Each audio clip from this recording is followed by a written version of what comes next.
Chapter 41. Yi Nan, can you lend me some money? Su Wei walked in with a big stride. She was not bad looking to begin with, but after careful grooming, she was even more dazzling. Although she was pregnant, she deliberately wore a tight-fitting wrap skirt to show off her perfect figure, which was only slightly inferior to that of Shangguan Wenting. She came alone, and she had originally wanted to bring Li Dongyang along. But Li Dongyang already hated Su Wei from the bottom of his heart and was not willing to attend this reunion with her.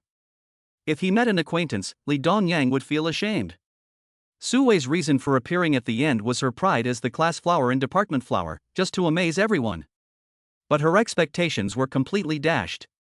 She did not amaze everyone, but was instead surpassed by Shangguan Wenting. Xiao Wei, you're here. Shangguan Wenting stepped forward. Su Wei nodded with a smile.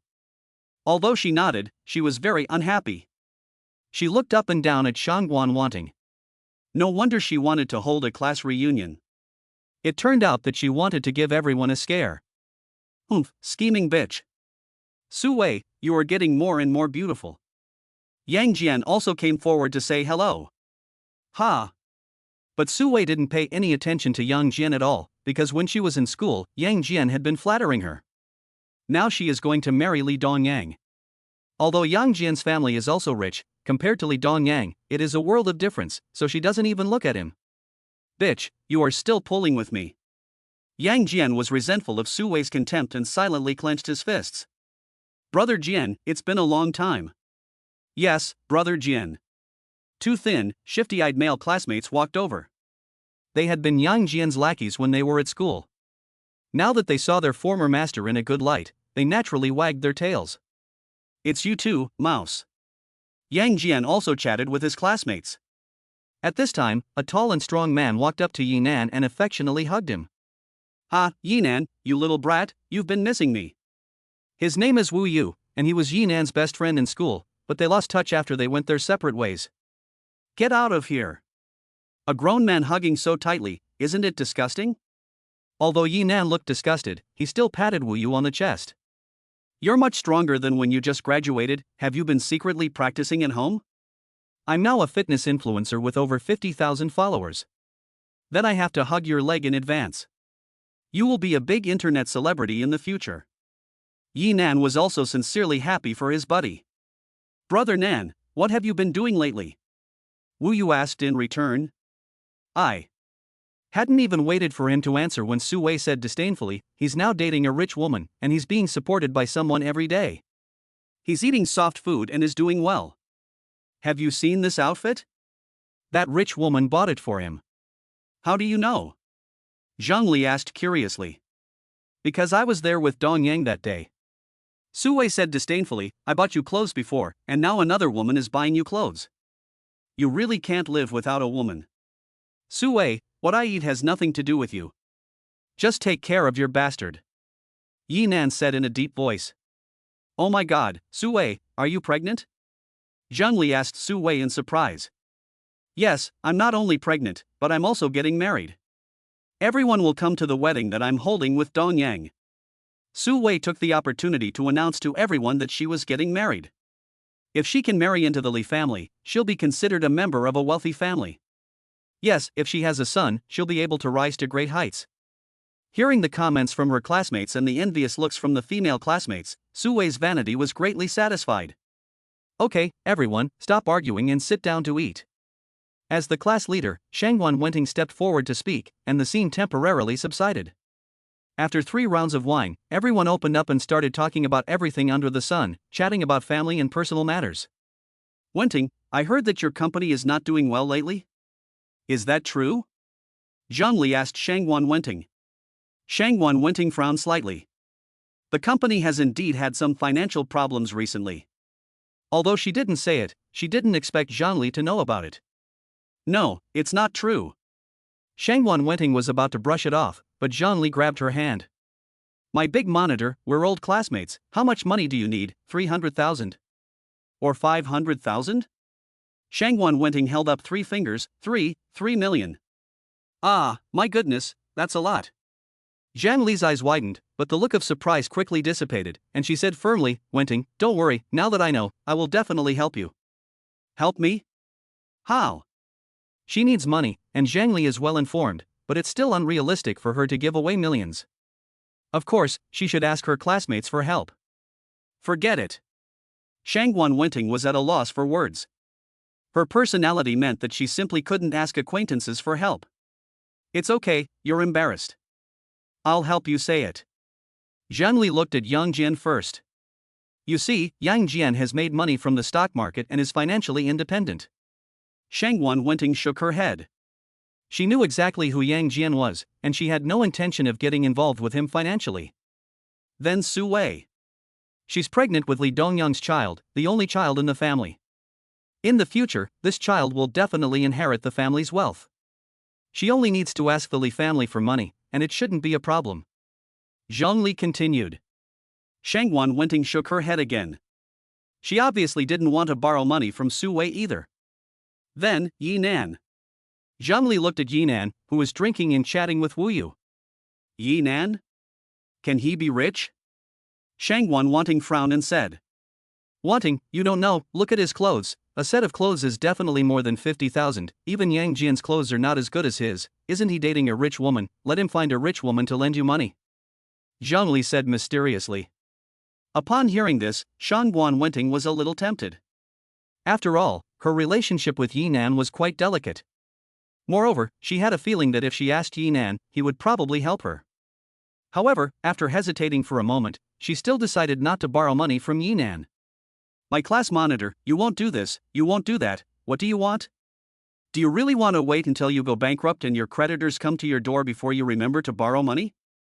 Zhang Li persuaded her, look at our classmates, who isn't using the opportunity of the class reunion to make connections. She pointed to Su Wei and Yang Jian, saying that the classmates surrounding these two were the most numerous. Shangguan Wanting nodded slightly, as if Zhang Li's words made some sense. Oh, don't hesitate, let's go, I'll take you to Yi Nan. Zhang Li took Shangguan Wanting to Yi Nan's side. Oh, the monitor is here. Wu Yu saw Shangguan Wanting and smiled, the first to say hello. Go, go, you have no sense of sight, you don't give the monitor a place when you see the monitor coming.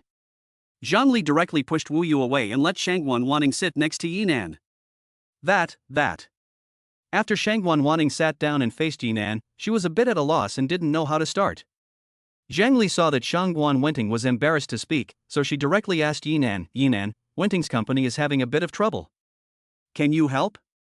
Sure, just tell me what the problem is. As long as I can help, I will. Yi Nan nodded with a smile. She's really good at pretending. Yi Nan, do you really think that just because you put on a tiger's skin, you're a tiger? Yang Jian walked over with a swagger, accompanied by two male classmates. Chapter 42, Kneel down and call me Grandpa. What do you mean? Yi Nan said to Yang Jian in a low voice. Nothing, I just want to remind the monitor not to be fooled by you. Yang Jian sneered and then walked up to Shangguan Wanting. Wanting, if you need money, just tell me. I don't have much, but I have a few million. He looked at Yi Nan contemptuously, unlike this guy, who dressed like a human but had nothing in his pockets. Brother Jian is right. Look at the clothes, they are probably borrowed from the mall, and the tags may not even be removed. After wearing them tonight, they can be returned tomorrow. A male classmate with a shifty look around Yang Jian laughed. Rat, if you say one more word, I swear I'll grab you by the collar and lift you up with one hand. Wu Yu, you're still wearing the same pants as Yi Nan, and an 18th tier internet celebrity with only tens of thousands of followers is already starting to look down on us. If you become a big internet celebrity, you'll be in heaven. Yang Jian sneered at Wu Yu.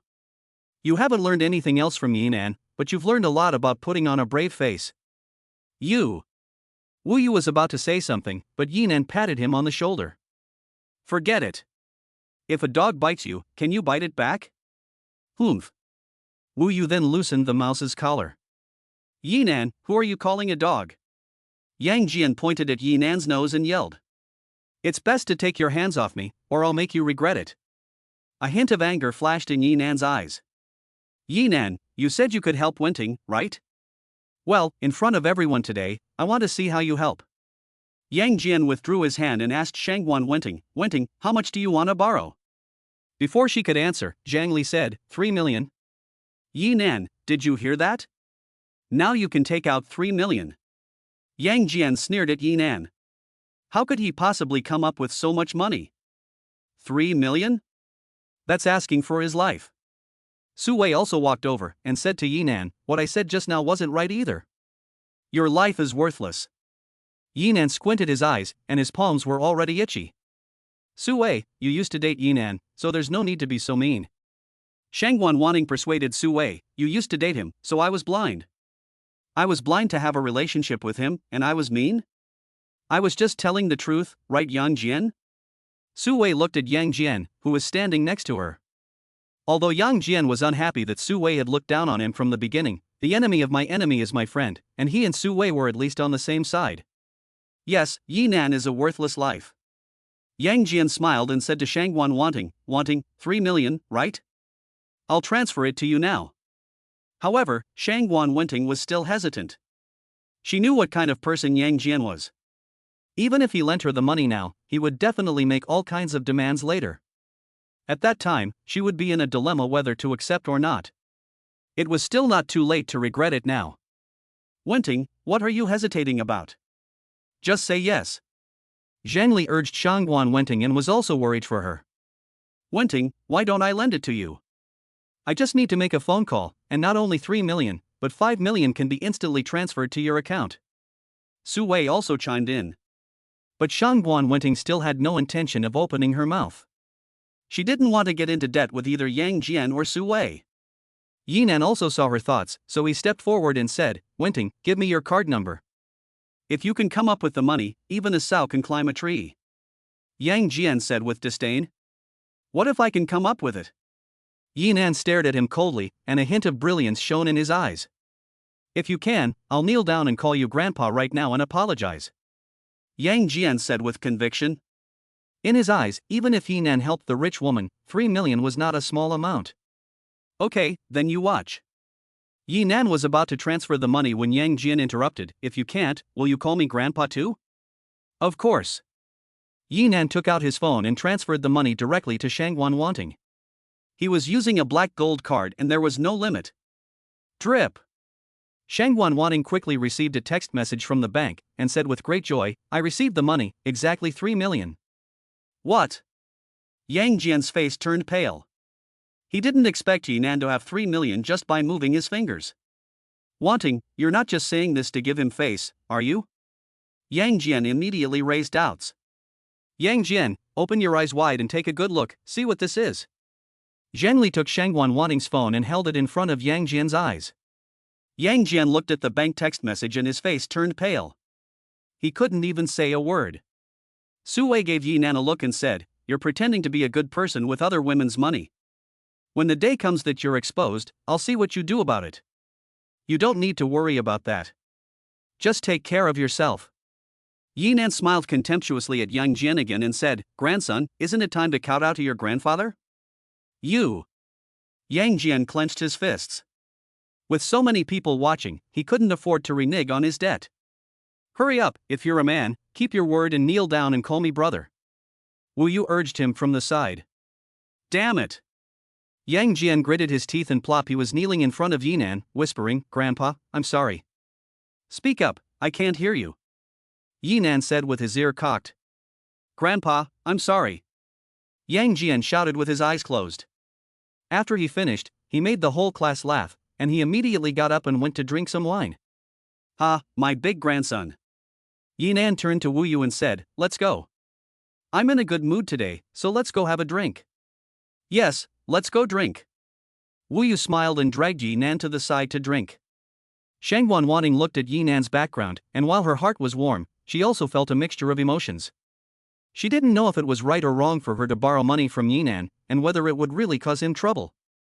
The classmates continued, everyone was talking about everything, talking about things from school, talking about their current jobs, scolding their leaders, complaining about their lack of talent, and complaining about the working environment. Although they were still those classmates who got together, they had already lost the flavor of school. Yang Jian thought he could show off in front of his classmates, but he never expected Yinan to really come up with 3 million and make him kneel down and call him grandpa. The more he thought about it, the more depressed he became, and he drank a mouthful of wine after another. With the wine starting to take effect, Yang Jian began to think of evil ideas, staring straight at Shangguan Wanting and Su Wei, who were being pulled by Zhang Li to chat. Brother Jian, are you looking at Shangguan Wanting? The two of them came over and smiled with ill intent. I think Brother Jian is looking at Su Wei. The other person didn't seem to agree with the rat's statement. They had been Yang Jian's lackeys since they were in school, and knew his temper well. When Yang Jian farted, they could tell what he had eaten the night before. Nonsense. Class monitor Shangwan is so beautiful now, Jian must be looking at her. Mouse argued unconvinced. You don't understand, Su Wei is about to get married, she's about to become a wife, only such a woman is more delicious, right Jian? The man smiled at Yang Jian flattering. You two are right. Both Wan Ting and Su Wei are very attractive. Yang Jian stared at them, his heart itching and his saliva almost flowing out. He wanted to sit between them and hug them. Brother Jian, why don't you use some more strong medicine? Mouse asked in a low voice. After hearing this, Yang Jian suddenly brightened up and smiled slyly at Mouse. Do you still have any medicine? Chapter 43, Use the plan to plan. Of course I have it. I have it with me in the car. Brother Jian, you just wait and see. Tonight, you will definitely enjoy the happiness of having two women, and I guarantee that they will climb into your bed obediently. The rat smiled lewdly, as if he already had a plan in mind. Pop. Yang Jian slapped him hard on the head. You fucking idiot, Su Wei can just think about it, and you dare to move? Although he was also envious of Su Wei, a woman who was about to get married, he was afraid of Li Dongyang and the Li family's background. Even if he made some money from stock speculation, he was not on the same level as Li Dongyang's family background. At least he could not afford to provoke Li Dongyang now. Moreover, he also knew that Li Dongyang's father was once a powerful man in Linhai. If he moved Su Wei and angered Li Shan, he would really be in trouble. I know. The mouse nodded repeatedly and quickly went back to the car to get his things. Brother Nan, tell me the truth. Are you really dating a rich woman? Wu Yu whispered to Yi Nan mysteriously. It's okay, brother. I'll definitely keep my mouth shut and won't say anything. In this world, being able to make money while lying down is called talent. If there is a good job, introduce one to me. Brother, you have a great body. As soon as he finished speaking, Yi Nan slapped him on the head and laughed. You little brat, don't you want to learn something good? What kind of crooked ways are you thinking of? Do I look like someone who lives off other people? Wu Yu smiled and said, Brother Nan, don't you think the monitor has a crush on you? The way she looks at you is different from the way she looks at us. I heard that you guys used to. I think you should stop being a fitness blogger and become a paparazzi with Zhang Li. You can't keep your mouth shut even when you're drinking. Yi Nan picked up his wine glass and the two of them drank at the same time. At this time, Wu Yu looked at Yang Jian and the other two who were plotting, and whispered to Yi Nan, these bastards, are they holding something bad in their stomachs again? He also sneered at Yang Jian and Mouse, and he didn't bother others when he saw them. I don't know, but they definitely aren't holding back any good farts. Yi Nan also glanced at the others disdainfully. The two of them were Yang Jian's lackeys before, and now that Yang Jian has made money, they will wag their tails even more. While they were talking, Mouse mysteriously walked out of the hotel's private room. Damn it, I'm going to see what the hell he's going to do. Wu Yu's eyes darkened, and he took the opportunity to follow him out to see what they were up to after studying for so long.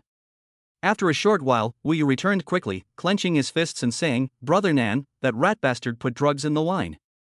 Really? Yi Nan frowned, and although it was the rat who did it, Yang Jian must have been behind it. That's right, I saw it with my own eyes. That kid was sneaking around in the stairwell, secretly putting a bag of powder in the wine, probably planning to do something to the girls in our class. As soon as Wu Yu finished speaking, Rat walked over to Yang Jian with two wine glasses in his hands. Jian, this one is for you, and this one is for her. Just one sip and even a virtuous woman will be entranced. Well done. After the job is done, I will make sure you make a lot of money. Yang Jian patted Rat on the shoulder. Thank you, Jian. Rat nodded happily, and the other man quickly said, Jian, don't forget. Don't worry, as long as they have done things for me, I won't forget any of them. Yang Jian was completely insincere. He agreed very well, but he didn't respect these two people at all. After saying that, he took two wine glasses and walked toward Shangwan Wanting. This bastard was actually going after the monitor, I'm going to expose him. Then I'll beat him up. Wu Yu clenched his fists and was about to go over when Yi Nan stopped him. Don't worry, if you go over there and expose him, as long as he casually spills the wine on the ground, there will be no evidence. What should I do? If I wait until after they drink it, it will be too late. Wu Yu was a little surprised and anxious. Don't worry, I have my own way. In a while, you just have to cooperate with me. Yinan looked at Yang Jian's back and a playful smile appeared on the corner of his mouth. The two beautiful girls in our class are drinking here. Yang Jian came over and smiled. Hey, Yang Jian, what kind of ice do you have? Su Wei and Wan Ting are the only beauties here, and I'm not? Zhang Li said unhappily. She actually looks pretty good, but in front of Su Wei and Shangwan Wan Ting, she looks a little pale. Of course, of course. Yang Jian smiled and very naturally handed the wineglass to Shangwan Wan Ting. Although I couldn't help you, the monitor is willing to drink a glass, is that okay? Of course not. Shangwan Wenting took the glass very naturally. Although she didn't want to get involved with Yang Jian, she didn't want to hurt his feelings, and it was just a drink, so she didn't think about it. Let's drink. Yang Jian touched her glass, then took a sip, but kept staring at Shangwan Wenting's hand movements. She raised her glass to her lips, and was about to drink when Yang Jian's heart was filled with excitement, his eyes flashing gold. Drink! Drink! Suddenly, a glass of wine spilled on Shangwan Wenting's skirt. Wu Yu accidentally fell down, quickly apologized to Shangwan Wenting, and wiped the skirt. It's okay, it's okay. Shangwan Wenting casually put down the wineglass and took a tissue to wipe it. This big guy, he ruined my good thing. Yang Jian was furious, but he dared not show it, and pretended to help. While wiping, he said to Wu Yu, I don't think you did it on purpose. How could I do it on purpose? I also fell down, didn't I? Wu Yu answered very unhappily, and the monitor really felt sorry. It doesn't matter, just spill some wine, just go back and wash it off. Shangwan Wenting smiled indifferently, not at all concerned. Su Wei looked at Shangwan Wenting's skirt and was also watching the fun with glee. Wenting, why don't you go back and change your skirt, it's not comfortable to be wet. While everyone's attention was on Shangwan Wenting, Yinan casually walked over and exchanged Shangwan Wenting's wineglass with Su Wei's glass in an instant. The action was swift and no one knew except him. Is it done? Wu Yu asked Yinan. Don't worry, it's done. All you have to do is watch the show. Yinan smiled playfully. Chapter 44, A Good Show. This Wu Yu, with his sloppy hands and feet, is obviously out of his mind. Su Wei said disdainfully. Su Wei was right. That guy has a few fans who are also very lucky. Wenting, let's continue drinking. Yang Jian picked up his wineglass and clinked it with Shangwan Wenting. Mr. Yang, you only drink with Wenting, not with me. Are you looking down on me? Su Wei picked up the argument. How could that be? You're just afraid it's inconvenient for you. What's inconvenient about it? Su Wei picked up her glass and took a small sip, while Shangwan Wenting took a big sip. Yang Jian looked at Shangwan Wenting drink, and was instantly overjoyed. The monitor really has a good tolerance for alcohol. He then took the opportunity to loudly announce, classmates, I think it's getting late, so let's disperse first. Go home and get a good night's sleep. There will be plenty of opportunities to get together in the future.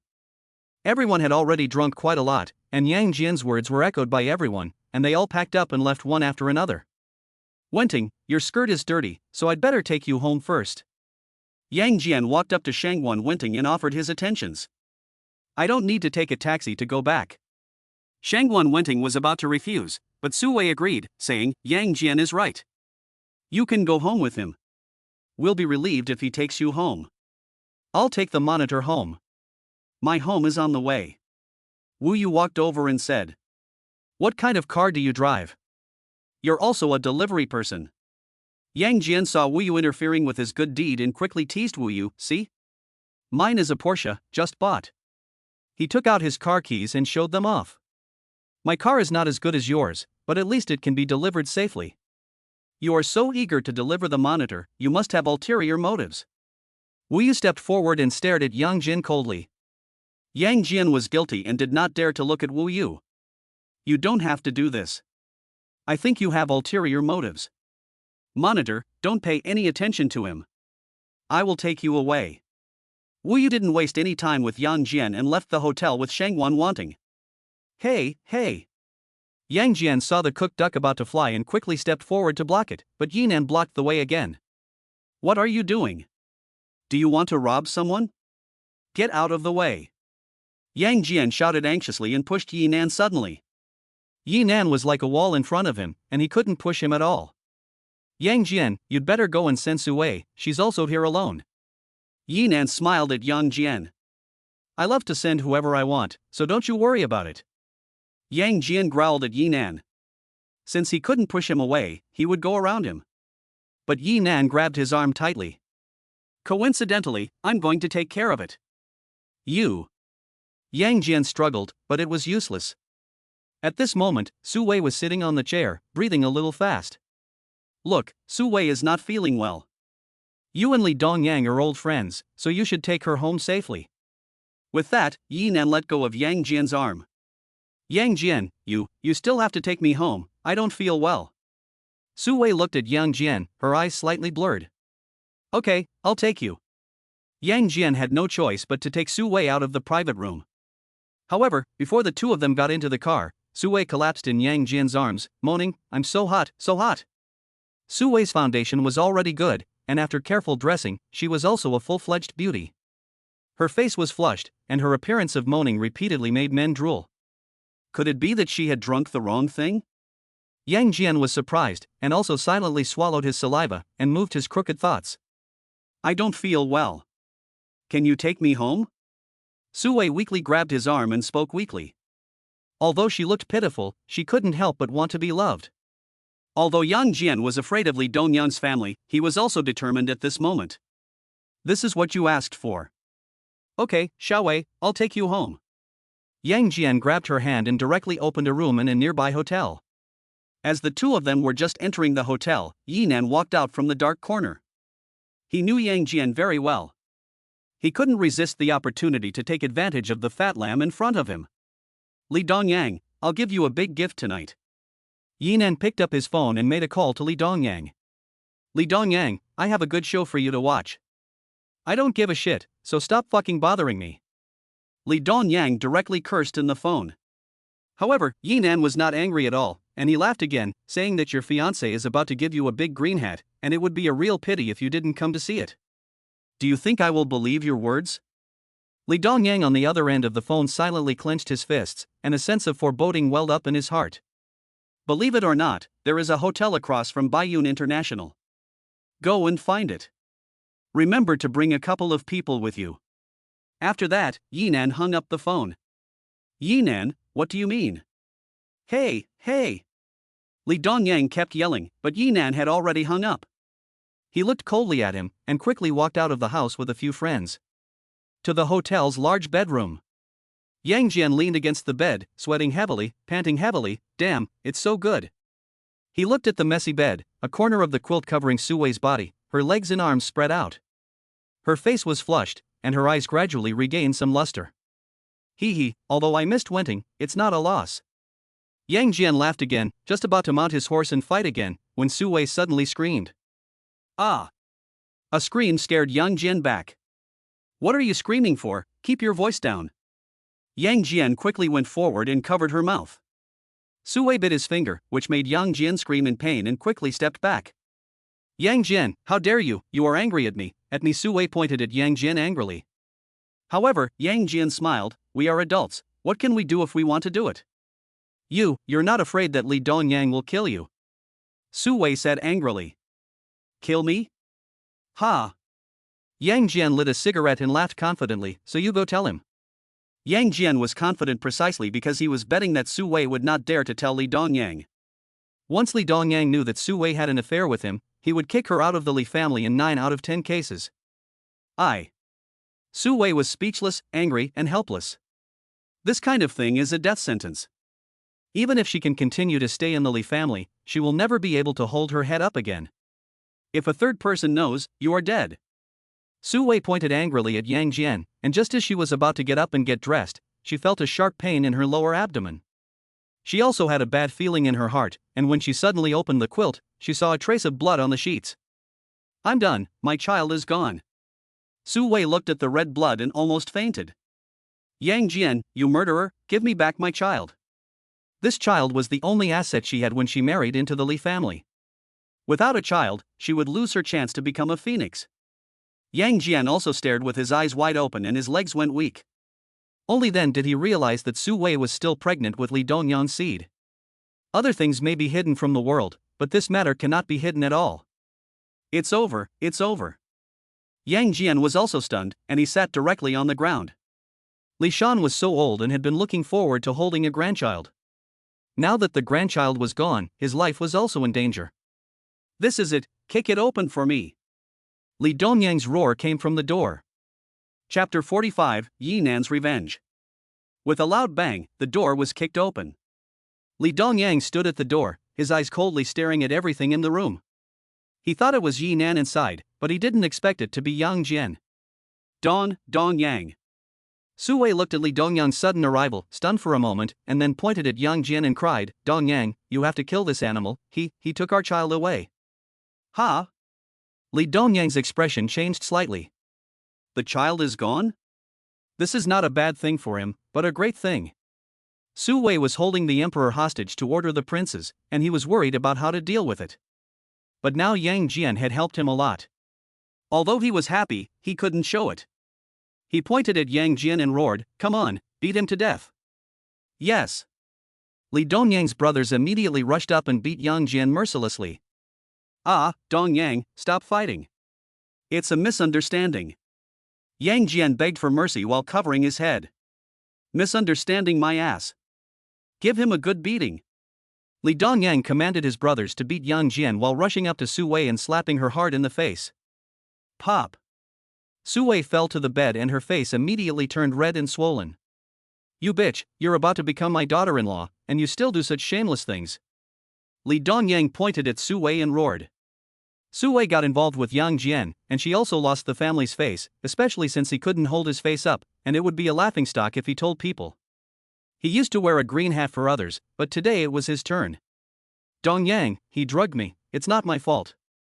Su Wei explained in tears, and my child is gone, I don't want this either. Li Dongyang looked at the bloodstained sheets and once again confirmed that Su Wei's child was gone. He pointed at Su Wei coldly, one slap doesn't make a sound. From today on, don't even think about stepping into the Li family gate. No, Dongyang, can you give me a chance? I was wrong. We can still have another child. Su Wei quickly grabbed Li Dongyang's arm, but he was mercilessly thrown to the side. Su Wei, you don't have a chance. From today on, you have nothing to do with me. Li Dongyang growled and walked over to Yang Jian, stepping on his face with one foot. Yang Jian, who the hell are you? How dare you sleep with my woman? Li Dongyang secretly exerted force under his feet, causing Yang Jian to scream in pain. Dongyang, Yang Go, it's really a misunderstanding. You must listen to my explanation. Can you at least let me die with a clear conscience? In fact, Li Dongyang was also puzzled in his heart. How did Yi Nan know about this? If it weren't for Yi Nan, he would still be in the dark. Okay, I'll give you 1 minute to explain. If you can't explain it clearly, I'll throw you out the window. Li Dongyang said viciously. Yes. Yang Jian quickly told the whole story. I was going to drug Wan Ting, but Su Wei drank it instead. Yang Jian didn't finish his sentence before Li Dongyang kicked him in the face. You stupid idiot, you didn't even know that Yi Nan was playing with you. Li Dongyang growled. What does it have to do with Yi Nan? Yang Jian was a little confused. Pop. Li Dongyang gave him another slap. Yi Nan called me to come here. He must have known about the drugging, so he made a mistake and got the wrong person. He doesn't even know that he's been sold, you stupid idiot. With that, Li Dongyang gave him a few more kicks. That son of a bitch, Yi Nan, I won't let him go. Yang Jian growled. Gee, what a lively scene, everyone is here. Yi Nan leaned against the door, looking at everyone with a smile on his face. Yi Nan, I'm going to fight you. Yang Jian let out a low growl. He wanted to get up and fight Yi Nan, but he was beaten too badly and couldn't stand up for a while. Yi Nan, you have a vicious heart. Su Wei also pointed at Yi Nan and yelled. Vicious? Ha! Yi Nan sneered. I'm no more vicious than you and Li Dongyang. Yi Nan, what a good trick to kill with a borrowed knife. Today I have learned a lot. But don't be complacent, today we will settle all our old and new grudges together. Li Dongyang gritted his teeth in hatred. Although he had always wanted to get rid of Su Wei from the Li family, this matter allowed him to get rid of Su Wei as a burden and achieve his goal. But he couldn't be happy at all, because the ultimate beneficiary was Yinan. Li Dongyang, you are being ungrateful. I am helping you out of goodwill. Yinan smiled indifferently and said, you should thank me for being able to see such a thrilling scene. After that, Yinan laughed. Yinan's laughter made Li Dongyang furious. Fine, then I will thank you now. Li Dongyang gave the order, and several people rushed at him at the same time, rushing towards Yinan. The fists and feet of these people were all in slow motion in Yinan's eyes. The corridor of the hotel was very narrow, and he kicked down a row with one kick, and then knocked down two more with a light punch. The few people brought by Li Dongyang lost their fighting power in just a few seconds. Yinan solved everything without any effort. What? Li Dongyang and Yang Jian were stunned by the scene in front of them. No one expected Yinan to be so powerful. Li Dongyang, I'm in a good mood today, so I won't hold a grudge against you. But I'm putting my words out there today, and you'll soon be kneeling before me begging me. Yinan gave Li Dongyang a cold smile. His smile also made Li Dongyang scared. Su Wei, you deserve to end up like this today. After saying that, Yinan turned and left in a big stride. After Yinan left, Li Dongyang's face was gloomy and his fists were white. Then he pointed at Su Wei and said, bitch, from today on, you have nothing to do with me or our family. Li Dongyang was about to leave the room, but Su Wei quickly grabbed his leg and said, Dongyang, wait for me. Let's go home together. Go home my ass. You'd better stay here and have fun with this loser. Li Dongyang kicked Su Wei away and left with his men. On the way home, Yinan drove the car, enjoying the cool sea breeze. Although today's plan went very smoothly, and Su Wei got her just desserts, he still had a bad feeling in his heart. Damn, what's going on? Yinan slammed on the brakes and stopped in front of the villa. He had originally wanted to spend the night at his new home, but in the end he chose to go to Blue Star to see Su Meng. Swish! The lines on his hand flashed with light, and his body disappeared from the spot in an instant. Ha! The car is back, but where is the person? Ma Xiaoman pushed open the door and looked at the car parked there, and a hint of confusion appeared in her eyes. Chapter 46, Where is Su Meng? Blue Star, Bay Chamber Apartments. Yinan looked at the mess in the room, his mind in a daze. The once cozy little home had been turned into a battlefield, with several holes in the walls and a huge hole left by the laser gun. The food in the house was also gone, as if it had been ransacked. What on earth had happened? Yinan clenched his fists and ran to the security office of the apartment building. Yinan grabbed a guard by the collar and lifted him up, yelling hysterically, "My home has been invaded." "What are you doing?" "Sir, we have suffered heavy losses as well. More than 10 people have been killed," the guard said with a sad face. There were 17 or 18 injured guards lying in various places in the security office. Not only had Su Meng been attacked, but the guards had also not been spared. At least they had not done nothing. Then tell me, who did it? Where did they go? Yinan growled again. A woman seemed to have been taken away, but we don't know who did it. But it definitely wasn't an ordinary person. The guards also answered all questions. Yinan let go of the guard's hand and asked them. It was useless to ask them. The most urgent task was to find Su Meng's whereabouts and then go to save her. He also recalled what Su Meng had said to him when they first had sex, "I have many enemies. Will you be responsible for me?"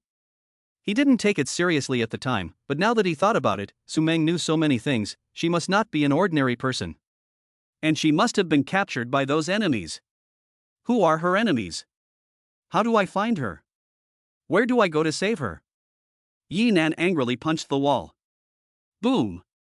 The wall was smashed into a hole, but Yinan's fist was intact. This. The guards were all stunned by Yinan's actions and looked at him like a monster. Although there were many masters and cyborgs on the Blue Star, they didn't expect Yinan to be like this. Right, that woman, she knew Su Meng before, she should know something. Yinan's eyes lit up, and he instantly remembered the charming woman in the black market bar. Yinan didn't have time to think much, and quickly ran towards the black market. Bang! The door to the black market bar was knocked open, and Yinan ran up to the second floor in a hurry, amidst the astonished stares of the crowd.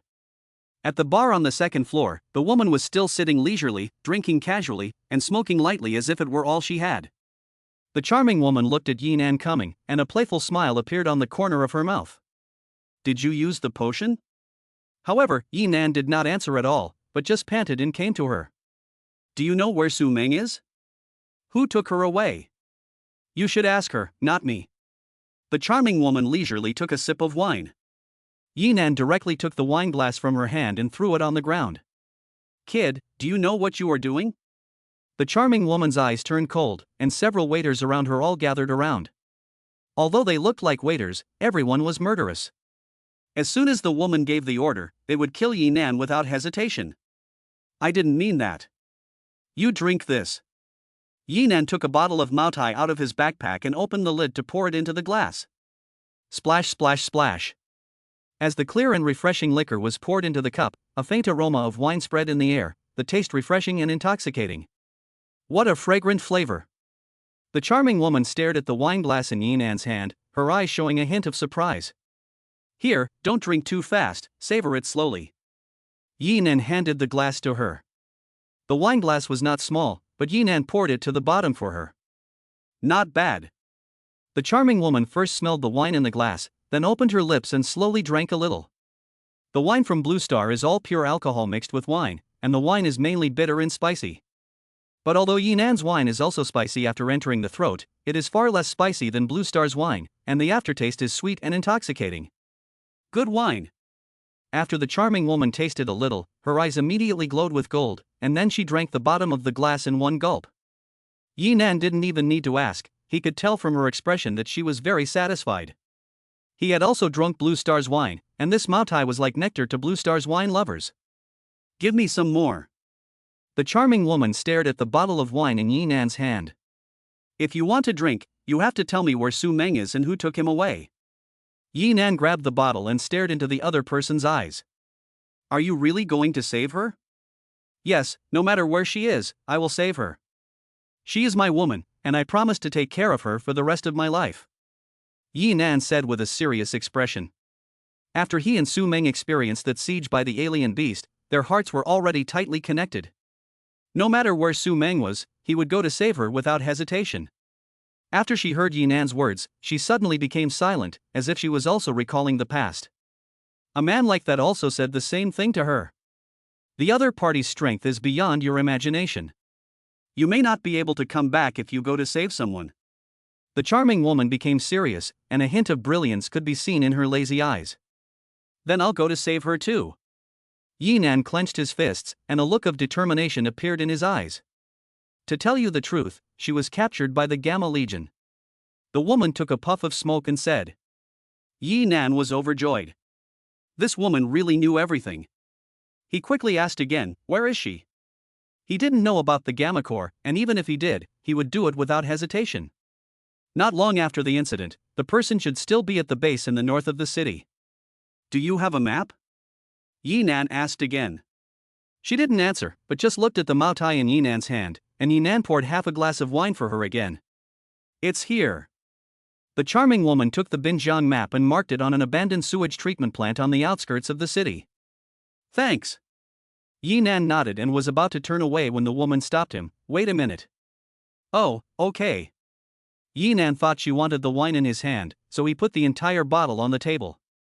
I don't mean that. Going alone is like going to your death. The woman continued, the people on the first floor of the bar are not bad. Hire a few people and buy some weapons from me to go with you. After hearing her suggestion, Yinan nodded repeatedly. Although he wanted to save people in an emergency, he couldn't fight an unprepared battle. If he armed a small team before going to save people, the chance of success would greatly increase. If he wanted to hire someone to buy weapons, he would have to spend money. Last time, he mostly used his money to buy G potion, and he still had 8 or 9 million left. He had to get some more money. So he took out 7 or 8 bottles of wine from his backpack and placed them in front of the charming woman. Take a look. How much are these wines worth? The charming woman walked up and picked up the bottles one by one. Although they were not opened, they were all good wine, and the aroma of the wine could be smelled from the bottle. They were all top-notch. How about 2 million for all of them? The charming woman said indifferently. Okay. Yinan nodded and continued, don't worry about paying now. we'll settle the bill together after I buy the weapons. After saying that, he turned and walked towards the first floor. A waiter walked up to the charming woman and asked respectfully, "Why are you helping a brash kid who doesn't know his place? When do I need your approval to do my job?" She glanced at the waiter lightly. "Yes, it was my fault." The waiter was scared and quickly backed off. Chapter 47, Forming a Private Team. The first floor of the bar was dimly lit, and everyone was sitting quietly. The atmosphere was eerie and quiet. But with Yi Nan's arrival, this tranquility was broken. Yi Nan stood at the center of the table and yelled, "Mercenary missions." "What kind of mission? How much is it?" a man asked Yi Nan. "A rescue mission. 300,000, Yi Nan thought for a moment and said. 300,000. The man's eyes widened when he heard the price. 300,000 is definitely not a small amount. I'll go. I'll go. The quiet crowd instantly boiled over, and everyone scrambled to sign up. Yi Nan wanted to arm a small team, but he also knew that the soldiers were not numerous but were to be fine. So counting himself in, he only needed 5 people to form a standard action team. What to do? Yi Nan was a bit troubled again. Choosing people became a problem. It was impossible for everyone to try their hand at it, and he didn't have that much time. "Quiet down. I'll choose myself." Yi Nan roared, and his voice thundered, silencing everyone. Yi Nan looked around, but still didn't know how to choose. "This is a fight to the death, not a trip. Why don't you sign up?" Yi Nan asked a burly man in the corner. This man was about 30 years old, with a beard, and almost 2 meters 3 tall. He sat there like a rock, motionless. And while everyone else had signed up, he was just sitting there drinking, which naturally attracted Yi Nan's attention. There were 3 other people around the burly man, and they were sitting at a table, but they hadn't signed up either. 300,000, that's too little. The burly man took a sip of his drink and said that the reason he hadn't gotten up was because the price wasn't right. "How much do you want?" 600,000. The burly man and Yi Nan locked eyes. "Okay, I'll give you 600,000 and you can come with me." Yi Nan agreed to his price without hesitation. He didn't lack money, but people. This person may seem arrogant, but he should have the capital to be arrogant. "I can't go with you alone." The burly man made another request. "Why? The 4 of us are together. If you want to hire us, hire all 4 of us, or forget it." The burly man pointed to his 3 companions. The first person looked to be in his 30s, with a thin build, and he was always playing with a short dagger. The second one looked thin and small, wearing a pair of glasses, and looked like he was just 16 or 17 years old. He was holding a game console in his hand and playing with it, completely indifferent to everything outside, focusing only on playing the game. The other one was the oldest, about 40 or 50 years old, holding a sniper rifle in his arms. His eyes were as sharp as an eagle's. Although it was not allowed to shoot at will in the safe zone, it was not explicitly forbidden to carry it with you. Yi Nan was just looking for 4 people, so he readily agreed, "Okay, deal. I'll take you 4 with me." "Thank you, boss." The burly man smiled and his attitude became respectful. He was the leader of the 4, and once he agreed, the others didn't say anything, but they all tacitly agreed to it. A mission is 2.4 million, which is a lot of money for other mercenaries. "Hey, what the fuck do you guys mean, trying to steal our business?" One of the burly men immediately quit. They were the first to get the job, but these 4 people intercepted them halfway and took the whole fat job for themselves. "We didn't steal it. The boss came to us himself," the burly man said indifferently. "Cut the crap. You 4 can't all go on this mission. You have to give us a chance." Another man roared. "Right, you 4 can't take it all." The others were also indignant and wanted to get a share of the pie. Yi Nan didn't say anything either. He also wanted to see how these 4 people would solve it. A dagger flew past the ear of the first person who yelled, and it was less than a centimeter away from his ear. A few hairs fell to the ground. You dare to fight me? This task is difficult at a glance. You may have the life to accept it, but not the life to return." The skinny man's eyes turned cold. "If we don't have a chance, do you?" The second man's voice had barely died down when the giant smashed the marble table with a punch. "Anyone who doesn't agree can fight me one-on-one. Whoever wins gets the opportunity." His huge body and thunderous roar overwhelmed the people for a moment. Okay, I don't have time to waste. Follow me upstairs. Yi Nan waved to the four of them. What's upstairs? The strong man asked again. To get weapons. No need, we all have our own. The middle-aged man patted the sniper rifle in his hand. You're here, so just do it. Yi Nan's eyes darkened. As the boss, he had to show some authority. Otherwise, how could he lead his team if his subordinates did whatever they wanted? Let's go, listen to the boss. The giant waved to the others, and they all followed Yi Nan upstairs. Before leaving, he patted the glasses who were playing a game. Shao Kai, let's go, don't play anymore. The glasses replied, and quickly followed. Drip. The door to the black market warehouse opened, and the four of them looked at the dazzling array of equipment and all widened their eyes. Although they were often in the bar, this was the first time they had been here. The middle-aged man looked at the advanced sniper rifles on the shelves, and the sniper rifle in his hand instantly lost its appeal. Take whatever you like, pick the weapons you like. Yi Nan shouted to the four of them. Good. The few people quickly rushed into the weapons warehouse and began to select weapons and equipment. You are really generous. The charming woman smiled at Yi Nan and said, the weapons here are not cheap, so you'd better think carefully. No problem, I'll pay whatever it costs. Only by bringing the equipment can we have the ability to save people. This mission can only be successful, not allowed to fail. Saying this, Yi Nan also quickly entered the weapons warehouse to select equipment. Yi Nan picked up a short knife, tactical traps, protective gear, and some high-explosive bombs. He was not proficient in firearms and they were a burden. Moreover, the middle-aged man and the strong man were selecting firearms, and the long-range output was almost complete. Soon, several people had finished selecting their equipment.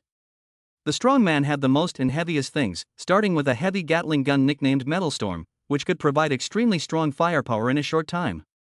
He also had a backpack-mounted twin laser cannon, and just those two items weighed nearly 350 kilograms, but he carried them with ease.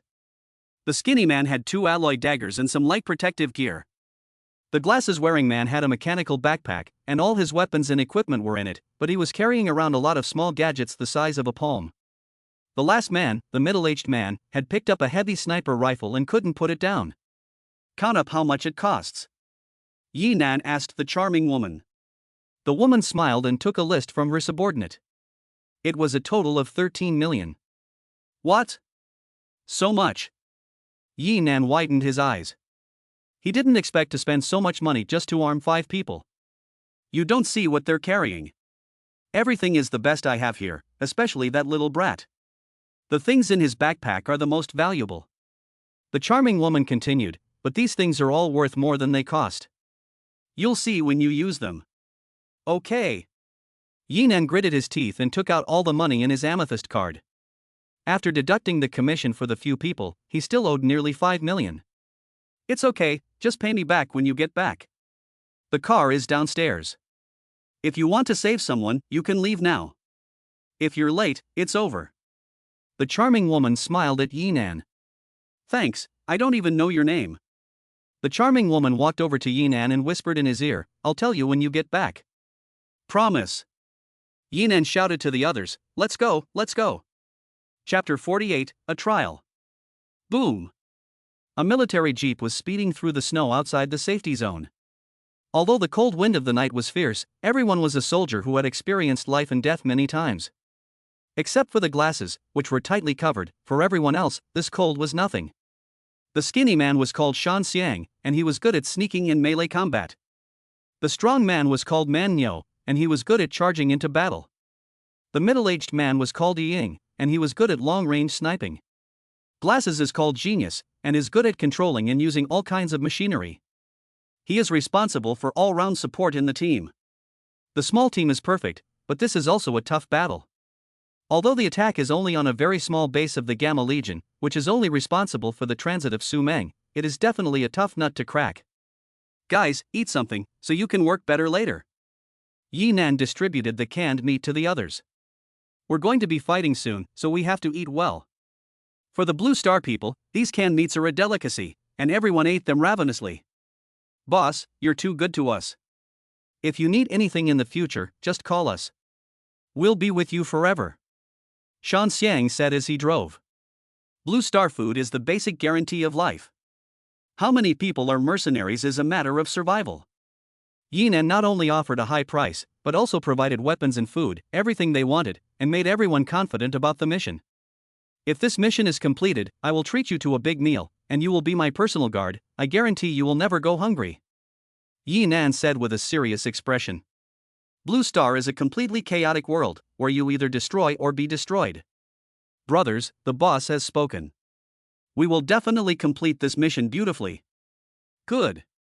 Everyone was excited and morale was greatly boosted. Outside the safe zone there were many different beasts. These beasts were usually scattered around, and most of them were low-level beasts. They would only gather together when high-level beasts attacked the city.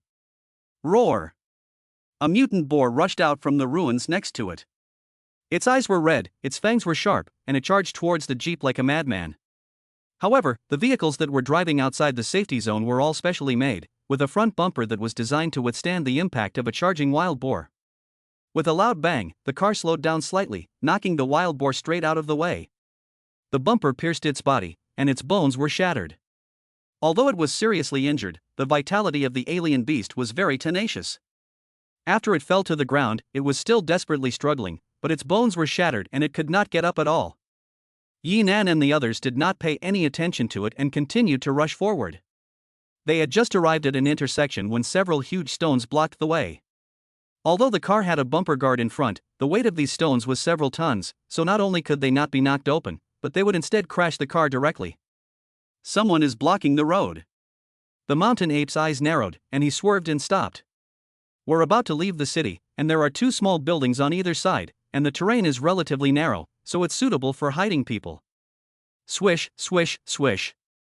More than 20 bandits came out from all directions, blocking Yinan and the others' path. These people were all armed with sticks and weapons, and they stared at Yinan and the others menacingly. This mountain is mine, and this tree is mine. If you want to pass through here, you have to leave something behind. A fat man wearing a tactical jacket and holding a gun walked out. Although surrounded by robbers, Bull and the others were not at all panicked, as if they had seen such scenes before. Hurry up and move the rocks out of the way. Bull growled. Ha ha. The fat man suddenly burst into laughter. You guys don't even know whose territory this is. None of you are going to get away today. As he said this, 7 or 8 people appeared from the building next door. These people were finally holding some decent guns. This kind of small scene should be able to be handled. Yinan said to the bull and the others. Boss, don't worry, leave it to us. The bull shouted, brothers, let's get to work. The fat man shouted impatiently, what the hell is that? You think you're so loud? I'll tell you what, if you don't leave something behind today, I'll. Before he finished speaking, the bull directly took out the metal storm, and the black muzzle was aimed at the fat man. The Nighthawk on the side also took out the big sniper. Ka! The genius's mechanical backpack immediately opened, and several palm-sized mimic robots flew out. The buzzing robots were very fast, and immediately soared into the sky, flying into the building. The fat guy was scared out of his wits. They were just a bunch of robbers, and they didn't even have a gun each, but the weapons these guys had were almost all state-of-the-art. He didn't have time to think, and his fat body rolled and crawled towards the building. Day. Several barrels spun at the same time, and they spewed out angry tongues of fire, tearing everything to shreds as the bullets passed by. The metal storm was poorly aimed, but the sheer volume of firepower was enough to make up for it in an instant, leaving holes in the ground and walls. Meanwhile, the mandrill jumped out of the driver's cab and charged at the bandits with a brand new alloy dagger. Boom! The Nighthawk's sniper rifle roared, and a beam of light flew out, tearing the upper half of one of the robbers' bodies apart and completely penetrating the wall. The genius's game console had also turned into a supercomputer, and he could control several small robots at the same time. They quickly flew to the enemies in the building and launched attacks silently. Although they were only the size of a palm, their attacks were also deadly. Ah! The battle ended quickly amidst screams, and none of the robbers survived. Yinan sat in the car leisurely. With these thugs, he didn't need to get his hands dirty. It was great. Mubao patted the metal storm. The feeling of pouring fire made his blood boil, but unfortunately it was too short, and it ended before he could get enough. Yeah, this gun is 100 times better than mine. Yinan also couldn't get enough of the sniper rifle in his hands. Everyone was extremely satisfied with the new weapons, which they couldn't even touch normally. Let's go. Yi Nan gave the order and everyone set off again. 5 kilometers after they left the city, they soon came to the outskirts of the base where Su Meng was being held. An abandoned factory building was completely covered in snow. It stood like a huge sculpture at the foot of the mountain. This is the place. Yi Nan squinted, his eyes showing a hint of brilliance. Little Meng is waiting for me. I'll come and save you soon. Chapter 49, Sneaking into the Base. The abandoned sewage plant is near the river, and it looks very quiet on the surface, but there is a small research base underground. There are many guards patrolling back and forth in the research base, and the security is very tight. The research base was converted from the abandoned factory building of the sewage treatment plant and is roughly divided into 3 floors. The first floor is the outermost layer, where some weapons and equipment are stored. The second floor is a huge laboratory where some researchers work. The bottom floor is the office area and the confidential laboratory, where Su Meng is also being held in a cage. At this time, Su Meng was lying in the cage in a weak state, with her hands and feet shackled with alloy chains. Yi Nan, I want to go back, go home. Go home? You can't go back to this home, haha. A middle-aged man with messy hair, wearing a white coat, a mustache and glasses, walked over. He looked a little crazy, and was obviously not a normal person. Yes, it's you. Su Meng listened to this voice and instantly perked up, staring at him with anger in her eyes. This man is called Gu Dahai, and is the chief scientist at the base. In addition to this identity, he was also Su Meng's father's assistant and best friend. However, he betrayed Su Meng's father in pursuit of profit, causing the entire research institute to be killed, and leading to the tragedy. Su Meng's family was destroyed because of him. TSK, little Su Meng, I didn't know you knew Uncle Gu. When you were little, you loved to play with him, and he often bought you food. Gu Dahai smiled hideously, his eyes becoming more and more deranged. I always thought you had run to the ends of the earth, but I never thought you were right under my nose. You son of a bitch, you betrayed my father and everyone else. You deserve to die.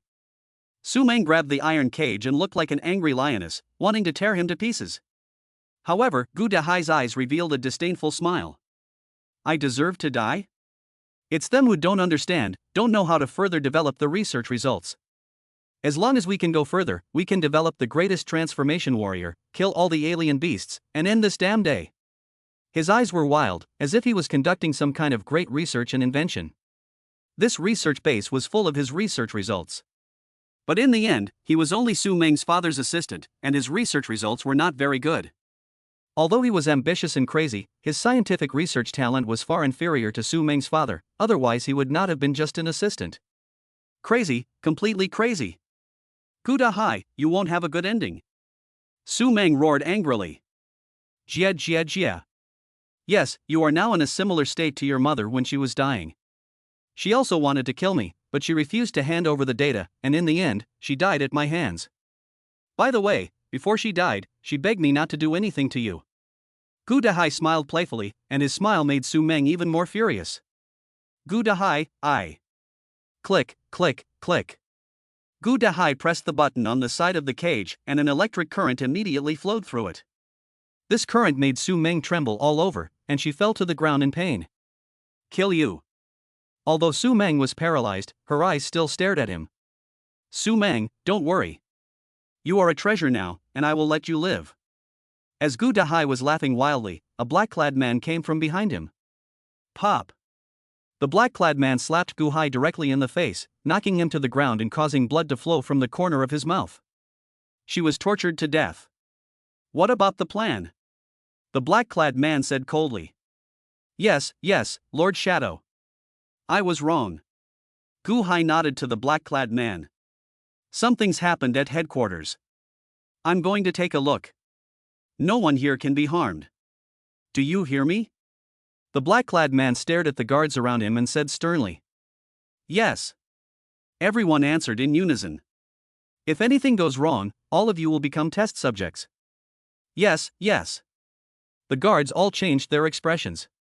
When they mentioned test subjects, they felt a chill down their spines. After saying that, the black-clad man turned and left in big strides. On the frozen riverbank, Yi Nan and the 4-man armed squad quickly walked along the snow-covered slope. They were about to sneak into the base along the pipes of the sewage treatment plant to minimize direct confrontation.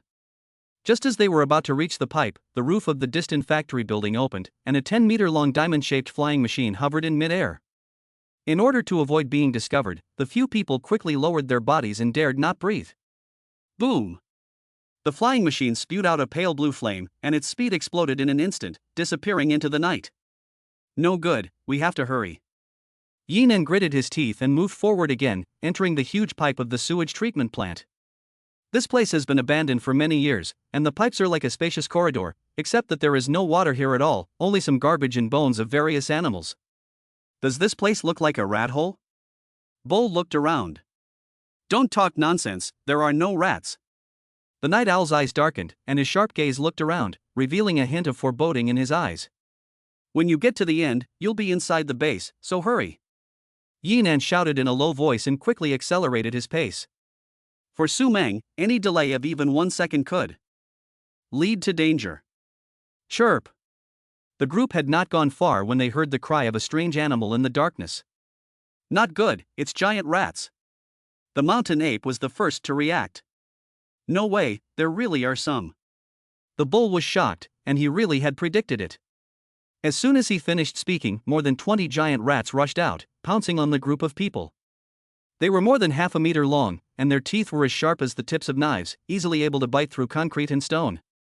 In the freezing cold, people were hungry and their bellies were rumbling, but the rats were even hungrier. Although they were usually timid, once they formed a group, they would become bloodthirsty and crazy. On the Blue Star, there were even records of rat packs massacring entire cities. Don't shoot! The Nighthawk growled and kicked a giant rat in the head. Bang! He kicked the giant rat out of the way with one kick, and the rat died with its brains spilling out. As a sniper, he was not weak in close combat. The mountain ape was good at close combat. The alloy blade in his hand stabbed quickly, easily piercing the giant rat's head. Swish, swish, swish. The mountain ape kept swinging his blade while dodging, and soon killed a dozen giant rats. Boss, stand behind me. Bull blocked Yinan and the genius behind him, and took out the hand axe he always carried to kill all the giant rats that were coming. Chirp, chirp. There was still a sound coming from the hole, which meant that more giant rats were coming. Hurry up, hurry up. Bull roared, took out a firebomb and threw it into the hole. Whoosh! The firebomb burned furiously at the entrance. There might be a lot of rats, but the hole was only that big, and could only accommodate 2 giant rats at a time. The rats screamed in pain. Regardless of the consequences, several people ran forward at full speed. After the incendiary bomb burned for a while, it would go out, and it would be terrible if the rat pack rushed out at that time. As expected, as soon as the flames went out, the rat pack rushed up in a frenzy. At the end of the pipe corridor was a steel door, which was also the emergency exit of the base, watched by 2 guards in black, fully armed. The place they were guarding was a place where no one would normally go, and it was also a position where they had nothing to do. At this moment, the 2 of them were chatting leisurely. Did you hear? It seems that a few adults just caught a little girl from the safe zone. The slightly chubby guard said. What girl? Do you need a few adults to personally intervene? The other skinny one asked curiously. I don't know, but she is not ordinary, so we shouldn't ask. By the way, I heard that the Black Widow also got a lot of delicious food from the girl. I wonder if we can get a share. What are you thinking? Even if there is food, it won't be for us. The 2 guards sighed. They were the lowest ranking guards in the base, otherwise they wouldn't be guarding the gate in this godforsaken place. Hey! The fat guard stood up, opened the door and walked outside. Where are you going? To open the floodgates. Wait, I'm coming too. The 2 walked out into the corridor and began to open the floodgates. A loud noise came from the corridor. Hey, did you hear something? The fat guard asked. Okay, it seems a little. And the 2 looked at the end of the corridor at the same time. In the darkness, Yinan and the others were desperately running, followed by a large number of rats. The number of rats was so dense that there were 700 to 800 of them. Chapter 50, Mecha is the Romance of Men. What? The 2 guards' pupils suddenly contracted, and they ran towards the door before they could pull up their pants. Hurry, close the door. The skinny guy urged them to close the door. Just as the door was about to close, a large hand reached in. It was the hand of Bull, who roared and his muscles bulged, releasing a powerful force. He ripped the steel door open, and Yi Nan and the others took the opportunity to sneak in. Although they had successfully entered, the rat pack was less than 20 meters away from the door, and it would only take a short time to rush in. Ah! Bull roared again, and the door was closed in an instant. With a loud thud, the steel door was completely shut, keeping the rat pack outside. The rat pack, under the influence of inertia, began to hit the door one after another. Bang bang bang. The door trembled violently. Bull and Yi Nan and the others held the door shut and shouted at the two stunned guards, "What are you looking at? Hurry up and lock the door." "Oh, okay." The two guards nodded like they were mashing garlic, and quickly came over to help lock the door. Phew! Yi Nan and the others all breathed a sigh of relief, and were finally temporarily out of danger. The two guards took advantage of the situation and quickly pulled up their pants, which they had not had time to do when they had been fleeing for their lives. However, as soon as they had pulled up their pants, the atmosphere became a little bit awkward, and the 7 people who had just escaped from death stared at each other. Swish! Shan Xiang took out a knife and put it to the two guards' necks, and his pistol was also pressed against their foreheads. Brother, let's talk it over, let's talk it over." The fat man was sweating all over, and if the other person moved a finger, his life would be over. "Say, did you just bring in a woman here?" Yi Nan asked coldly. Yes. The skinny guard quickly nodded. "Where is that person being held?" Shan Xiang asked again. "Third floor, probably the third basement floor." "Yes, and the Black Widow and the others are guarding it." "Please don't kill us." The two guards answered everything. For them, life was the most important thing. If they couldn't live, everything was empty talk. The truth? Yi Nan's eyes darkened. The truth, every word is the truth. As soon as he finished speaking, Yi Nan signaled the bull to knock them out, and then rushed inside quickly. The few people who came in could be said to have gone very smoothly, without firing a single shot. Even if there were conflicts with the rats outside, they were all resolved by melee combat, and did not attract the attention of the guards inside the experimental base. Humming. The genius controlled several B-sized small machines to fly at the front, and their movements were not only covert, but they also fired paralyzing needles. A 4-person patrol team was walking on the road when they heard a humming sound in their ears. Mosquitoes in this weather? The patrol team was a little puzzled, and as they looked around, they heard a swishing sound and felt a few tiny paralyzing needles fly into their necks. What the heck? They all reached for their necks at the same time, and then fell to the ground at the same time. The mandrill rushed out of the darkness, made a gesture to the patrol team to advance, and then took out a card from the pocket of the patrol team leader. After paralyzing several waves of guards in silence, the few people saw a tall robot standing in the corner of the first floor. This robot was gray and black, about 8 meters tall, and made entirely of metal. It looked awe-inspiring and was equipped with a machine gun and a large metal sword about 4 or 5 meters long on its back. However, the sword was covered in rust and the body was covered in dust, as if it had been silent here for a long time. What is this? It's so cool. Yi Nan's eyes lit up when he saw it. Mecha is the romance of men. Although there are many robots on Earth, they are nothing compared to this. This metal blade alone is something that countless men dream of. A small fighter mecha, one of the artifacts of the Blue Star humans against the alien beasts. Don't look at it as small, it is extremely expensive to build, and it requires professional training to fly it. The genius looked at it and his eyes also showed a longing look. Large fighter mechs can be as tall as dozens of meters and have the ability to fight against A-class and higher-level aliens. Can you use it? Nighthawk asked. I've only driven it on a simulator, so I should be fine. Tian Xia was confident and said. Let's go, let's save people first.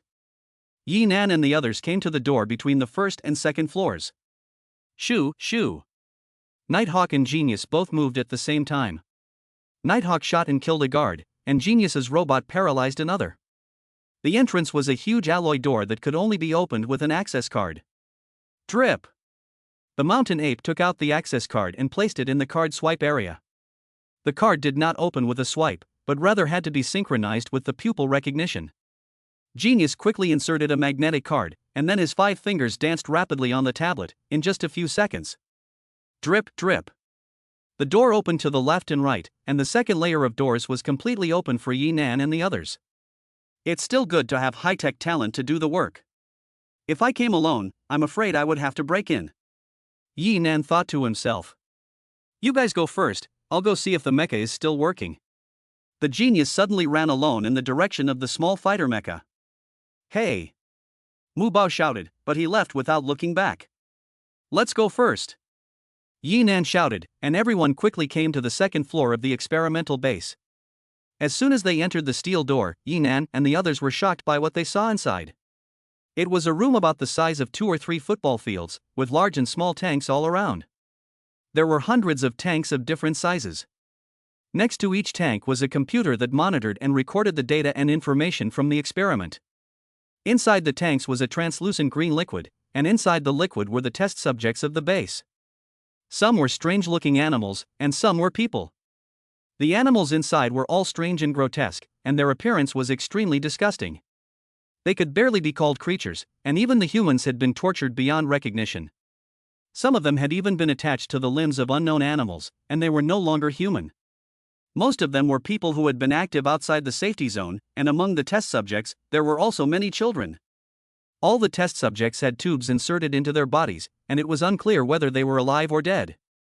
These demons are actually doing such evil research. The bull looked at a child who was no more than 5 or 6 years old soaking in a culture solution, and his teeth clenched in hatred. Yes, recently, people have been disappearing in the safety zone one after another, and 9 out of 10 of them are related to this place. The mountain ape also silently clenched the alloy blade in his hand. This is inhumane. The nighthawk seemed to have known everything here long ago, and said coldly, even if there are now all kinds of strange beasts everywhere, they are nothing compared to some truly evil people. Although strange beasts are fierce, the most dangerous and unpredictable thing is still human nature. However, all of this has nothing to do with Yi Nan. He only needs to save Su Meng. Saying this, the few people ran straight along the edge, straight towards the second level gate, and ran at full speed. They were now on the second floor, and the third floor was where Su Meng was being held.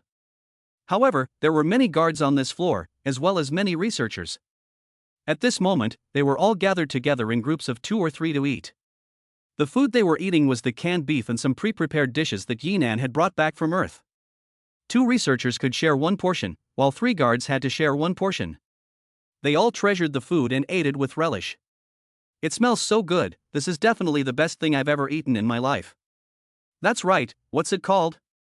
When I have money, I'll eat it every day. You don't know, they were confiscated by the Black Widow from that woman's house.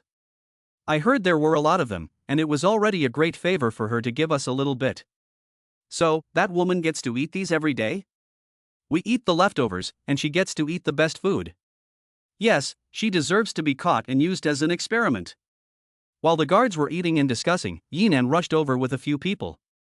What kind of people? When the guards saw the intruders, they immediately sounded the alarm and took out their firearms to fire at Yi Nan and the others. Fuck you, you caught my woman and ate my food. I'll kill you.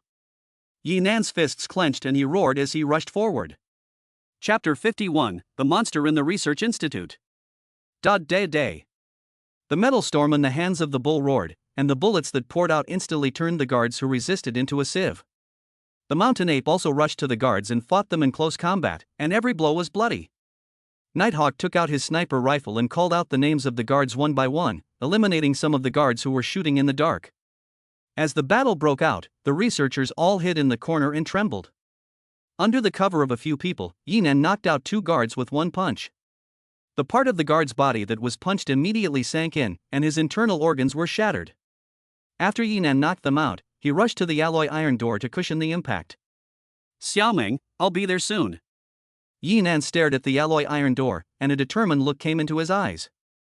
Boss, be careful. The voice of the Nighthawk suddenly came from his ear.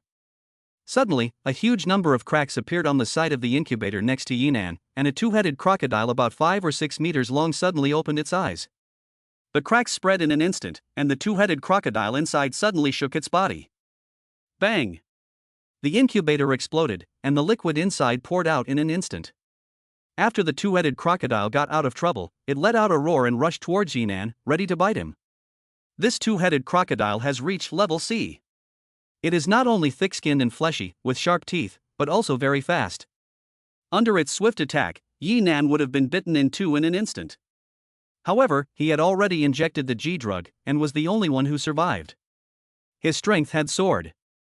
Yi Nan jumped straight up, and the beast missed its bite. Eat my fist. Yi Nan fell from the sky and slammed a powerful fist into one of the crocodile's heads. As he swung his fist, a powerful energy surged through his muscles and blood, and the destructive power of his fist was overwhelming. Bang! Yi Nan could clearly feel the crocodile's skull shatter. Although it was thick-skinned and tough, it only left a fist mark on the surface, but in fact its brain had been smashed, and one of its heads hung down helplessly. But it still had another head, and even if it wasn't dead, it could feel the pain. The pain made it reveal its ferocity, and it opened its mouth and bit Yi Nan again. Swish! As Yi Nan dodged, he immediately took out a high-explosive grenade from the space and threw it into its mouth. With a loud bang, the remaining head was blown to pieces, and the flesh flew through the air. A C-class two-headed crocodile was easily killed by Yi Nan in just a few seconds. What? Although Shan Xiang Man Yo and the others were also fighting, the violent explosion also attracted their attention. As the explosion sounded, the corpse of the C-class alien beast lay on the ground, leaving a mess. Even though each of them was very powerful, it was impossible to kill a C-class alien beast in such a short time. Only then did they realize that the boss was the most powerful person. Ha ha ha. A burst of laughter came from the ear, and the sound echoed in the laboratory.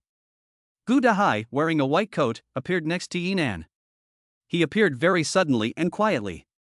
Gee, you little brats are pretty good, you actually found this place. Gu Dahai looked at Yi Nan and said disdainfully, I guess you are here to rescue Su Meng, that girl.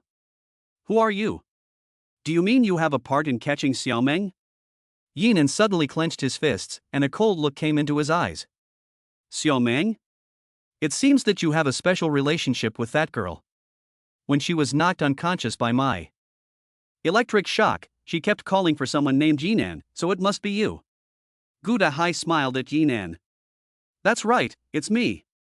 Yi Nan squeezed out these words from between his teeth, crouching slightly, and taking a charging stance like a cheetah. He was going to punch this bastard's head off. Unfortunately, you won't be taking her with you today, because all of you are going to die and become my test subjects. Gu Dahai laughed again, and you see, the contents of these cultivation tanks are all part of my great research. You're full of shit, you crazy bastard. Bull Roarer roared at Gu Dahai. Crazy? What do you know, you big lump? What do you think the price is behind modern advanced technology? What research isn't stained with blood? Do you think every piece of high-tech research is ready to use? There's a trial stage, and with trials, there are sacrifices. His words were full of momentum and righteousness, and his voice rose a few points. Ridiculous. Shan Xiang also shouted angrily. What do you know, you bunch of mercenaries on the run? Now the aliens are running wild, and they are constantly evolving. Only by developing something that can compete with them can we survive. As soon as Gu Dahai finished speaking, a beam of light pierced his body and hit the incubator directly behind him, piercing several incubators. The glass shattered and the liquid in the incubator flowed out. The experimental subject inside was still alive, but it didn't make any sound. At the same time, the mandrill's dagger pierced his chest. It was a hologram. The Nighthawk and the others were shocked. The hologram was so lifelike that they didn't realize it was a virtual image. Bang! The Nighthawk shot another bullet at the camera of the ceiling hologram, which was completely shattered and the hologram disappeared. At this moment, Gu Dahai was in the control room of the experimental base, laughing wildly. The projection was exactly the same as his movements. Ha, you still want to kill me? Do you think I'm stupid enough to die? How dare you invade my laboratory? Next, I'll let you take a good look at my great research. As he said this, Gu Dahai slammed the red button on the side. Can you really solve it? Black Widow walked behind Gu Dahai and asked coldly. Black Widow, don't worry. These little rascals are trash in front of my little cutie. Gu Dahai stared at the screen in front of him, his eyes showing extreme madness. Creak. The ceiling of the laboratory opened up. As the gap opened, a bloody and dangerous smell came out, and there were also bursts of roars. Oh, no, there can't be any monsters. Bull stared at the claw and muttered to himself. Will you shut your big mouth? Night Owl shouted in a low voice. As soon as he finished speaking, a huge bloody claw came out, and the sharp claws grabbed the edge of the ceiling, cracking the ceiling. Then, a 3-meter-tall, hunched humanoid monster jumped down from the ceiling. It was blood red all over, with extremely developed muscles all over its body, a hideous appearance, fur claws on the ground, and long nails as sharp as knives. It had fangs in its mouth and disgusting mucus flowing from the corners of its mouth. It still had some human clothes on its body. Although I don't know what this thing is called, it can be seen that it was originally supposed to be a person. What the hell? Yi Nan's heart sank. Bang, bang, bang. 17 or 18 more of the same monsters jumped down next to it. They stared at Yi Nan and the others with fierce eyes, as if a hungry wolf was staring at delicious flesh. Ha ha! My bloodthirsty warriors, tear these people to pieces. Gu Dahai ordered over the radio. Roar, roar, roar. They let out a roar and pounced at the same time. Although they looked human, they moved like beasts. Their front limbs were longer than their hind limbs, and their hind limbs were powerful, allowing them to run extremely fast on all fours and jump very high. In the blink of an eye, 3 monsters rushed to Yi Nan's front, attacking from the left and right sides, and one leapt up and attacked from 3 directions. Their claws had tremendous power, as if they could tear everything apart. Yi Nan's eyes darkened, and he immediately retreated to avoid it. The monster that jumped up patted the ground with its paw, leaving several deep scratches in the hard concrete floor. When the monsters on the left and right sides also attacked, Yi Nan kicked them away with one kick. Although he kicked the monsters away, Yi Nan could feel that their muscles were very strong, and it was like kicking a steel plate. A monster came to the face of the mountain ape, and a paw swept over. No good. The mountain ape's eyes widened in surprise. He jumped up to avoid the attack and stabbed the monster in the back. These are not yet sure if they are alien beasts. If they are human, the heart is also a weak point. However, the muscles on the back of the humanoid monster are very well developed, and the blade that cuts iron like mud did not penetrate the heart. The mountain ape's eyes widened in surprise. As soon as he pulled out the blade, he was thrown away and fell to the ground. Roar! The 2 humanoid monsters took the opportunity and pounced on him at the same time. Their claws were strong enough to tear him apart in an instant. It's over. The mountain ape's eyes were filled with despair. He didn't expect these humanoid monsters to be so fierce, and they had just taken his life in a single encounter. He was good at close combat, but these humanoid monsters were even better, and he was just being restrained. At the last minute, boom! Boom! 2 powerful laser beams struck the monsters, instantly tearing them apart. The shots came from Bull, whose twin laser cannons on his back were still smoking and the muzzle was still warm. Chapter 52, The Arrival of the Fighter Armor. Bull was crouching on the ground in a starting position, with his thick arms firmly supporting the ground. Bull's metal storm was of little use against these humanoid monsters.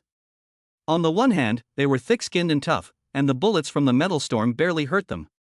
On the other hand, they are fast and have a high intelligence level. They understand orders and know how to work as a team. Metal storm is no match for them. At this point, the dual-barreled laser cannon carried by Bull is of great use. Even if they are physically strong, a single shot will reduce them to ashes. However, the recoil of the backpack laser cannon is very strong, and without strong physical fitness, it is impossible to control it. Damn, this thing has a lot of recoil. Bull gritted his teeth and fired. He felt his bones crack and his teeth clench in pain. Move! Nighthawk fired a shot that pierced the head of another monster that had pounced on the mountain ape. The brain exploded, and after a few convulsions on the ground, it lost its life. The sniper rifle of the Nighthawk is still effective against them. The mountain ape seized the opportunity created by his companions and immediately retreated. Damn it! I don't believe you guys can survive. Gudaha looked at the test subjects on the screen being killed, and his eyes revealed anger. Get out of here, I want them all dead. After saying that, the ceiling opened again. Shit, there can't be any more. The bull said in surprise. Shut up! The mountain ape and the Nighthawk shouted at the same time. Okay, I'll shut up. Bull rushed to shut his mouth. After the ceiling opened, Gudahai released all the test subjects. Monsters jumped off the ceiling one after another, totaling more than 50. The strength of these humanoid monsters had reached the level of ordinary Class C aliens. This number of Class C aliens gathered together would definitely be a disaster. So many. The faces of the others turned pale. Even though Bull had a backpack laser cannon, it was no match for the kind of laser cannon used for city defense. It wasn't an unlimited firing device either. It needed to be recharged after each shot, and the physical burden was also great. The Nighthawk's sniper rifle could accurately hit the monsters' heads. With his marksmanship, he could hit one with each shot, but they were too fast. The mountain ape was even more unable to fight them in close combat. The few people also felt the approaching death. Retreat, retreat, retreat! Bull Roarer yelled, and the few people ran towards the door behind them. However, the door closed in an instant, trapping them inside and turning them into turtles in a jar. The guards and researchers were also desperately pounding on the door. These monsters did not distinguish between friend and foe, and killed anyone they saw. Open the door, open the door. Dr. Goo, open the door, we haven't gone out yet. The guards and researchers all desperately shouted. Once the army of monsters rushed over, they would all die. Sorry, who let you guys be so unlucky? Gudahai laughed wildly in the video. Go, kill everyone. Roar! With the order given, the bloodthirsty monsters all rushed up, their eyes bloodthirsty, wanting to kill everyone. Yinan glanced at the bloodthirsty monsters rushing over, and a hint of brilliance appeared in his eyes. Swish! Suddenly, there was an additional alloy battle knife in his hand. The blade was about a meter long, completely blue, and glistened with a sharp cold light. This blade was the most expensive cold weapon on the black market, worth millions, and he had brought it with him on purpose. Although he had never studied professional knife skills, after he had injected the potion, his fighting instincts were stimulated, and he rushed towards the bloodthirsty monsters. Old, is the boss crazy? The few bullies who were retreating while fighting looked at Yinan charging at the monsters single-handedly, and their eyes revealed disbelief. In their view, this move was no different from suicide. However, Yinan's next move once again refreshed their views and perceptions. Anyone who gets in my way of saving people will die. Yinan roared, and the cold light of the alloy blade in his hand flashed. Before the bloodthirsty monster's claws could fall, he cut off its head with a single blow. Swish! As the head flew up, Yinan's attack on the monster also stopped in place, and a headless corpse fell to the ground. Before it could fall completely, the alloy blade in Yinan's hand pierced the head of another bloodthirsty monster. Kill! The blood also stimulated Yinan's desire to fight in his blood. He was hot all over, and his eyes became bloodthirsty and ferocious, even more vicious than these bloodthirsty monsters. These bloodthirsty monsters were created by humans, and they also have a high level of intelligence. They were all scared by Yinan's terrifying momentum and viciousness. In their eyes, Yinan was not a person, but a god of war. Behind the god of war was a 100-meter-long angry dragon. Ow! The monsters whimpered and all bypassed Yinan, turning to attack the bull and the others. After all, you have to pick the soft ones to squeeze. What's going on? Guda, who had been staring at the screen, was shocked. He had never encountered such a situation since the beginning of the experiment. So he yelled at the screen, "What are you running for?" However, Gudaha's orders had no effect at all. They still bypassed Yinan and attacked the bull and the other guards and researchers who were knocking on the door.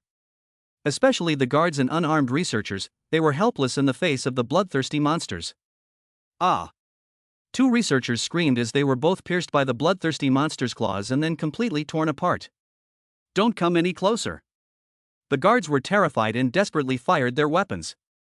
However, the bullets were too slow and ineffective, and they were quickly killed. Bull relied on the laser cannon and metal storm on his back to hold out, and even though the Nighthawk was calling out their names one by one, they were soon surrounded. Damn it, these brainless trash! Gudaha had been keeping an eye on Yinan's situation. The bloodthirsty monsters had all bypassed him, allowing Yinan to reach the third-floor gate without a hitch. He was only one gate away from Su Meng. Shadow was right. You are just a piece of trash after all. You've only created these inhuman things, which are nothing but garbage. Black Widow coldly taunted Gudaha and turned away. She had to make sure that everything was in order on Su Meng's side. Where is the genius? If he doesn't come soon, we're all going to die. Bull moaned in pain. He was suffering from severe pain and blood was oozing from the corners of his mouth. He had already thrown the metal storm aside and replaced it with a steel battle axe. In close combat, the metal storm was no more effective than a fire stick. The long-range power of the Nighthawk's sniper rifle was also greatly reduced. I don't know. With all this noise, they should be here soon. The mountain ape shouted after dodging the sharp claws. As soon as he finished speaking, there was a loud bang, and the wall behind the several people trembled violently. It was the fighter mech. It was majestic, and the muzzle on its arm was emitting smoke.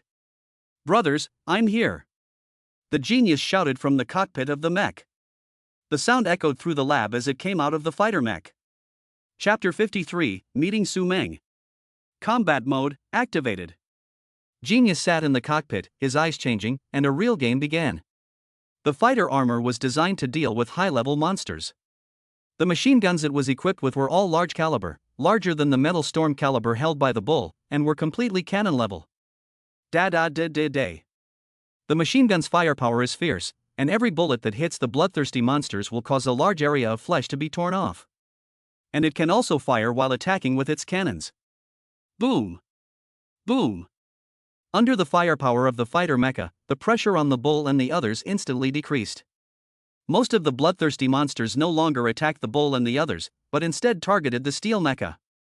No matter how powerful the mecha is, there is only one of it, and it is an old mecha. The bloodthirsty monsters are very smart. Instead of charging into the firepower, they encircled the mecha with their speed.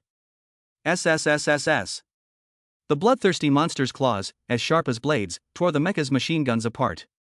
The mecha's cannons were useless in close combat, so it drew out its 4 to 5 meter long blade. "Come on, you bastards, taste the power of my blade." Although the metal blade was rusty, such a large blade was unstoppable with the power of the mecha. Swish! A few bloodthirsty monsters were cut in half with a single swing, and blood splattered. Yi Nan on the other side also arrived at the alloy gate. The gate was very hard and could not be cut open with a knife. So Yi Nan took out some bombs and placed them in front of the alloy gate, detonating them directly. Boom! The bombs burst into flames, and the entire laboratory trembled violently, with smoke and debris flying everywhere. In the third-floor cage, Su Meng could clearly hear the sounds of fighting and explosions coming from outside, and she looked outside in confusion.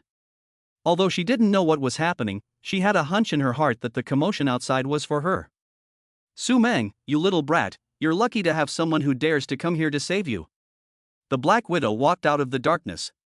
"Yi Nan, is it really him?" Su Meng's feelings at this moment were very complicated, both happy and moved, but also a little scared. Although this base was only a small experimental base, for Yi Nan, a rookie, it was a den of thieves. She didn't want to get him into trouble because of herself. To be able to have a good memory before being caught is already a life without regrets for her. How can you be so stupid? Su Meng looked at the door, her nose became a little bit sour, and her eyes became red. No matter what, she had already decided in her heart that if they could survive, she would never marry anyone else but Yi Nan. It was just too late to say anything now. Yi Nan was already fighting outside, and she didn't know how Yi Nan could make such a big noise. All she could do was to completely trust Yi Nan. "You don't really think you're going to be rescued, do you?" The Black Widow smiled sardonically. "That kid Yi Nan will definitely die here, and I promise you, you'll watch him die right in front of you." After that, she laughed very viciously. "Since he's here, he'll definitely rescue me." Su Meng looked at the door with a look of unwavering determination. "Don't forget, you're in my hands now. He'll do whatever I say because he's afraid of you." The Black Widow took out a dagger and squatted next to the cage. "Do you think he'll hurt himself to save you? You're despicable." Su Meng grabbed the edge of the cage and roared. "Giggle, giggle, giggle. Whatever you say. To tell you the truth, Lord Shadow is on his way back. When he arrives, everyone will die." "What?" Su Meng's face changed, and the black-clad man who grabbed her and left was very strong. If he returned, the outcome would be unpredictable. Now you know to be afraid, too late. Those who oppose the Legion will not have a good ending. As soon as the Black Widow's voice fell, there was a loud bang, and the entire research institute trembled violently. The alloy door immediately changed shape, and huge cracks appeared in the walls around the door. "Damn it, is this kid really going to come in?" The Black Widow stood up and stared coldly at the alloy door. Bang! The door made a muffled sound, it was hit again, and it collapsed with a loud crash. As the door collapsed, Yi Nan's figure also appeared. His eyes were red, and he walked in like a god of war, holding a cold alloy blade. Yi Nan and Su Meng's eyes met, and everything was said without words. "Su Meng, I'm here to take you home." Su Meng nodded with red eyes. This scene is really sensational, I'm almost moved to death. The Black Widow stood aside and sneered, but unfortunately you have a life to come, but no life to go out. Whether you have a life to go out or not, you don't count. Yi Nan stared coldly at the Black Widow. His eyes were cold and murderous, and just one look made the Black Widow shudder. She finally understood why those bloodthirsty monsters would go around this person. But she has also seen big scenes, calmly smiling and saying, "Kid, do you know that this is the territory of the Gamma Legion? I don't care what kind of legion you are, you can't touch my woman." Yi Nan's eyes flashed, and the cold light of the alloy blade flashed. Just as he was about to strike, Black Widow shouted, "Stop, or I'll kill her now." After that, she took out a pistol and pointed it at Su Meng. Black Widow is undoubtedly a battle-hardened warrior, and she would not give a second thought to ordinary people. However, she had already seen Yi Nan fighting in the laboratory, and she had not paid much attention to it at first. But after facing Yi Nan, she realized that this man was terrifying, and there was a murderous aura in his bones. Even if he did not attack, she had a hunch that she was no match for him. So when Yi Nan was about to take action, she took the initiative and used Su Meng as a hostage. Although Yi Nan was fast, there was still a distance between her and Su Meng. If she wanted to kill Su Meng, she would be even faster. "How dare you?" Yi Nan gritted his teeth and was ready to go at any time. "You see, if you dare to mess around, I dare to kill her. The worst that happens is that the fish dies and the net breaks." The Black Widow shouted angrily. "Don't listen to her. She wants to kill Su Meng." Just as Su Meng was about to say something, the Black Widow pressed the button next to her, and a high-voltage current ran through Su Meng's body, causing her to suffer. "Stop!" Yi Nan roared, and the Black Widow quickly stopped. She knew that if she pushed Yi Nan too far, the result would not be good, so she could only punish him a little to teach him a lesson and make him dare not mess around. "You see, it's very easy for me to kill her." The Black Widow smiled coldly, thinking that if she wanted to save her, she would just have to do what she said. "What are you going to do?" Yi Nan shouted, wanting to tear the woman to pieces. The Black Widow casually threw a dagger, which landed at Yi Nan's feet. "First stab yourself in the arm to show your sincerity." The Black Widow smiled. "You want me to injure myself?" Yi Nan's eyes turned cold. If he was injured, it would be even more difficult to save anyone. Not only would he not be able to save Su Meng, he would also die here. "Don't put it so bluntly. If you want to take your woman away, you have to leave something behind, otherwise where will the face of my Gamma Core be?" The Black Widow put her hand on the button. "Hurry up, I don't have the patience to wait with you." "No, don't." Su Meng struggled and said to Yi Nan, "I understand your intentions. Hurry up and leave, or it will be too late." "Shut up." Black Widow pressed the button, and high-voltage electricity once again flowed through Su Meng's body. "You should have the awareness of a hostage, understand?" Black Widow looked at Su Meng with a smug look, but she also glanced at Yi Nan in the corner of her eye. As soon as he had the intention to attack, she would immediately act. "I'll fucking." Yi Nan watched Su Meng being tortured by this woman, and the handle of the alloy blade was about to be deformed. At this moment, the low growl of the Night Hawk came from his ear. "Boss, get down." After hearing this, Yi Nan chose to get down without hesitation. The moment he got down, Black Widow panicked, because behind Yi Nan, next to a culture tank in the second laboratory, the Night Hawk was aiming at him with a sniper rifle. Bang! The muzzle of the sniper rifle fired a dazzling beam of light, which instantly entered her pupils. Chapter 54, Sniping Black Widow.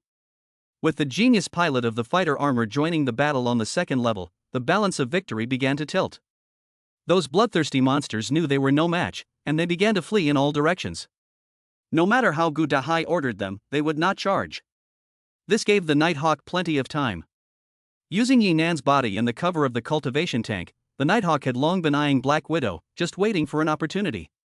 He was best at long-range sniping, and the moment Yi Nan crouched down, he had his chance, and shot the Black Widow in the head. It's over. The last thought in the Black Widow's mind was. Although she was a minor character in the Gamma Legion, she had followed the Gamma Legion for several years, and had experienced many battles, large and small. Her head and half of her body were smashed into a rotten watermelon, and she couldn't have died anymore. Awesome! Yi Nan saw Black Widow being killed by a sniper and gave him a thumbs up, then ran towards Su Meng. For him, the money was really worth it. Yi Nan swung his knife and cut the cage open. In front of his million alloy knife, the electric cage was as soft as tofu. Bang, bang.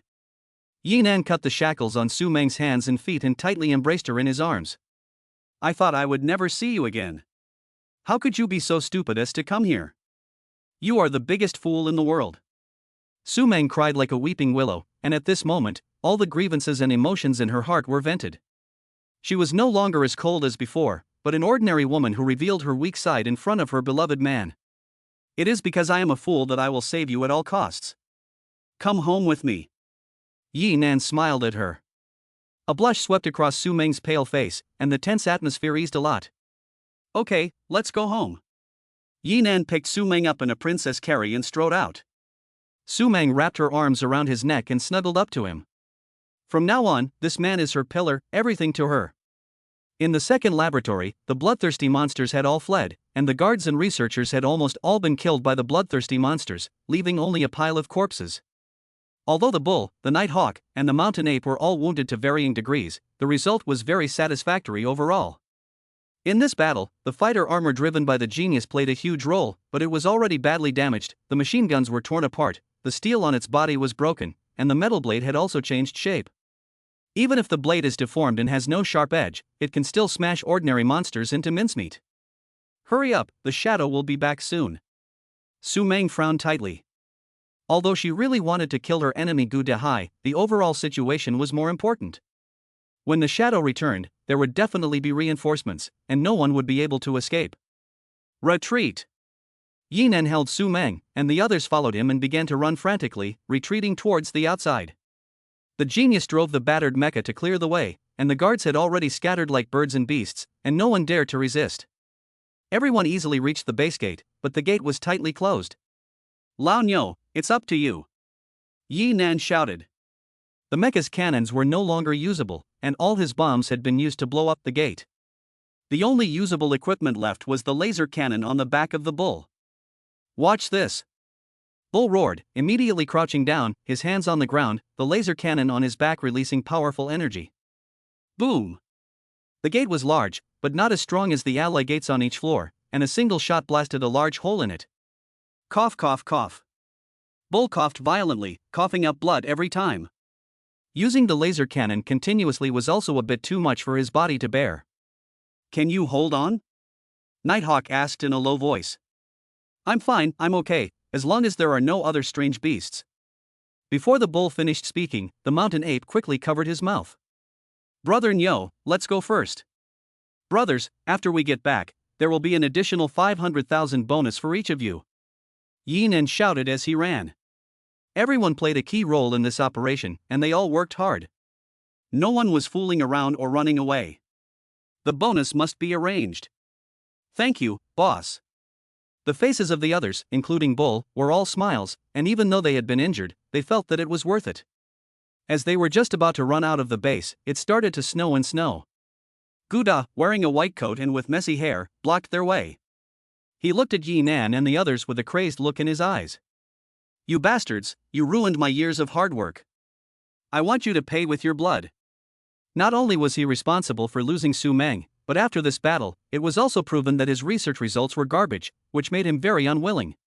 After saying that, he directly took out a blood-colored potion and stabbed it into his own neck. Ah!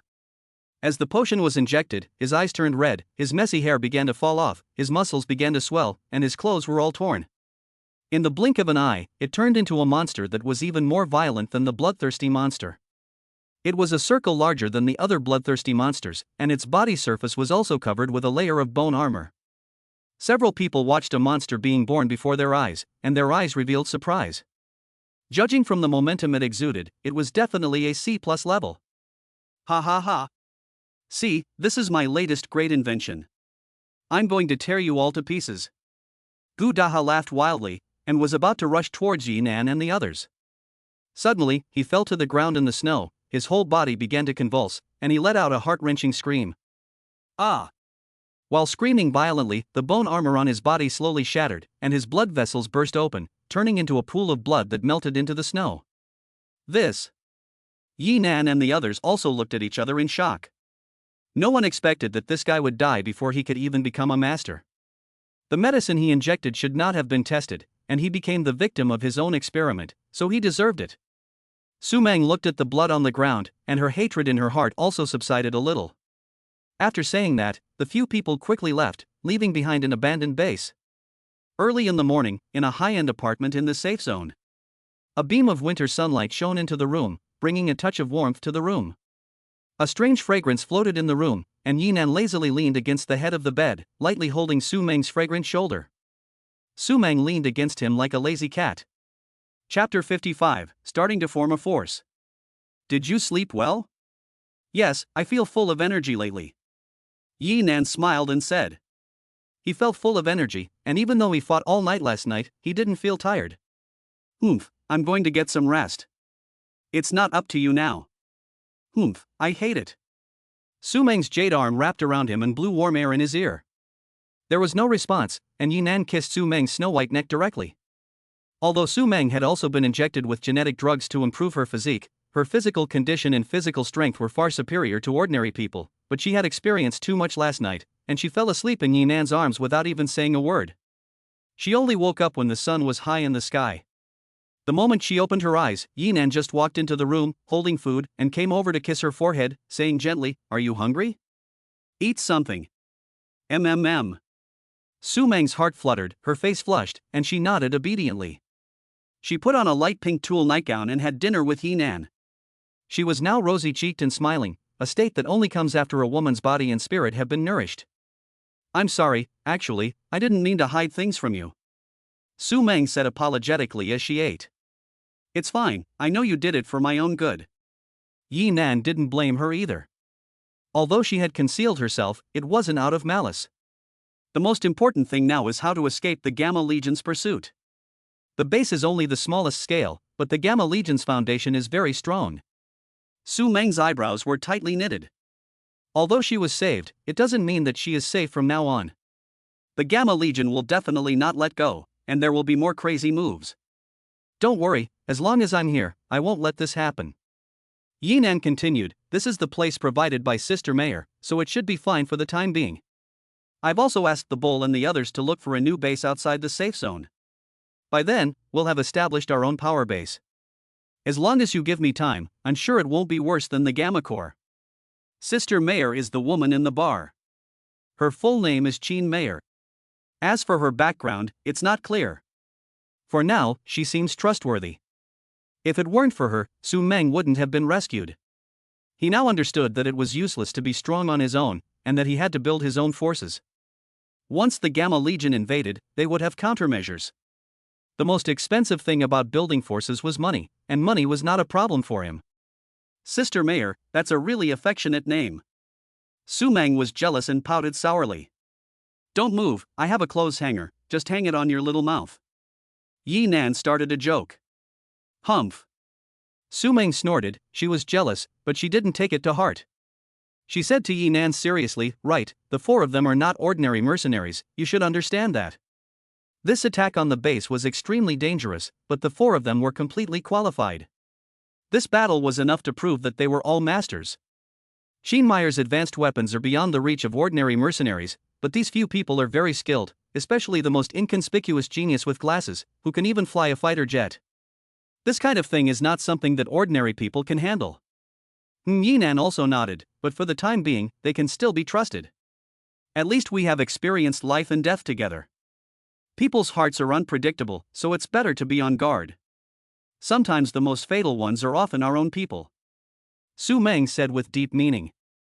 Don't worry, I remember. Yinan smiled slightly, and the communication bracelet rang. There are also communication devices on Blue Star, which are a simpler and lighter type of bracelet. Yinan tapped the bracelet, and a small light screen appeared, which was a list of parts that needed to be repaired on the fighter armor. Damn, it's so expensive. Yinan was shocked. The parts needed to repair the mecha alone cost 30 million, plus the 5 million owed to Qin Meyer, and the 500,000 bonus for each of the four. Now he needs to raise at least 37 million. Although most of it is used to repair the mecha, he has also experienced the power of the fighter mecha. This mecha must be repaired, even if I have to sell everything I own. 37 million, it seems that I have to go back to Earth to purchase some supplies. Yinan muttered to himself. Although he still has the energy core of an A-class alien, it is very valuable, but this kind of thing cannot be bought with money. It will be useful in the future, so it is better to exchange it for money with tea, wine, and some food first. You go, I will wait for you at home. Although Su Meng said this, her eyes still revealed reluctance. I will stay with you for another day, and leave in the morning. MMM. Yinan hugged her into his arms and enjoyed the tranquility of this moment. Outside the safe zone, an abandoned sewage treatment plant. The Shadow was dressed in black and walking through the blood-soaked laboratory. After the battle, the laboratory had become a living hell. He came to the half-dead body of the Black Widow, and a fierce light flashed in his eyes. Anyone who dares to touch me is looking for death. Roar! A low roar came. A bloodthirsty monster rushed out from the dark corner and pounced on the side of the Shadow. It was one of the escaped test subjects that had been lurking in the laboratory. When it saw a living thing coming, it attacked without hesitation. Swish! A sharp flash of cold light flashed, and half of the bloodthirsty monster's head was cut off. It fell straight to the side of the Shadow and twitched a few times before it stopped moving. Gouda Hai, that piece of trash, spent so much money on the organization and came up with a pile of trash. The Shadow looked coldly at the corpse of the bloodthirsty monster. No matter who you are, if you dare to oppose the Legion, you are dead. Boom! A mushroom cloud erupted, and the entire sewage treatment plant was razed to the ground, completely erased from the map. Evening, on Earth, in the garden of the villa. Swish! A blue light flashed, and Yinan rolled over and landed in his own courtyard. Although he had promised to accompany Su Meng for a day, Su Meng didn't keep him company all the time, and only left him until dusk. Who? Yinan took a deep breath of air, glanced at the flaming sunset, and turned towards the direction of the sea. The sunset and the sea surface were connected, and the entire sea was red. The air on Earth is still good. I don't know when I can bring Meng with me. Yinan muttered to himself. After saying that, he turned and walked towards the villa. Click! Yinan was stunned the moment he opened the door. He saw Ma Xiaoman lying on the sofa, sound asleep. There were several big kawaii dolls on the sofa, and she was holding one of them. Next to her was a pile of snacks, and she was chewing on a big straw about 2 meters long. The other end of the straw was a big bottle of Pepsi, which had already been drunk by her. She was wearing a panda bear pajamas, which made her look not only cute but also innocent. This girl, she slept so soundly that she didn't even know I had come home. Yinan's mouth curled up into a smile, and he picked up a chicken foot and waved it in front of her nose. Ma Xiaoman sniffed her little nose and slowly opened her eyes. When she opened her eyes, she happened to meet Yinan's gaze. Master, you're back. Ma Xiaoman immediately sat up in a fluster. You're quite enjoying yourself while the master is away. Yinan smiled indifferently and sat down beside her as if nothing had happened. Ah, I'll go and tidy up. Ma Xiaoman was embarrassed and stuck out her tongue, quickly getting up to tidy up. During the time Yinan was away, she had made herself at home. After Yinan caught her in the act, she was both embarrassed and guilty. Yinan grabbed her arm and pulled her gently, and Ma Xiaoman sat directly in his arms. What are you doing? Ma Xiaoman's heart would beat wildly whenever she was in close contact with Yinan recently. What do you think? Yinan said gently. The hot breath blew in her ear, making her feel hot all over and about to melt in his arms. Chapter 56, Sister Rong's Appointment. Although Ma Xiaoman knew martial arts, she did not have a strong resistance to it. You, don't mess around, be careful. Ma Xiaoman was about to say something, but Yinan kissed her. Ooh. Ma Xiaoman was about to enjoy the feeling of suffocation, but Yinan let go of her mouth. At this moment, Ma Xiaoman felt a heart that was neither up nor down, full of anticipation, but also full of disappointment. Her big, watery eyes looked pitifully at Yinan, as if they could squeeze out water. Okay, that was your punishment. Humph. Ma Xiaoman moaned, quickly ran back to her room, and closed the door behind her. Her body pressed tightly against the door, and her heart was pounding like a deer. Yinan had just picked up a can of beer to quench his thirst when Ma Xiaoman's voice came from behind him. Welcome home, master. Yinan turned his head casually and almost spewed out a mouthful of beer. He saw Ma Xiaoman with her hair tied in a ponytail, a pair of cute cat ears on her head, and white silk high heels. Her face was flushed, and she looked cute and shy. Gulong. Yinan swallowed the beer, not knowing if it was saliva or alcohol, and his eyes were wide open. Although Ma Xiaoman was shy, she couldn't help but feel secretly happy when she saw Yinan's big, copper bell eyes. She knew she had made the right choice. Ah! Yinan came to his senses. I'm tired. Go and fill the bathtub. I want to take a bath. Yes, right away. Ma Xiaoman quickly ran to the bathroom, put hot water in the bathtub, and prepared everything for the bath. I'm still thirsty. Yinan gulped down a cold beer, but the fire was not easily extinguished. Master, the water is ready. The voice of Ma Xiaoman came from the upstairs bathroom. The temperature is okay. Yinan tested the water temperature with his hand, stood next to the bathtub, and said, Okay, you can go out. Go out? Ma Xiaoman thought to herself, when did this big bad guy change? What are you looking at? Do you want to stay? Yinan smiled and looked at her with fiery eyes.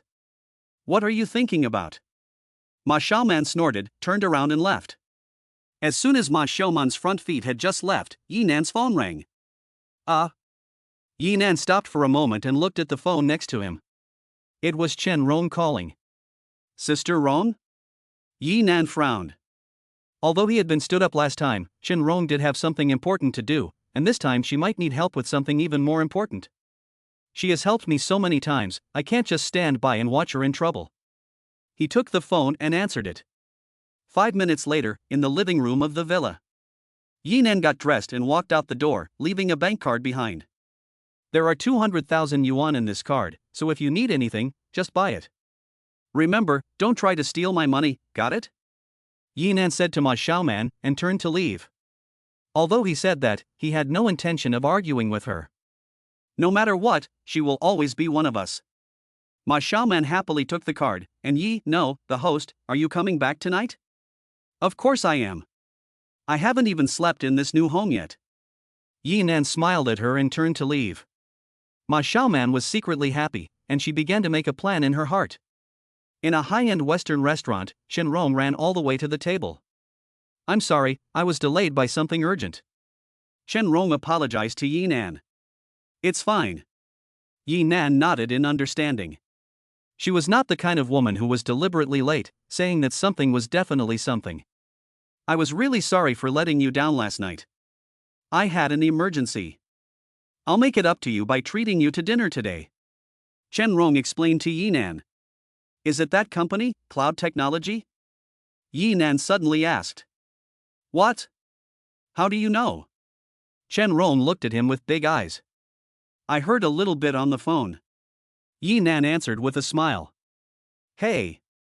Chen Rong sighed. She had been very worried about this matter recently. The Chen family had invested nearly 10 billion in cloud technology. Now that cloud technology had gone wrong, the stock had plummeted, and they were almost out of money. Although the Chen family has a strong financial background, after this incident, they have been unable to recover. Grandpa Chen is even bedridden and is still in the hospital. So what happened to this company? Yinan asked again. The company's CEO lied to my grandfather, and the plans and grand research plans he gave were all fake. Not long after my family invested, the products he developed could not achieve the advertised results, so he fled abroad with the money.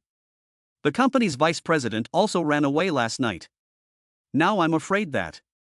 What am I telling you this for? Chen Rong sighed, these things are completely out of the question for Yinan. It's okay, just think of me as a trash can, pour out all the dissatisfaction in your heart to me, it will make you sick if you hold it in. Yinan looked at the beautiful woman in front of him. The first time he saw her was when they met on the road. At that time, she was in her prime, an existence that was unattainable to him. But now her face is a little haggard, her eyes show fatigue, and she doesn't know how long it's been since she's had a good rest. How can that be? How can I bring my negative emotions to you? Chen Rong smiled indifferently. Then tell me what difficulties you have, maybe I can help you. Chen Rong shook her head helplessly. You don't understand. How do you know I don't understand? Even if I don't understand, I know other people, maybe they do. Yinan asked persistently. He had a hunch that he could solve the problem that the Chen family was facing. Facing Yinan's pleading, Chen Rong also revealed it. Now we are facing the problem that the CEO of Huanyun Technology has fled with the money. The R&D team is still there, but there is not enough money to develop it. The efforts invested before have been wasted, and the money has been lost. Even if there is money, the R&D team may not be able to develop the expected product. Chen Rong's meaning is that no matter if the boss of Huanyun has fled or not, the result will be the same. Yinan frowned and said, so can we understand that as long as we can develop the expected product in a short time, we can definitely save Huanyun technology and make a lot of money? No one else can solve this problem, but he can. The development of Blue Star technology is simply incomparable to that of the Earth. He can bring back a chip that can surpass a top R&D team. For him, it's a piece of cake. Chapter 57, a sex offender who specializes in hunting young women. The truth is that this is the truth, but products cannot be created by thought alone. Without a physical object, everything is empty talk. Before Chen Rong could finish her sentence, Yinan slapped the table, startling her. I know a genius who was very accomplished in scientific research. Maybe he can do it. Stop joking. The R&D team is full of geniuses. They are all super students, and you only know one of them. Chen Rong sighed. In his eyes, Yinan's so-called genius was just someone who had an interest in scientific research. In terms of real talent, he was no match for those with work experience in the R&D team. Yinan grabbed her hand and looked her in the eyes. Trust me. Show me your product function proposal. My friend can definitely handle it. Chen Rong grabbed his big hand and her face turned slightly red. Although the proposal is a secret of the company in some ways, it is impossible to research it now, and it is not a secret that needs to be kept. Besides, she can only trust Yinan. Okay. Chen Rong took it out of her bag directly. She has been busy with this all day, and she doesn't even have time to close her eyes. She carries all kinds of documents with her. Yinan opened the proposal and was speechless for a moment. Even though he had received a higher education, these things were like a foreign language to him. Especially when it came to some professional knowledge, he knew each of the letters and words individually, but when they were put together, it was a bit ridiculous. Pop. Chen Rong couldn't help but laugh at Yinan's dazed look. The gloomy clouds of melancholy dispersed, and the sun shone on her face again. How is it? Can't you read it? Yinan was a little embarrassed. Hey, it doesn't matter if I can't read it, as long as my friend can understand it. Yinan put away the documents. As long as there is a professional research direction, with the ability of a four-eyed genius, he should be able to quickly come up with what Chen Rong wants. Then he can bring it back to the R&D team of Huanyun Technology for a second review, which should not be difficult. When do you need it? As soon as possible, preferably within 10 days, because the publicity for our products is already in place. Chen Rong frowned. The reason why the stock of Huanyun Technology has plummeted is that the news of the boss running away has leaked. As long as we can come up with a product, we can turn the tide. Although Chen Rong didn't hold out much hope, there was at least a glimmer of hope. Even though she was a bit skeptical, she still bet on Yinan. Okay, I'll take care of it. Yinan smiled, but we're family, so we've agreed in advance that if this Huanyun Technology can be revived, you have to give me shares. I want to be a shareholder. Okay, if Huanyun Technology is revived, I'll give you half of the shares that the Chen family has. Chen Rong's eyes showed a determined look. If Huanyun Technology collapses, it will become worthless. Now we can only try to save a dying horse. What if Yinan succeeds? Moreover, the Chen family is the absolute majority shareholder of Huanyun Technology. Half of the shares are worth billions of dollars. Let's celebrate our first cooperation. Yinan raised his glass and the two of them drank it down. Chen Rong hurriedly finished her meal and left in a hurry. Due to the investment losses of Huanyun Technology, there have been major changes within the Chen family, which can be described as a single hair moving the whole body. Yinan only needed to come up with a convincing product. He went home. Yinan drove straight to his home. His villa was not far from the beach, and he felt very relaxed as he drove along the coastal road and enjoyed the sea breeze. When he had time, he would definitely buy a supercar and go for a ride. Just as he was about to arrive home, a shadow by the beach caught his attention. Creak! Yinan slammed on the brakes, stopping the car, and then stared at the shadow. He saw that she was thin, wearing a thin gauze dress, with a slender figure, standing on the beach by the shore, lost in thought. The sea breeze blew, raising her hair, and the gauze dress on her body also danced with the sea breeze. What am I looking at? It turned out to be a person. Yinan muttered to himself, just about to start again when the figure suddenly walked towards the sea. Fuck, she looks like she's going to kill herself. Yinan was shocked. Every year, there are many people who jump into the sea and commit suicide in Linhai City. Although the woman had nothing to do with him, he hesitated for a moment and still chose to run over. It was a very beautiful woman. Although her appearance was slightly inferior to the peerless beauties such as Chen Rongrong and Su Mang, she exuded a hint of mature and charming charm of a young woman. She had shoulder-length short hair and a slightly flushed face, and it looked like she had been drinking. She walked towards the sea step by step, and in a blink of an eye she was already waist-deep in the water. "Hey, don't be so desperate, don't die." Yi Nan quickly ran over and grabbed her arm. "Who are you?" The woman was about to shake off Yi Nan's hand, but Yi Nan didn't care and just picked her up, turned around and ran towards the shore, and in 3 or 2 steps he ran onto the beach and put her down. "What are you doing?" The woman looked at Yi Nan warily. After all, it was dark and suddenly a strange man appeared, making her feel uneasy. "Of course I'm saving you. This is not far from my house. If you die, my house prices will drop." Yi Nan looked at the woman and thought to himself, "Wow, she's a beauty. Who's going to die? I just want to cool off," the woman said angrily. The gauze on her body was very thin, and when it got wet, it stuck to her body and was almost transparent. Her legs were straight and slender, and her body was almost transparent. The woman sensed Yi Nan's gaze and backed away again. "Hey, what are you doing? I'm telling you, I have a husband." "You have a husband? Then I'm relieved," Yi Nan blurted out in a trance. The night was dark, and Yi Nan's face was also very blurry. He was smiling when he said this, and the woman completely took him for a perverted sex offender who specialized in hunting young women. "Help, there's a pervert! Help!" she shouted as she ran towards the shore. "What?" Yi Nan was shocked. He never expected this to happen. He had tried to save her, but she had taken him for a pervert. This place was remote, and if someone had passed by, they would have been sure to misunderstand. "Hey, stop!" Yi Nan shouted, and gave chase. The woman looked at Yi Nan running after her and ran even more happily. Especially those long, straight, slender legs, running at a fast speed, under the instinct of survival, the speed was comparable to that of a professional athlete. She must be a rabbit, running so fast. Yi Nan thought he could catch her in 2 or 3 steps, but she sped up even more. No matter how fast she ran, Yi Nan caught up with her with a little effort and covered her mouth in the first instance. Under the influence of inertia, the woman stumbled and fell to the ground, and Yi Nan took advantage of the situation to throw her down on the beach and hold her down tightly. "Woo woo woo." The woman opened her eyes wide, thinking that Yi Nan was trying to do something to her, and desperately struggled. "Shoo! Shoo! Shoo! Don't shout, keep your voice down, you hear me? If you attract people here." Yi Nan hadn't finished speaking, and the woman nodded desperately, as if she understood what he had said. "You should have cooperated with me earlier." Yi Nan let go of her mouth with satisfaction. "I can cooperate with you, you can do whatever you want. But, you must not harm me, okay? I still have a daughter." The woman stared at Yi Nan in horror, her beautiful eyes full of pleading.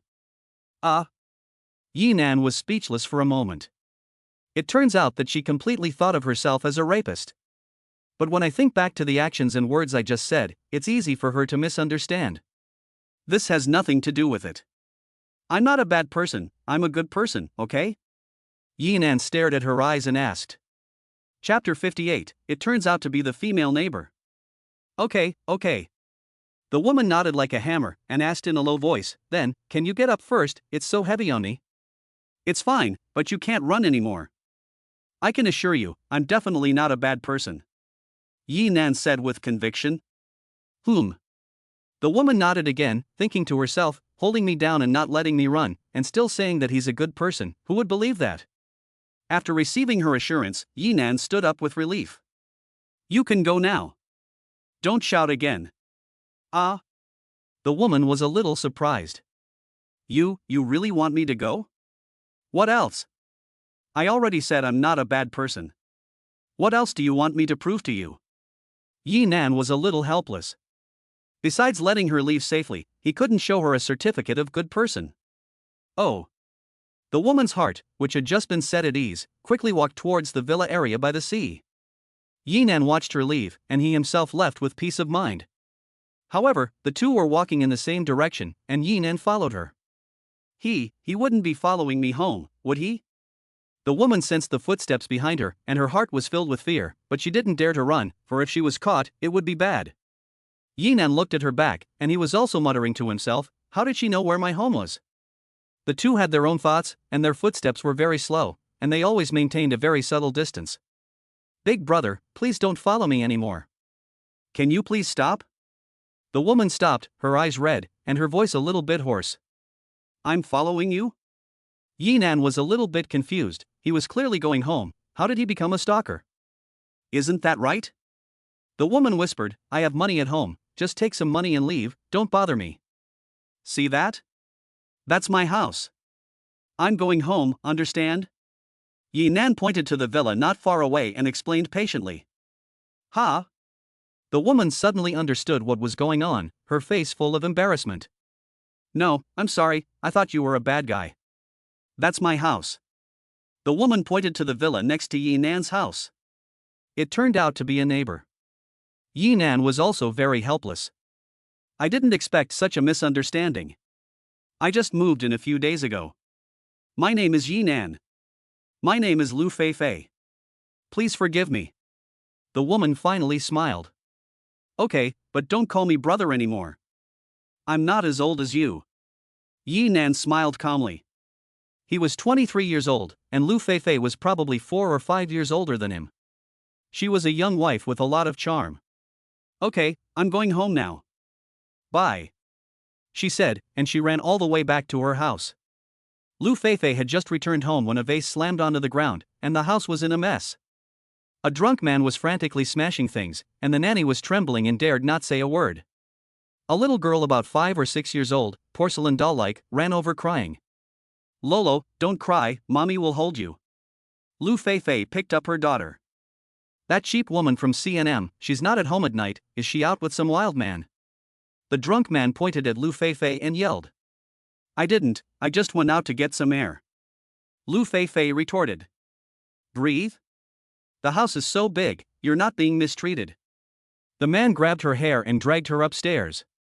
Daddy, don't hit mommy, please don't hit mommy, Lolo begged. The girl desperately pulled back. Get out, you little brat, I'm not your father. The man roared and dragged Lu Feifei away. Yinan pushed open the door to his home and found that the house was spotlessly clean and quiet. When he came back before, Ma Xiaoman would be in the living room or doing something else, but now there was no movement at all in the house. Maybe she's sleeping. Yinan muttered to himself. As he spoke, he changed his shoes lightly and quietly, preparing to take a bath alone and then sleep soundly. As Yinan was about to push the bathroom door, a cat meow came from the stairwell. Meow? A cat? Yinan was startled. He didn't have any pets at home, so where did the cat come from? Looking in the direction of the sound, he saw Ma Xiaoman peeking out from the stairs. She was wearing a cat maid's outfit and looked at him with a smile on her face, saying softly, You're back. What are you? Yinan was surprised. She walked over to him with an elegant and light step, leaning against the wall. You are tempting me to make a mistake. Yinan looked at her with a devilish smile and swallowed his saliva silently. Didn't you say that someone was waiting for you? Ma Xiaoman went around behind him. She slowly hugged Yinan's waist, her pretty face pressed against his back, and listened to his heartbeat gently. The next morning, a ray of bright sunshine accompanied by a cool sea breeze blew into Yinan's bedroom. Yinan opened his eyes and stretched lazily. Although he didn't sleep much that night, he felt refreshed after a short rest. Since the injection, he felt full of energy and his physical strength had recovered very quickly.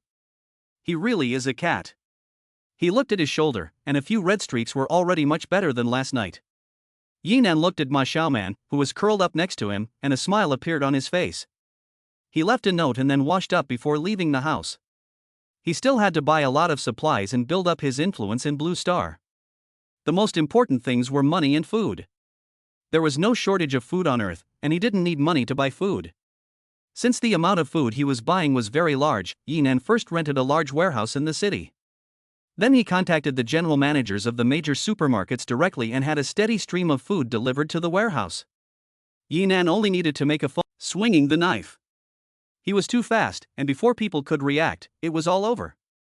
The fat man was so scared that he trembled all over, and he touched his head in a daze. In that moment, he felt as if he had just narrowly escaped death. Get out of my way. Yinan casually threw the dagger, which disappeared directly into the wall next to him. He only had to make one move to intimidate everyone. All the gangsters obediently stepped aside, making a path for Yinan. Chapter 60, Back to Blue Star to start a business. Yinan walked over to Shangguan Wenting and the others and stopped. When he stopped, Wu Yu, Zhangli, and Shangguan Wenting also found their center of gravity. Are you all okay? Yinan looked at Wu Yu's hand. At the moment, only his hand was still bleeding. It's a small matter, I won't die. Wu Yu smiled at Yinan, and he admired Yinan's courage. When one person arrived, the whole place was quiet, and even the scarred man stopped a lot. The scarred man stood up with the help of his subordinates and shouted at Yinan, "Kid, you don't need to be so arrogant here. If you don't pay the money today, this won't be over." Didn't Wenting give you the money? Yinan said coldly. She only had to pay the interest for the previous few days. She delayed us for 3 days, and we want an extra million. Isn't that fair? The scarred man asked coldly. 3 days and 1 million in interest is not too much. There is a total of 1.2 million in principal. Now you want 4 million. Why don't you just rob it? Why do you still lend money at high interest rates? It's more convenient to just rob the bank. Zhangli angrily retorted. Bitch, shut up if you have nothing to do, or I will tear your mouth. The scarred man said coldly. You. Zhangli was about to speak, but Yinan interrupted. You are right, 1 million interest in 3 days is not much. See, this brother is reasonable. The scarred man smiled meaningfully. Brother, is the 1 million in cash or by credit card? Give me the card number. Yinan said indifferently. It's great to work with someone who is so reasonable. The scarred man smiled and gave Yinan the card number. Yinan picked up his phone and directly transferred 1 million yuan. Shangguan Wanting and the others frowned slightly, not understanding why he would give the other party 1 million yuan. This is obviously extortion. The money has arrived. The money has arrived. Brothers, let's go. The scarred man looked at the text message on his phone and smiled. He waved his hand and was about to lead the brothers away. Wait a minute. Yinan suddenly stopped them behind him. Brothers? Do you still have something to do? Scarface was a little confused. He also felt that Yinan was so happy to give the money, which seemed a bit off, but he couldn't say where it was wrong. Of course, I paid the interest. Who will bear the loss of this company? Yinan pulled a chair and sat down slowly. For these broken tables and chairs, there are a few $1,000s at the end. Scarface said with contempt, Brother, you're not short of money, why are you so stingy? You're right, I am stingy, otherwise where would my money come from? Yinan smiled indifferently. Scarface's eyes hardened and he threatened viciously, I think you're deliberately picking a fight. If the accounts aren't settled today, no one is leaving. Yinan's eyes hardened and a violent aura emanated from his entire body. This aura made the scarred man's face change. He had also lived a life of blood and guts, and had seen many big scenes, but Yinan's eyes made him shudder. Even the most powerful thugs in Linhai did not have such a gaze. He was 100% sure that Yinan's men had more than one life. Although the scarred man was unsure, he still said stubbornly, You think we brothers are all scared of big things? Brothers, let's go. I want to see what he can do to us. With that, Scarface turned and left. Bang! A wooden club in the hands of a gangster disappeared without a trace, and the next second it exploded directly on Scarface's leg. As the club shattered, Scarface's leg bones also tore with excruciating pain. Ah! He let out a pig-like scream and immediately fell to the ground, covering his leg and wailing continuously. Although the gangsters were numerous, they had been intimidated by Yinan since he appeared on the scene, and they dared not do anything to this man. Yinan casually threw away the wooden stick and looked at the scarred man with cold eyes. I said, if the account is not settled, no one can leave. The gangsters were all stunned by this, and the scarred man begged for mercy again and again. Brother, let's talk it over, okay? I gave you a chance to talk, but you didn't take it. Yinan said calmly, and my money is not that easy to get. Brother, I was wrong. Can I return the money to you? The scarred man screamed. If you had said so earlier, you wouldn't have had to suffer so much. Yinan took out his mobile phone and waited quietly. The scarred man endured the pain and transferred the money back to Yinan, asking in a low voice, "Brother, the money has been transferred. Can we go now? I'm in a good mood today, so I won't hold it against you. Don't get into trouble in the future. Do you hear me?" "Yes, yes," the scarred man nodded repeatedly. "Get out." Yinan's words gave everyone a sense of relief, and they all left in a rush, disappearing into the office, leaving behind a mess. "Brother Nan, you're awesome, you're still the best. Those people just now were like mice seeing a cat." Wu Yu gave Yinan a thumbs up and admired Yinan from the bottom of his heart. It wasn't just mice seeing a cat, it was like scolding a grandson, not daring to contradict him with a single word. Zhangli also agreed, then glanced at Wu Yu. "You're not bad, a little better than I expected." Hee hee, Wu Yu smiled and was overjoyed. "This time, thanks to you, otherwise I really don't know how to end it. These rascals are like toads, they disgust you all day long, and if you don't solve it, it will always be a problem. It's just a small favor." Yinan smiled indifferently. "I may not be able to pay you back for a while, the company has just turned around, and it will take a while for us to make a profit." Shangguan Wanting whispered. "It's okay, I don't want interest, it doesn't matter how long it takes." Yinan was right. "If I can't pay it back, I can offer myself to you." Zhangli was laughing on the side, and Shangguan Wenting's face immediately turned red. "What do you mean by offering yourself to me?"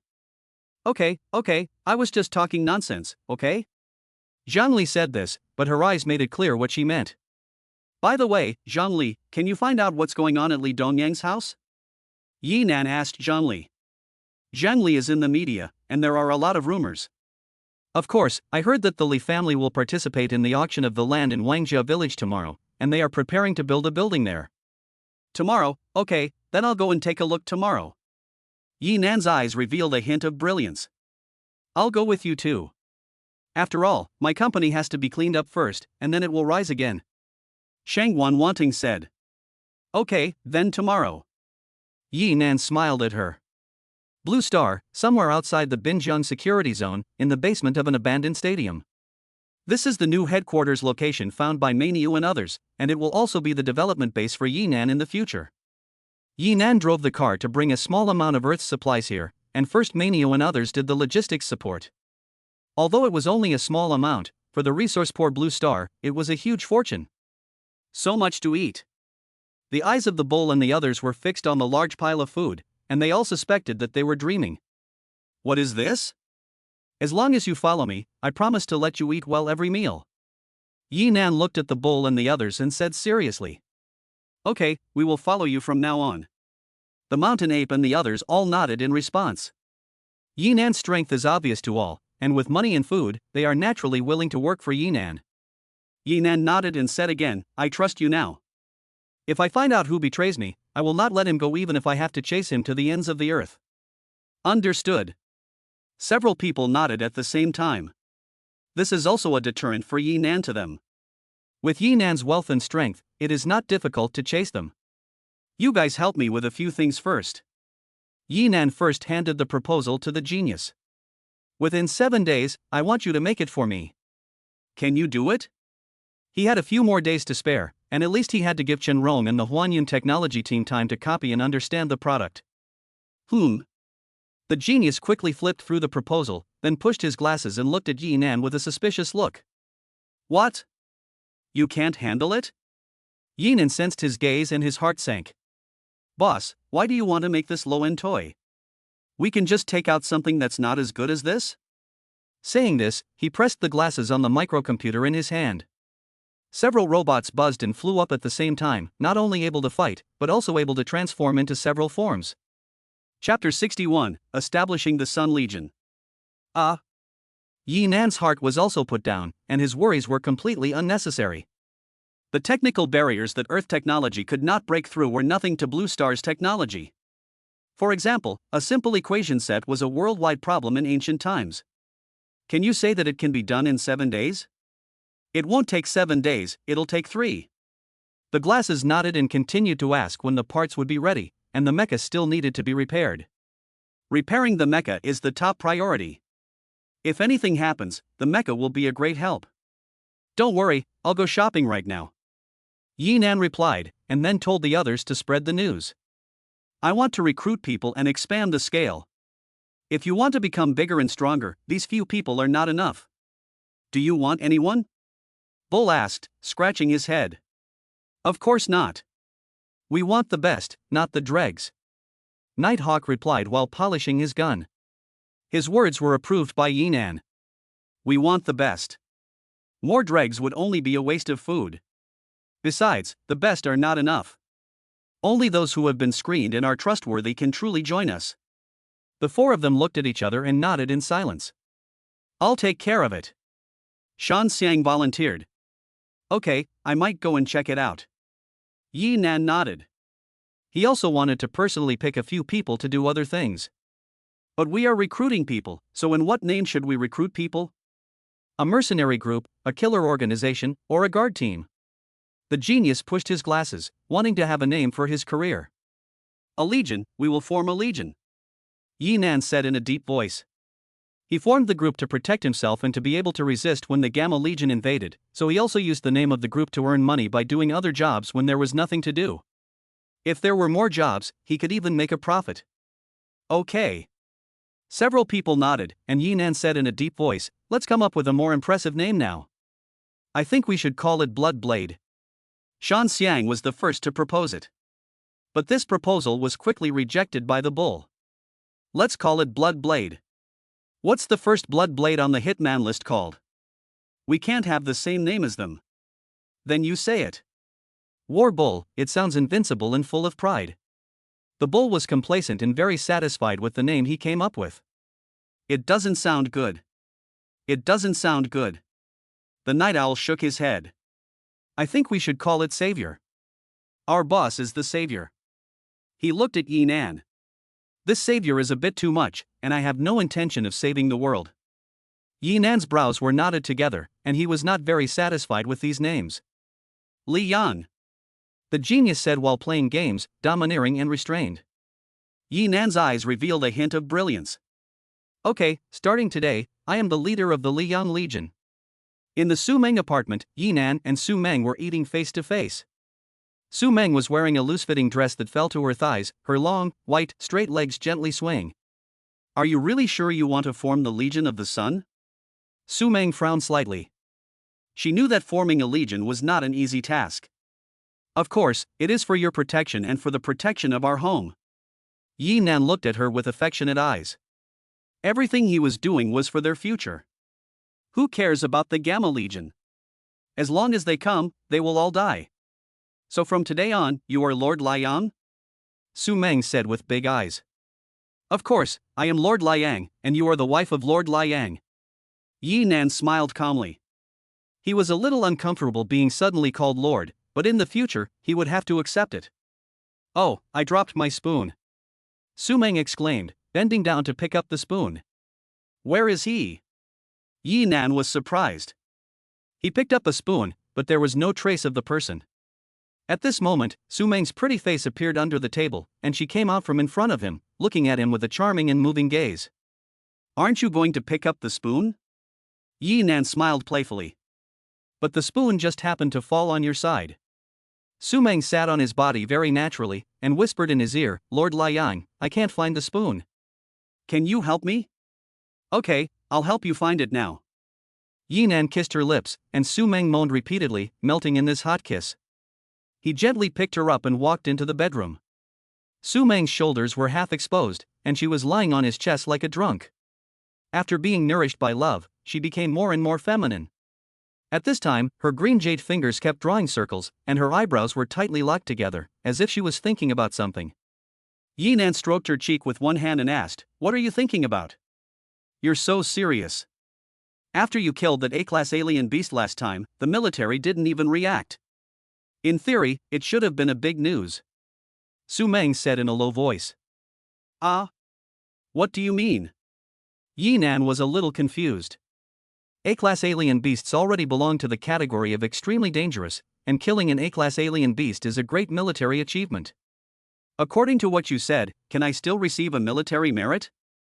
Yi Nan's face lit up. When he was on Earth, if he could receive a military merit, it could be said that the whole family was honored.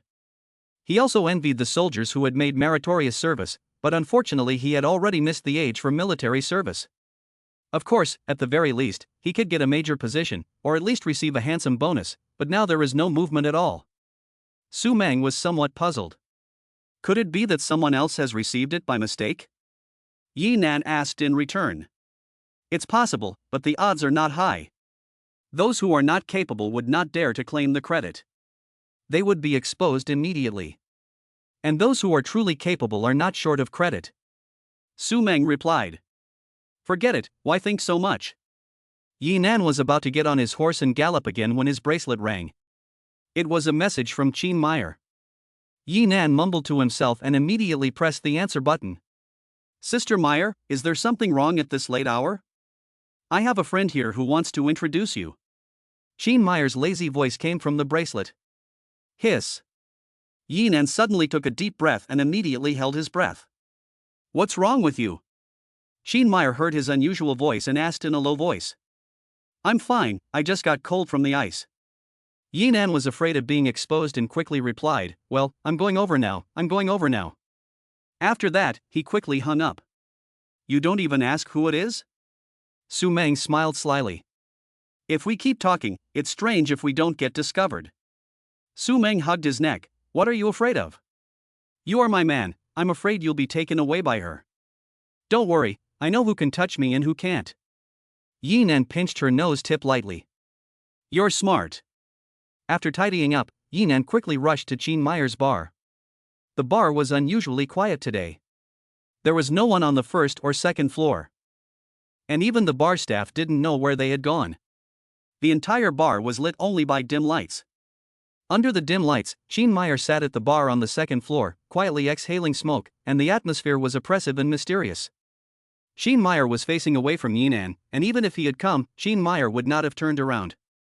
Sister Meyer, Yi Nan was about to say something, but suddenly a chill came from the air, and a gust of wind struck. Swish! A sharp flash of cold light appeared in an instant. Yi Nan had noticed that something was wrong when he came in, and he took every step carefully, reacting immediately to the danger that was about to happen. He sank his body and quickly dodged, and the cold light passed by his side. After this attack, Yi Nan also saw the other party clearly. It was a man with a cold face, about 35 or 36 years old.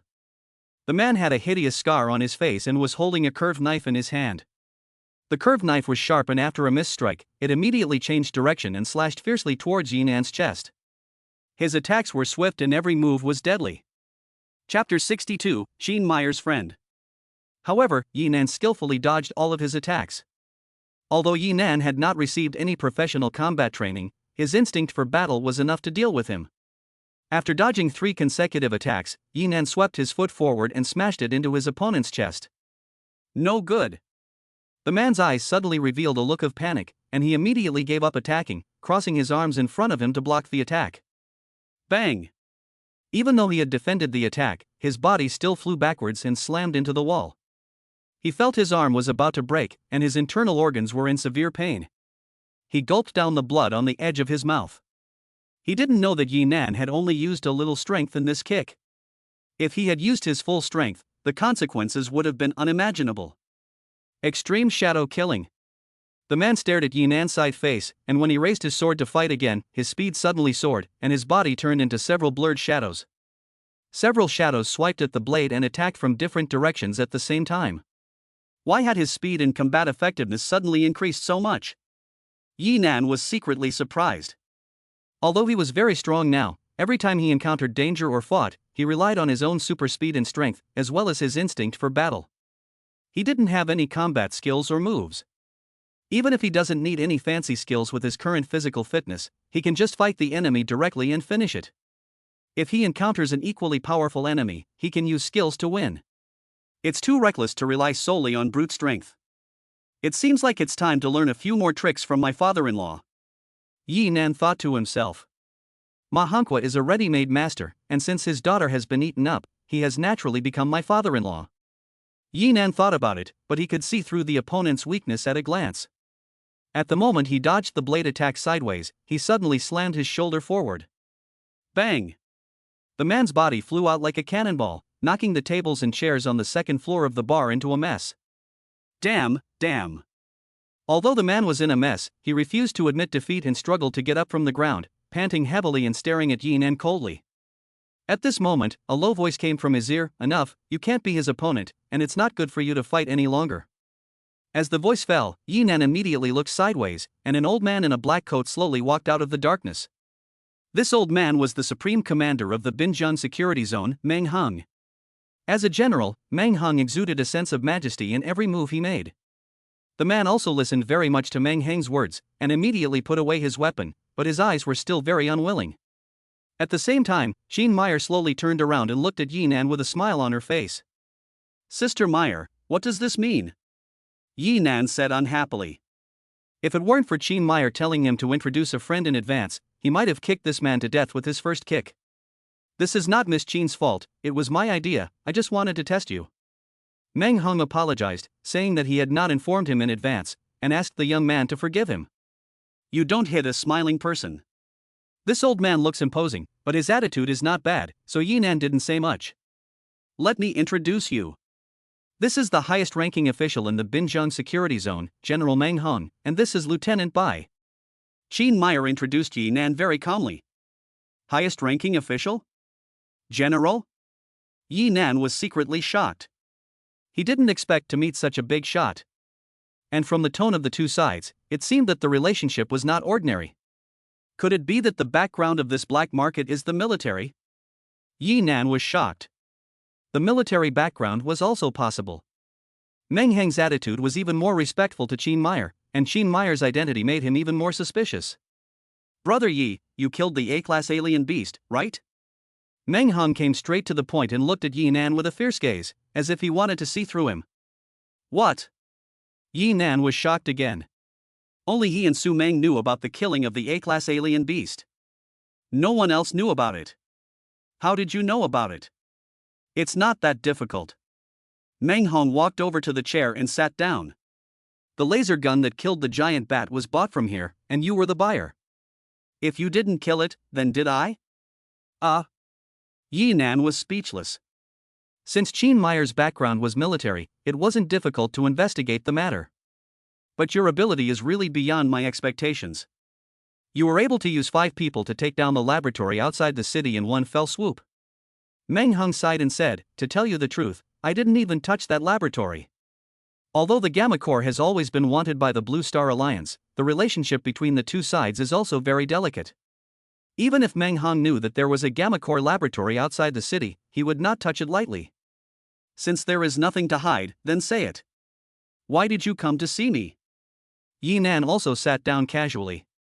At present, apart from the secret of the space gate in his hands, the secret of his own planet is also a secret, and there seems to be no secret at all. For killing an A-class alien beast and protecting the survivors in the safe zone, I have decided to award you with a second-class merit and the rank of Major. Meng Hung answered seriously and took out a delicate metal box from his pocket and pushed it in front of Yi Nan. Yi Nan took it and opened it. Inside was an extremely delicate blue metal made of unknown crystals, which was dazzling even in the dim light of the room. Next to the metal was a metal shoulder badge with a very exquisite pattern. This is the power of the mighty, and it is so easy to get. Yi Nan played with them, secretly pleased in his heart. Thank you. Yi Nan was also very polite, and accepted it directly. From now on, you are a member of the Dragon Warrior, and with this badge, you can enter and leave the Binjiang military base at will. Meng Hung smiled and said, enter and leave the military base at will. Yi Nan knew the value of this word, which was a privilege only senior officers could have. This general he had never met before suddenly offered him so many favors, and he was a little overwhelmed. He whispered to Jean Meyer, tell me the truth. Is there a trick in this?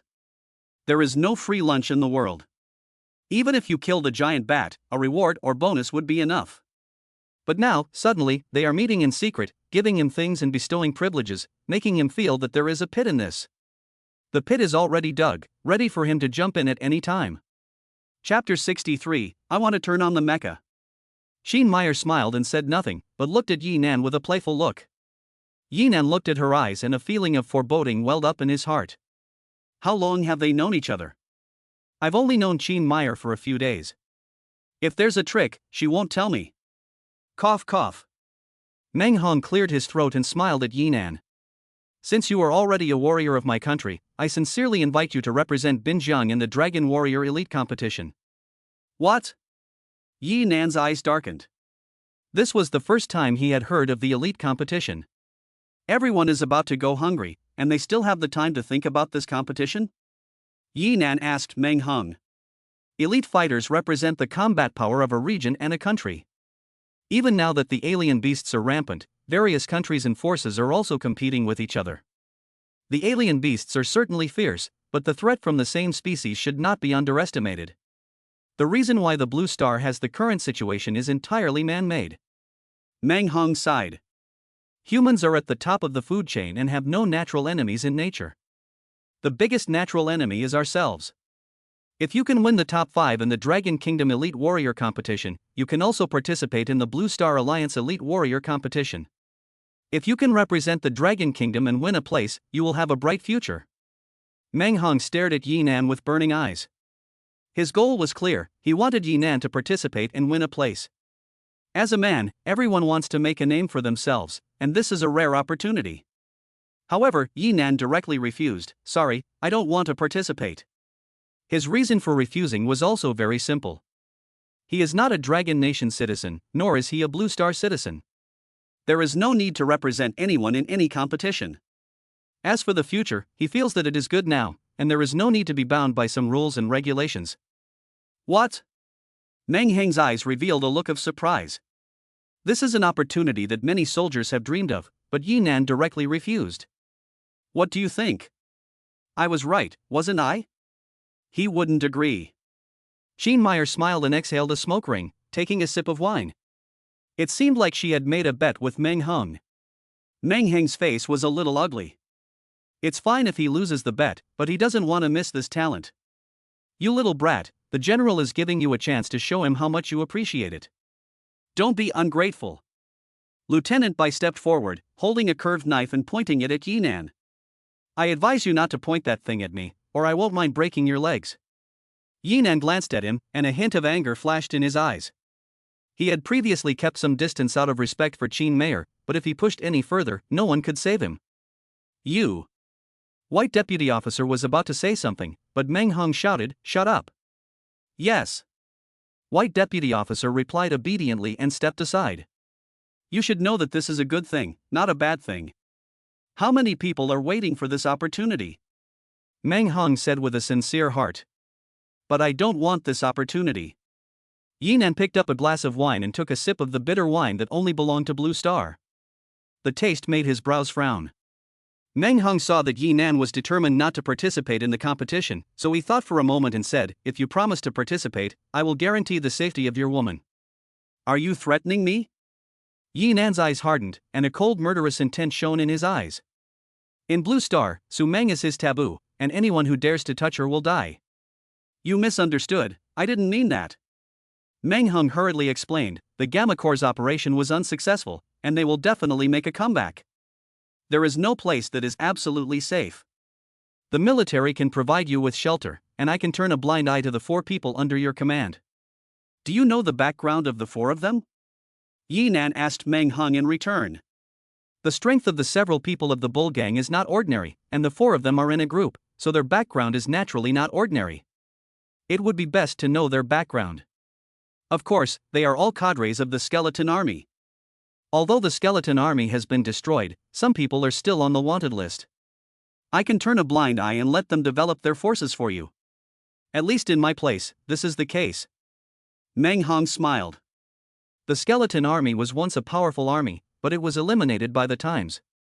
Small mercenary groups can be established, but once they exceed a certain scale, the military will not turn a blind eye. Meng Hung was completely giving him the green light this time, an absolute green light.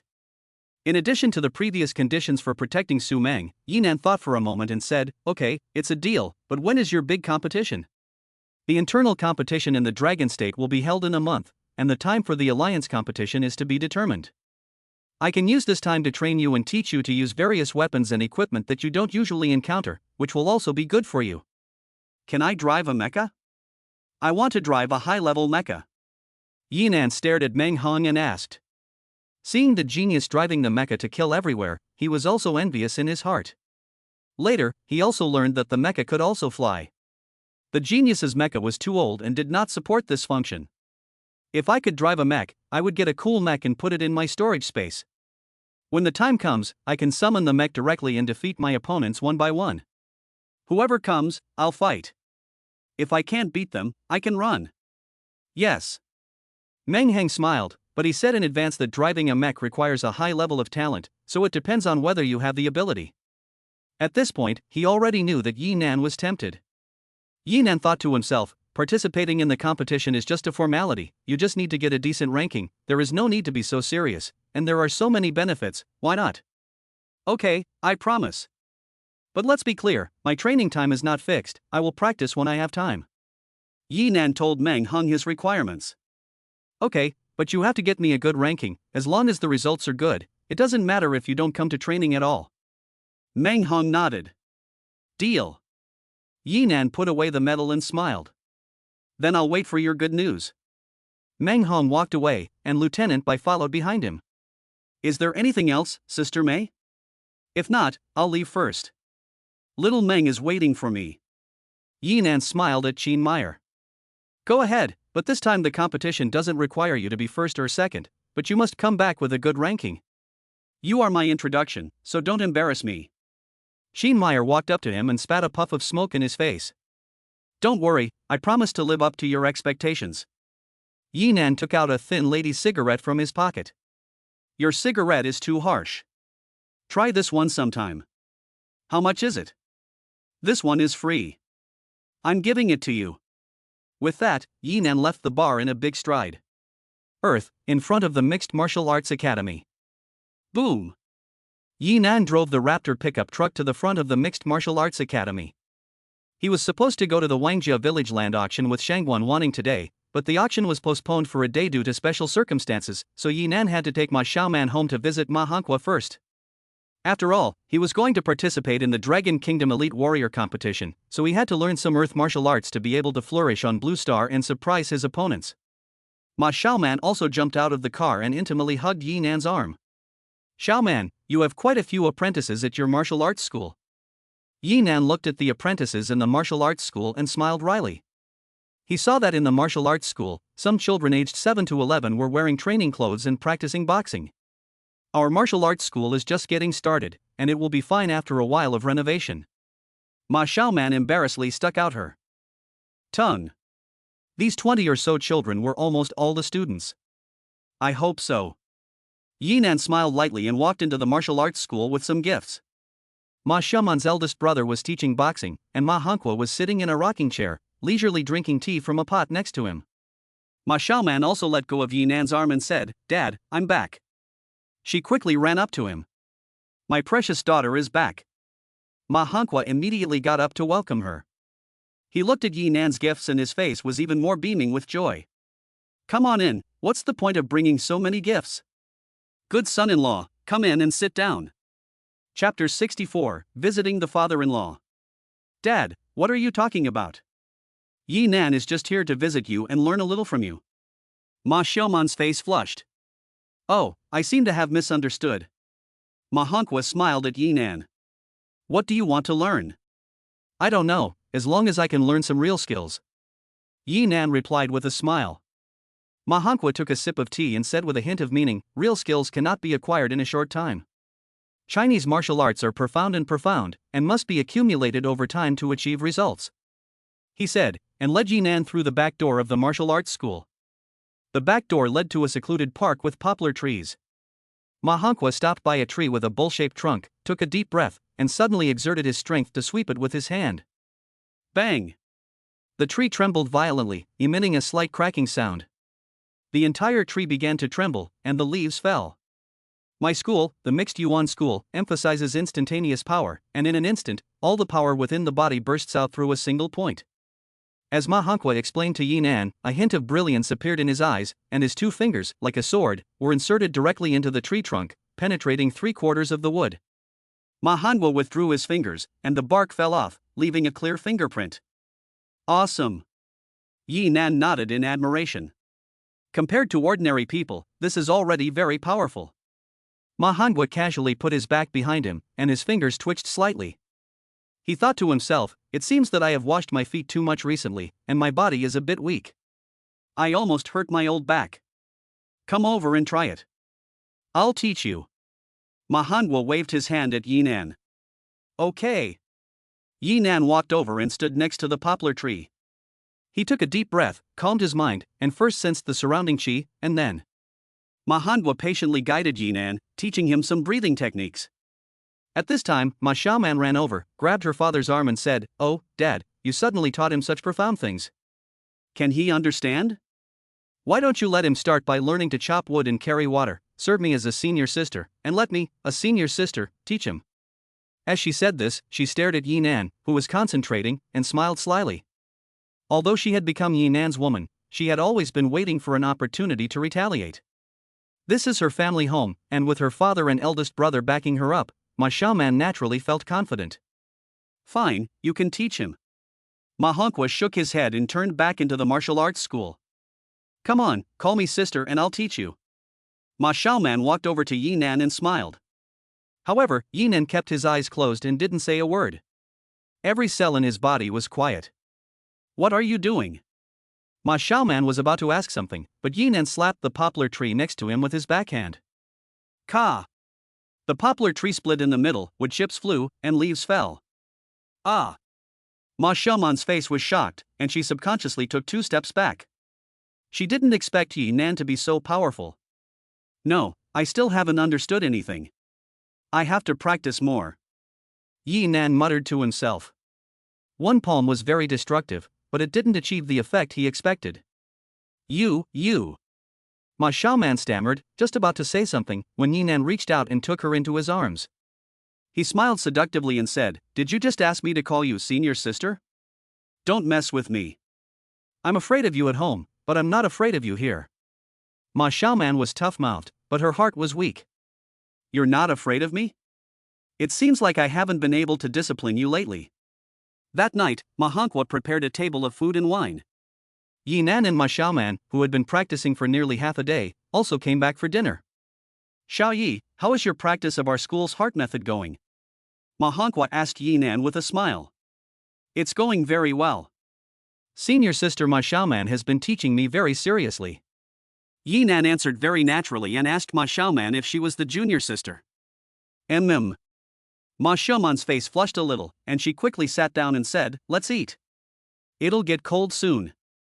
She also glanced at Yinan coquettishly. "Xiaoya, let's drink a couple of glasses tonight." Okay. Yinan also readily agreed and had a few more drinks with Ma Hongwa. Perhaps because of the injection, the wine was like water to him. He could taste the flavor, but he didn't feel drunk at all. He immediately made Ma Hongwa stagger and couldn't find his bearings, holding Yinan's hand and calling him master over and over. Yinan returned home and sat comfortably on the sofa. Your father is really enthusiastic. If he drinks a little more, he'll probably want to become sworn brothers with me. Humph, he knows how to bully us Ma family members. Ma Xiaoman said coquettishly. Heh, you're right. I'll have to ask you to teach me more about the martial arts in the future. Yinan smiled playfully, and Ma Xiaoman immediately blushed. Pa, I'm not going to teach you today.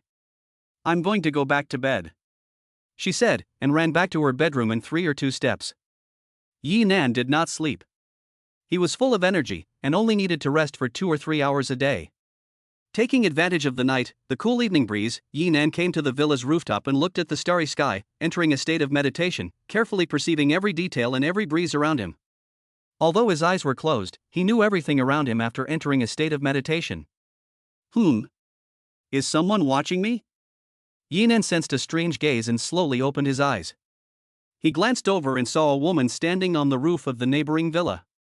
She was wearing a thin gray tight-fitting skirt and was standing on the roof like himself, staring at him with curious eyes. She was holding a beer and sipping it slowly. It turned out to be her. Yinan saw the young woman from the neighborhood he met the other day and didn't think much of it. He continued to close his eyes. The woman also stood on the roof, staring at Yinan. After about 2 or 3 hours, the woman's drink had not stopped, and her alcohol tolerance seemed to be very good. Why are you always looking at me? Yinan opened his eyes and couldn't help but ask in the air. Like you, it's boring. The woman replied lightly. Although she had a good tolerance for alcohol, she was a little drunk after drinking so much. I'm not bored. You're not bored standing here for almost 3 hours. The woman took another sip of wine. Do you want some? Sure. Yi Nan nodded. The woman picked up a can of beer and threw it hard. Chapter 65. I want to eat fish. The woman used all her strength, but unfortunately her strength was not enough, and she didn't even throw it out of her own yard. It's okay, I'll do it myself. Yi Nan turned around and took out a bottle of beer from the storage space to drink with the woman. I'm sorry about last time. I misunderstood you. Don't take it to heart. The woman sincerely apologized to Yi Nan. It's okay. Yi Nan smiled. Neither of them said anything, and they just drank 2 bottles of beer. Sorry, it's getting late. I have to go back. The woman smiled at Yi Nan and turned back to the villa. What was her name again? Yes, Lu Feifei. Yi Nan finished the beer in one gulp, jumped off the roof of the villa, and came to the seaside, facing the sea. In the early morning, the red sun rose in the east, and a ray of sunlight shone on Yi Nan. He stood motionless like a sculpture, standing by the seaside all night. The moment the sun's rays hit him, Yi Nan suddenly opened his eyes. His eyes were as vast as the stars, and he clenched his fist and smashed it into a 2-meter diameter rock nearby. Bang! The explosive force left a hole in the rock, and countless cracks appeared on the surface. Did I practice in vain all night? Yi Nan looked at his fist suspiciously. As soon as he finished speaking, the rock cracked and the internal stones crumbled into slag. It was not difficult for him to smash the rock with one punch, but it took some effort to smash them with precise force. Not bad. It seems that I am still a martial arts genius. Yi Nan nodded with satisfaction, and after practicing a few more times, he walked toward home in large strides. He still had to attend the bidding meeting for the land in Wangjia Village. Wangjia Village is located in the new development zone on the outskirts of Linhai City. Although it looks deserted now, it will become a residential area with high-rise buildings in the next 1 to 2 years. At the auction, a number of construction bosses arrived, all of them ready to buy the land with high spirits. However, the land was not very large, and the buyers were all small real estate owners. Li Donyang and his mother Wang Hui also came. This kind of occasion should have been attended by Li Shan himself, but Li Shan had lost his beloved grandson and was so angry that he fell ill and was hospitalized overnight.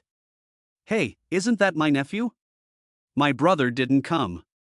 A fat man in his 40s or 50s sauntered over.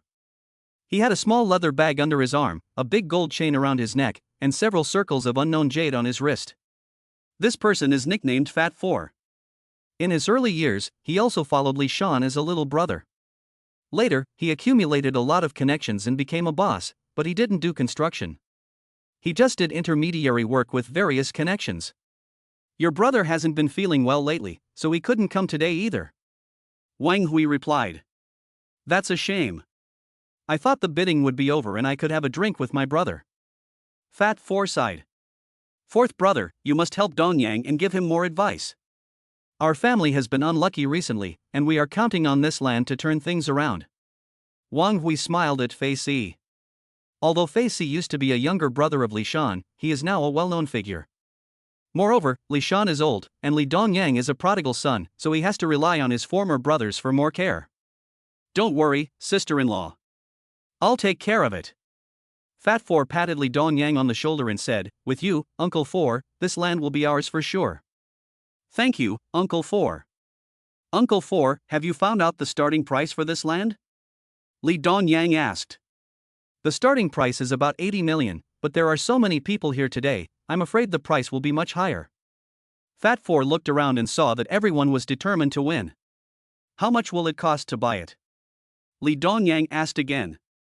He is just a rich second generation who is living a life of leisure, and he knows nothing about business. He is basically a blank sheet of paper, otherwise he wouldn't have asked Fat Four to help. The price is not capped, but if it exceeds 250 million, it will be a loss to buy it. Why? Shouldn't it be very valuable to build a house?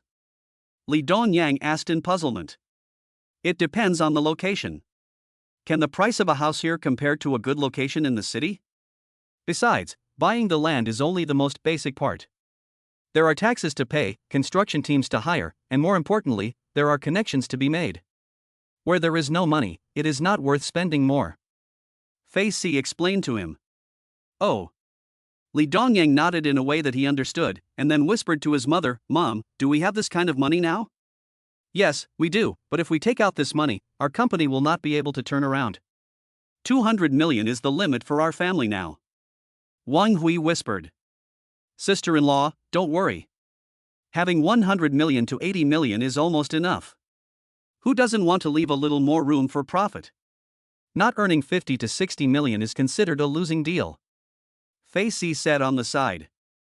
By the time they finished talking, the auction had already begun, and the price had quickly risen from 80 million to 180 million, more than doubling.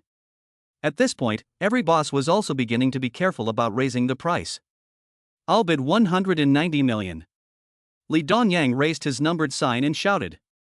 After Li Dongyang's bid, the scene fell silent, and every boss began to discuss with their own people whether to raise the price. After all, the more money spent now, the smaller the profit margin. 190 million once. The host shouted at the top of his voice. 190 million twice. There was no response again. Li Dongyang looked smug, waiting for the moment of the final transaction. As soon as the words fell, the crowd at the auction was in an uproar, all looking towards the door. Who is it, 200 million in one go? Yes, what's the point of buying it for 200 million? As the crowd discussed, Yi Nan and Shangguan Wanning walked in. Yi Nan was dressed in a suit, with a dignified air. Although Shangguan Wanning was not dressed up, she was also dressed in a generous manner, gently holding Yi Nan's arm. Who is this, so young? Yes, I've never seen him before. People once again discussed Yi Nan's background. After all, Yi Nan came out of nowhere, and no one had any contact with him before. However, only Li Dongyang and his mother knew Yi Nan. Li Dongyang clenched his fists and looked at the woman next to Yi Nan with jealous eyes. This son of a bitch has changed women again. Hey, kid, which gang are you from? Do you know the rules? Fei Si said to Yi Nan with arrogance. Rules? I only know that the highest bidder wins at the auction. Yi Nan smiled at Li Dongyang, am I right? You little brat, what are you doing here? Get out. Wang Hui pointed at Yi Nan and shouted angrily. Security, where is the security? Shut up, if you keep yelling, I'll throw you out. Yi Nan shouted at Wang Hui, his cold gaze scared Wang Hui into silence. Yi Nan, how dare you yell at my mother? Besides, what makes you qualify to come to this kind of place? Li Dongyang shouted coldly. Just because I have money, is that enough qualification?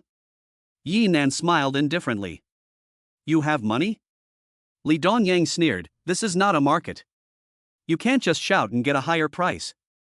Every price increase has legal effect. If you don't have money, then get out of here and don't embarrass yourself here. Don't worry about it, Master Li. I have plenty of money now. With that, Yi Nan took out his black gold bank card. As soon as the black gold card was taken out, Li Dongyang immediately clenched his fists. This is only available to the bank's most senior customers. You must have stolen or robbed this card. That has nothing to do with you. Yi Nan looked at the host. Didn't you forget something? Oh. The host quickly nodded and shouted, 200 million once. 202 million. Li Dongyang stared at Yi Nan and shouted angrily. Li Dongyang, you raised the price by 2 million at a time, which is too cheap. Yi Nan smiled disdainfully and said to the host, 230 million. What? Everyone was surprised again. The price of 250 million was basically the ceiling, and the price offered by Yi Nan was not profitable. Yi Nan, I think you are just trying to cause trouble. Li Dongyang growled at Yi Nan. Yes, I am just trying to cause trouble. I don't want you to buy this land, okay? Yi Nan didn't hide anything and said his thoughts straight out. You. Li Dongyang was furious and just about to say something when Fei Si said to Yi Nan in a low voice, Kid, what's the point of spending so much money on a piece of land that doesn't make money? It's not useful. I just want to eat fish recently, so I bought a fish pond to raise 2 fish for myself. The main thing is health. Yi Nan smiled. Chapter 66, The Beauty Next Door is a Relative. Are you teasing me? Fei Si's eyes revealed a fierce look. Although he was smiling now, he was also a fierce person when he was young. Who are you? If you have money, you can raise the price, but if you don't, then get lost. Yi Nan and Fei Si looked at each other coldly, not giving him the slightest bit of attention. Then he glanced at Li Dongyang with contempt.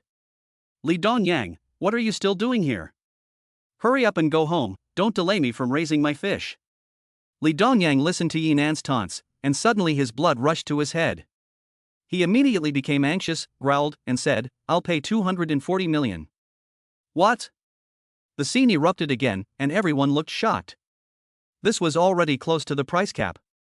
Dongyang, you're crazy. Wang Hui whispered to persuade her son, the Li family doesn't have that much money now, and besides, this money is not profitable at all.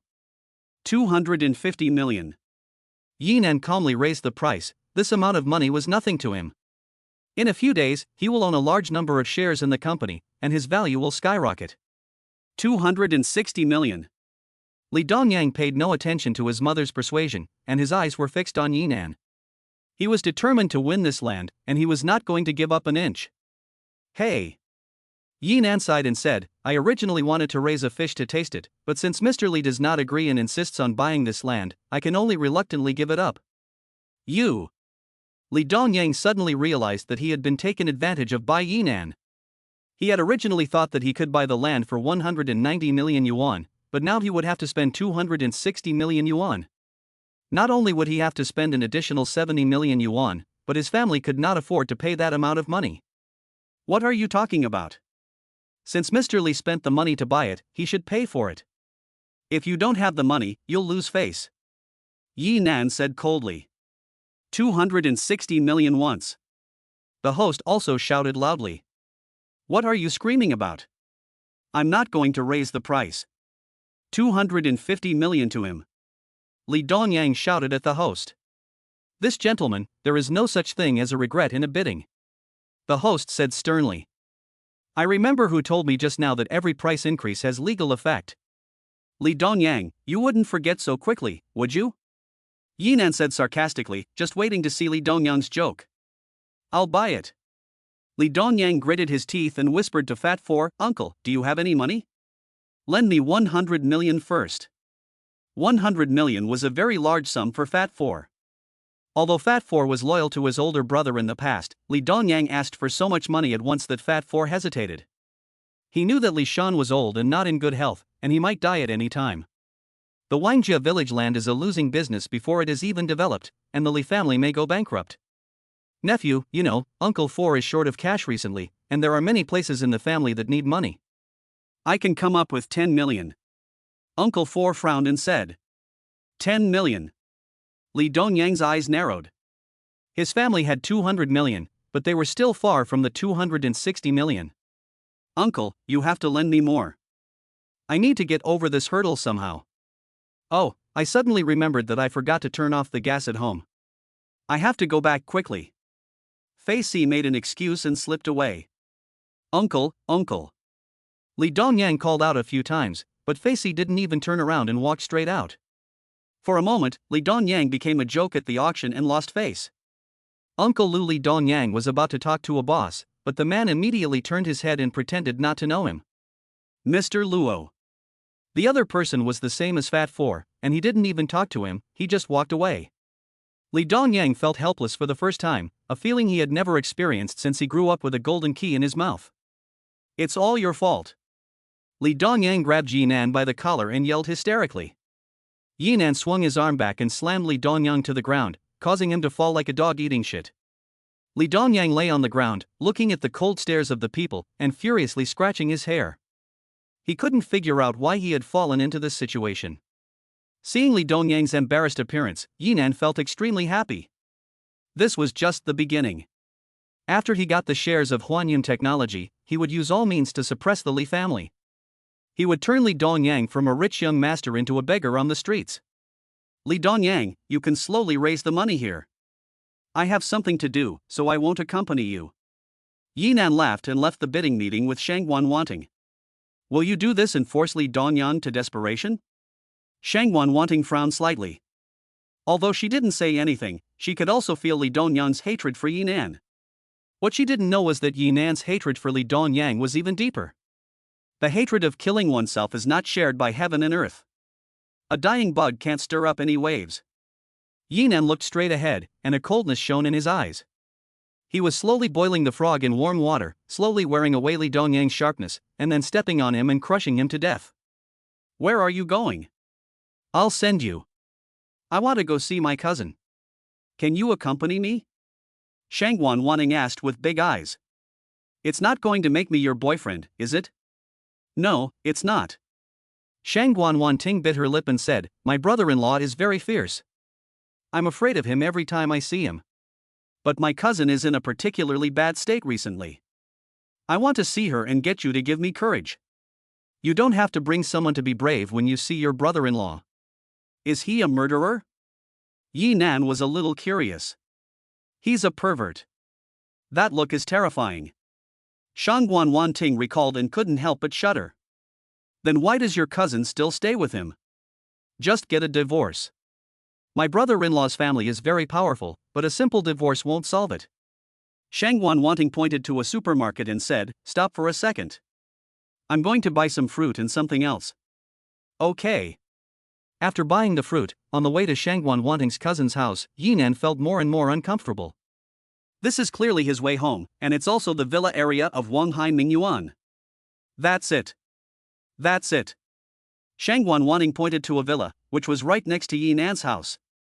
At this moment, Lu Feifei was wearing yoga clothes and was standing on the side of the road with a porcelain doll-like little girl. No way, what a coincidence. Yinan exclaimed in his heart, Lu Feifei is Shangguan Wanting's cousin. The car stopped, and Shangguan Wanting got out of the car first. Lolo, look who's here. Lu Feifei smiled at the little girl. It's Auntie Wenting. The girl ran up quickly and was picked up by Shangguan Wenting. At this time, Yinan opened the car door and got out, just in time to meet the gaze of Lu Feifei. Yes, it's you. Are you with Wenting? Lu Feifei looked at Yinan, her eyes showing a complex expression. Classmate, college classmate. Yinan nodded, and Shangguan Wenting, who was standing next to him, was also a little confused. You two know each other? Neighbors. He lives there. Lu Feifei pointed to the direction of the villa next door and said, let's go in and talk about it. Lu Feifei warmly welcomed Yinan and his wife into her home. Her home was roughly the same as Yinan's, with only some minor adjustments. The overall style was very warm. Lu Feifei was originally doing yoga at home, but she had received a message from Shangguan Wenting at the last minute, and she hadn't had time to change her clothes. The yoga clothes highlighted her curvy figure, her white shoulders, flat stomach, and those beautiful legs were absolutely stunning. Sister, where is your brother-in-law? After entering the house, Shangguan Wenting asked around. He went out to play golf with friends and won't be back until late. Lu Feifei replied casually, her tone revealing her helplessness. Shangguan Wenting heard that her brother-in-law was not there and seemed to breathe a sigh of relief. Auntie, will you play with me for a while? Lola walked up to her, flashing her big eyes and pulling her upstairs. Only Yinan and Lu Feifei were left sitting in the empty room. Although the two had already crossed paths twice, the atmosphere was still a bit subtle. Lu Feifei glanced at Yinan lightly, and the scene of the first time they met that day suddenly appeared in her mind, and her face turned slightly red. So, do you want something to drink? Lu Feifei broke the atmosphere first. Whatever. Then drink some water. Lu Feifei personally brought a cup of hot water and walked over. She just walked in front of Yinan and didn't notice the small toy ball under her feet. She stepped forward and fell forward. Be careful. Yinan gently wrapped his arm around her and swept her into his arms in the blink of an eye. P.S. The city is almost over for the time being, and the protagonist is about to make a big splash at Blue Star, with the two main lines going hand in hand. Chapter 67, Blue Star Training Base. Lu Feifei's delicate body was embraced in his arms, and a strange fragrance entered Yinan's nostrils. Yinan's hot breath and his strong arms also made Lu Feifei feel an unprecedented sense of security. Although she was already married, her husband had never treated her well, and it was even worse over there. The more he couldn't, the more irritable he behaved, and he treated domestic violence as a daily routine. She rarely went out, and this was the first time she had been in close contact with a man like Yinan, who was so full of fire. The two of them looked at each other, and suddenly a spark of friction was created. Yinan's breath slowly approached, and Lu Feifei's breathing also became rapid, and her arms involuntarily embraced the man's neck in front of her. At this moment, the sound of something collapsing upstairs broke the tranquility. Yi Nan quickly let go of her. Lu Feifei also looked at him awkwardly, her face turning red and hot. Lolo, is there something wrong? Lu Feifei quickly went upstairs to check and found that it was just something that had been knocked over accidentally. Shang Wanting chatted with Lu Feifei for a while before leaving. Before leaving, Lu Feifei came out to see her off. Yinan, since you live so close to my sister's house, if I have an emergency in the future, can I ask you to help me? Shang Wanting asked Yinan. Yes, I can. Yinan nodded. Lu Feifei glanced at Yinan secretly, biting her lips slightly. No, I. Oh, sister, then listen to me. Shang Wanting took Lu Feifei's hand and touched Luo's head. Auntie is leaving, and I will come to see you often in the future. Yes. Lolo jumped for joy. Yinan had just driven Shang Wanting away when a Bentley pulled up in front of Lu Feifei's house. A man wearing glasses and sportswear got out of the car. When the man got out of the car, Lolo didn't run to greet him, but hid behind her mother's legs. The man looked at Lu Feifei coldly. Who was that man? He is Wanting's boyfriend. Lu Feifei whispered. Boyfriend? Shang Wanting, she's not here to persuade you to divorce me again, is she? The man said coldly. No. Lu Feifei quickly shook her head. It's better if you don't. I'm going to the Lu family meeting later, so get my clothes ready. The man said in a deep voice. A meeting right after I get back? What's so urgent? The Chen group is in danger of making a big mistake. Zhao Dexiao is preparing to buy a large number of shares in the Chen group and take advantage of the situation to ruin the Chen family and marry Chen Rong. Why am I telling you this? You wouldn't understand. The man put on his suit and left again. Blue Star, Su Meng's home. Because Yinan had agreed to Meng Heng's request, Su Meng had also moved into a more luxurious apartment. Almost all the residents of this apartment were the families of military officers, and the apartment was guarded by armed soldiers inside and outside, which was not to be violated. Do you like it here? Yinan stroked Su Meng's long hair. Su Meng nodded, at least here she felt more secure. She gently hugged Yinan, you are so good to me. Silly girl, what are you talking about? You are my woman. By the way, you will definitely meet many elites at the competition. They are all very good, and they will rack their brains to stand out. This is not a simple competition at all. Su Meng looked at Yinan with concern. Yinan's heart sank. If it weren't for this, Meng Han wouldn't have offered such generous terms. Will there be a risk to life? It's always good to be more careful anyway. Su Meng reminded him, aren't you going to visit the training base later? Learn as much as you can, a skill will be useful. I know, I will adapt to the situation, wait for me. Yinan kissed her forehead and left. Binjiang military base, Meng Han personally took Yinan to visit the base. I'm going, this cannon is so handsome. Yinan saw the heavy artillery of the city defense up close, which made him feel a surge of blood, which was completely different from seeing it from a distance. In addition to the city defense guns, there are also various tanks and weapons. What about the mecha? I want to see the mecha. Yinan asked Meng Hung. Because of the last alien siege, all 5 mechas we had were damaged and are currently being repaired. Meng Hung continued, but don't worry, I can definitely let you try to drive the mecha. After a while, the Longhua headquarters promised to send me a medium-sized mecha. You're not going to give me a pie in the sky, are you? Yinan looked at him with a doubtful look. Do I look like that kind of person? As long as I say you can drive it, I will definitely keep my promise. Meng Hung answered very seriously. Okay, I'll trust you for now. Some of the weapons and equipment will be taught to you by a specialist. Let's go to the training area to take a look. With that, Meng Han led Yinan to a huge training area. The area was almost the size of 2 football fields, filled with all kinds of high-end training equipment, and more than a dozen people were training. Among them, the most eye-catching one is a strong man who was hitting a sandbag. The man is 1.9 meters tall, not much taller than Yinan. He is shirtless, and his muscles are full of explosive power. The sandbag in front of him also looks very exaggerated. It is 4 or 5 meters high. Every time he swings his fist, the sandbag shakes violently, and every time he swings his fist, it also carries full power. The general is here. Assemble.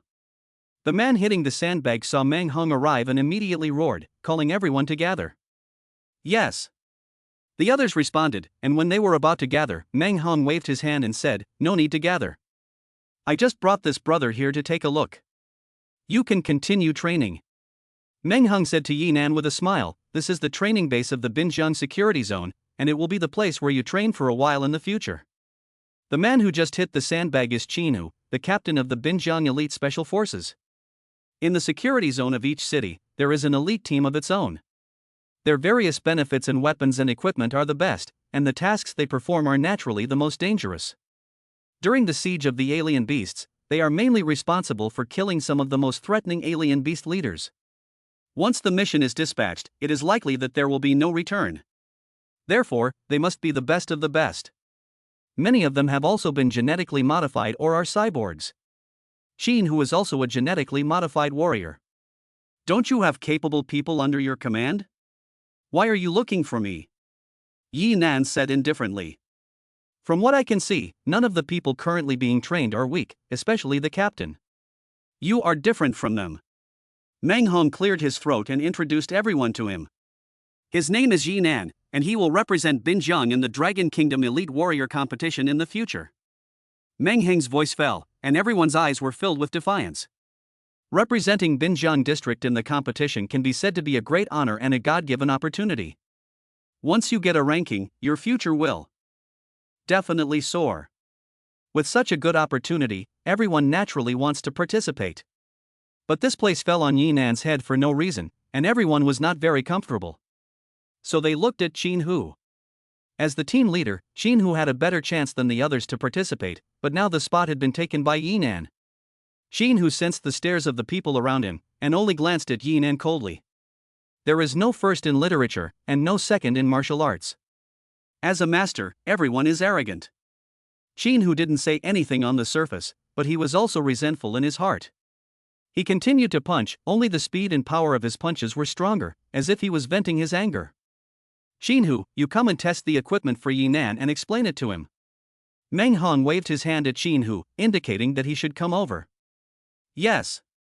Although Qin Hu was dissatisfied, he dared not disobey the military order and immediately walked over to a device for testing punching power. This device looked very simple, with only a huge target and a display. This is a device for testing the explosive power of a punch, and it can measure the precise power of a punch. As Qin Hu introduced it to Yinan, he suddenly clenched his fist, and the muscles on his right arm bulged. Ha! Qin Hu let out a low growl, and his fist smashed out of the wind and smashed into the target. Bang! The value on the display jumped rapidly after the punch, and finally stopped at 2,930 kilograms, equivalent to a punch of 3 tons. Good. You're worthy of being the team leader, you're amazing.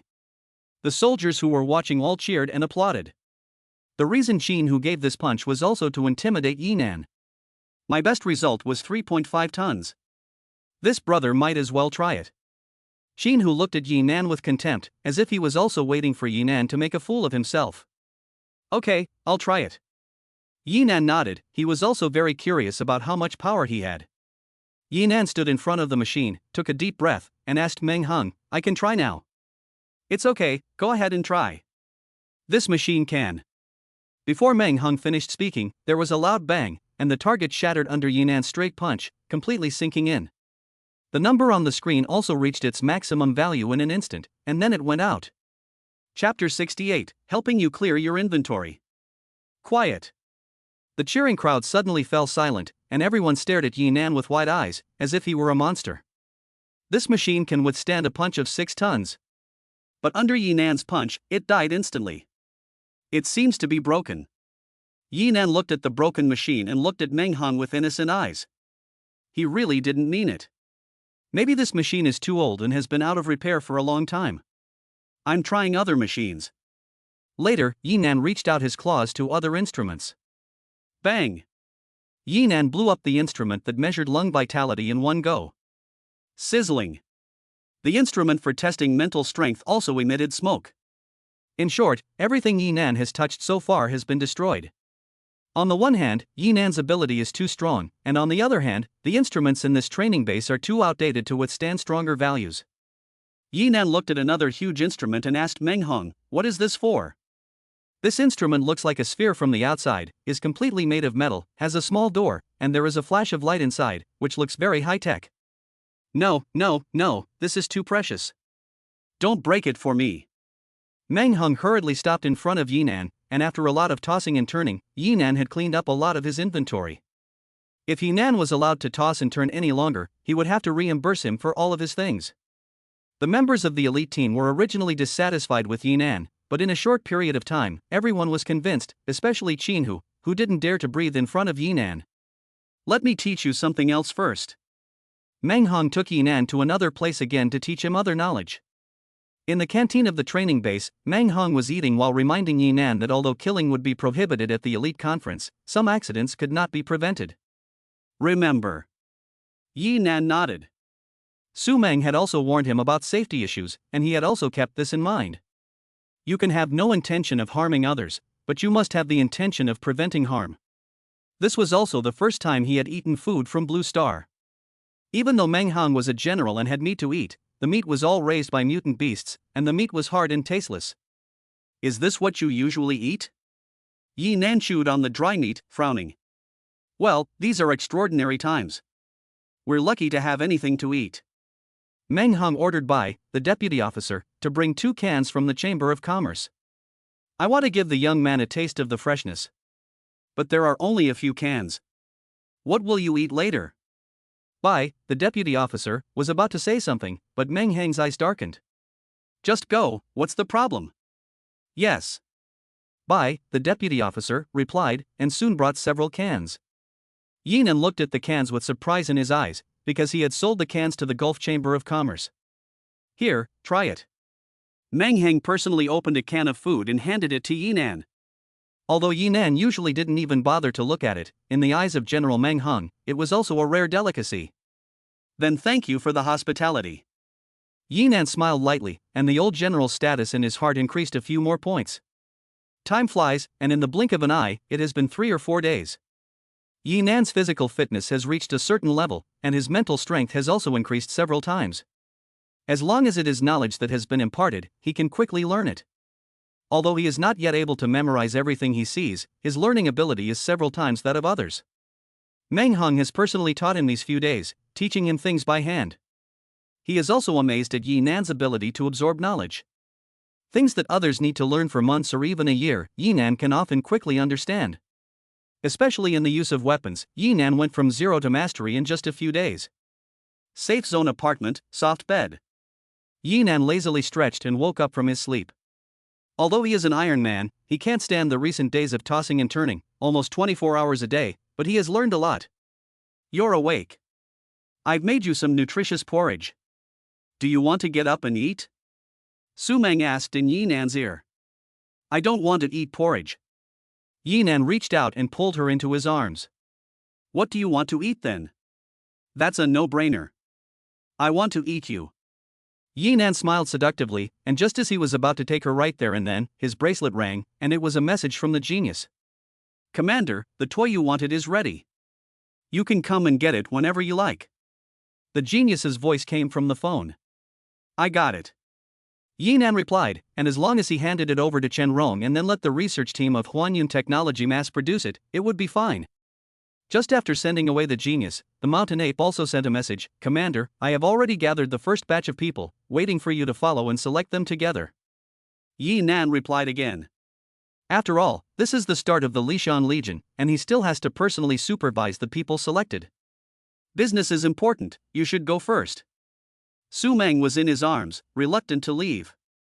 Although she also wanted to stay by Yinan's side, it was not the right time. Yinan packed his things and was just about to leave when Su Meng came over and said, Put on a mask when you are selecting people. Why?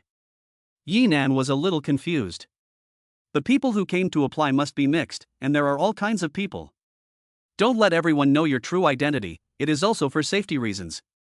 Su Meng explained to him. Yes, you are right. Yinan agreed with her, and said that it was better to be safe than sorry. If he was safe, then Su Meng would be safe too. I'll go with you.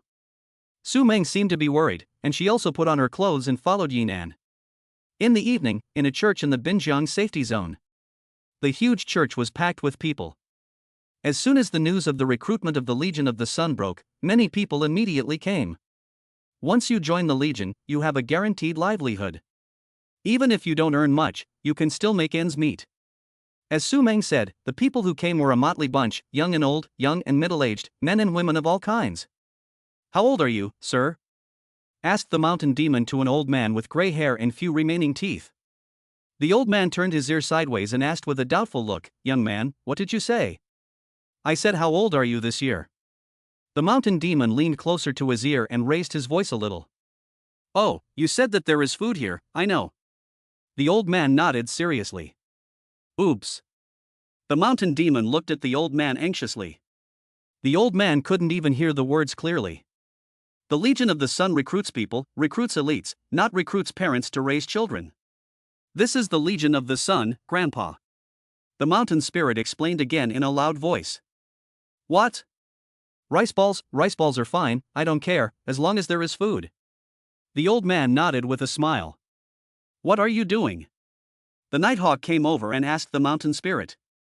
"This old man, he can't even hear clearly with his hearing aid, and he still wants to join the army, isn't this nonsense?" The mountain spirit said with a sad face. "Do you have eggs?" The old man's eyes lit up, and the night owl hurried over. "We're recruiting soldiers here, not selling eggs. We're recruiting soldiers, not giving out food." The old man left in fear. He had lived this long mainly because he was able to survive.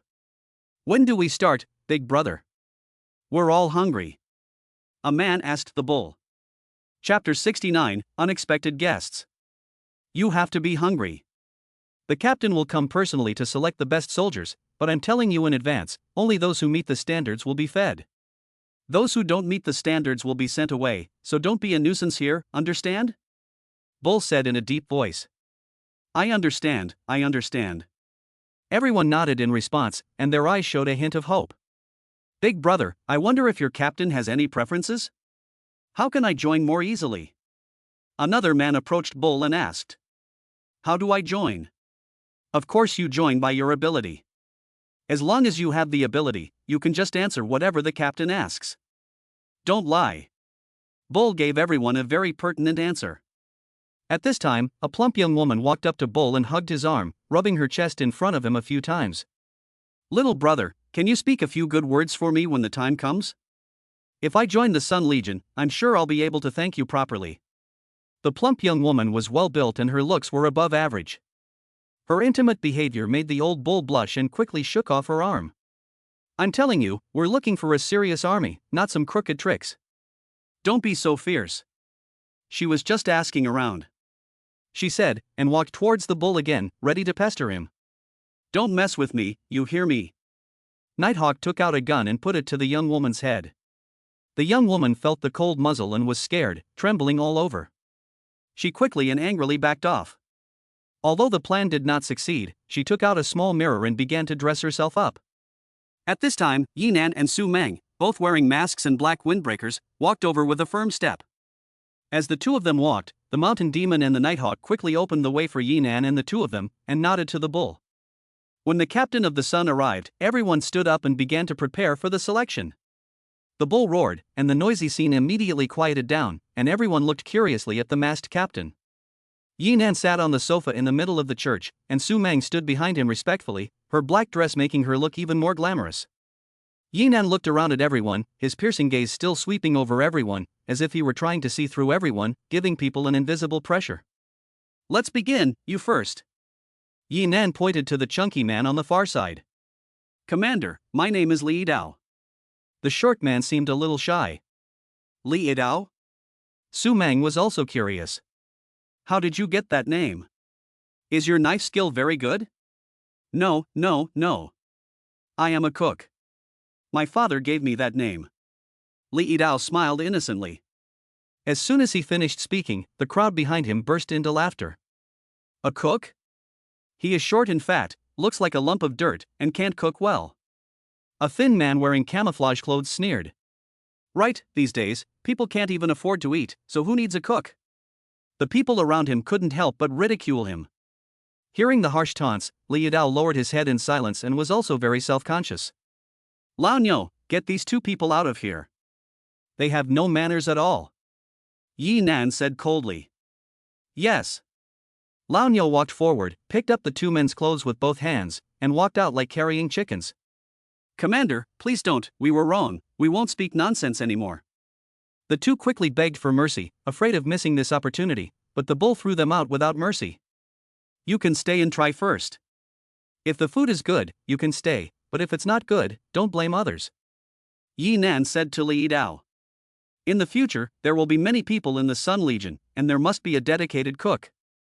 Li Dao's face showed a hint of joy. Commander, don't worry. My family has been chefs for 3 generations, and I have all kinds of chef certificates. I guarantee you will be satisfied. Yi Nan waved his hand and let him enter the ranks of the undecided. If a cook like this can come in, then I can definitely do it. The plump young woman thought to herself. Thinking of this, she quickly walked forward to introduce herself. Commander, my name is Guadandan. I can do everything. Can you do everything? You must be better at something. Yi Nan asked in a deep voice. Seeing this, the young woman took a few more steps forward and began to pose. I am the best at serving people. I only have 1 week off a month, and I can serve you the rest of the time. Seeing this, the other women also began to promote themselves. Chief, she is an old woman, how can she compare to me? Chief, what do you think of me? My skills are top-notch. I can do everything she can do, and I can accept any kind of work. Yi Nan was a little confused. These women were like crazy people, shamelessly promoting themselves in front of everyone. Those who are starving and struggling on the brink of death, what dignity will be worthless? In the Golden Age, women are as precious as gold. Now, in the Blue Star, where alien beasts are rampant and the future is uncertain, most women are just like pets. Enough! Our Sun Legion is a place for talent, not a harem for the captain. Su Meng shouted angrily.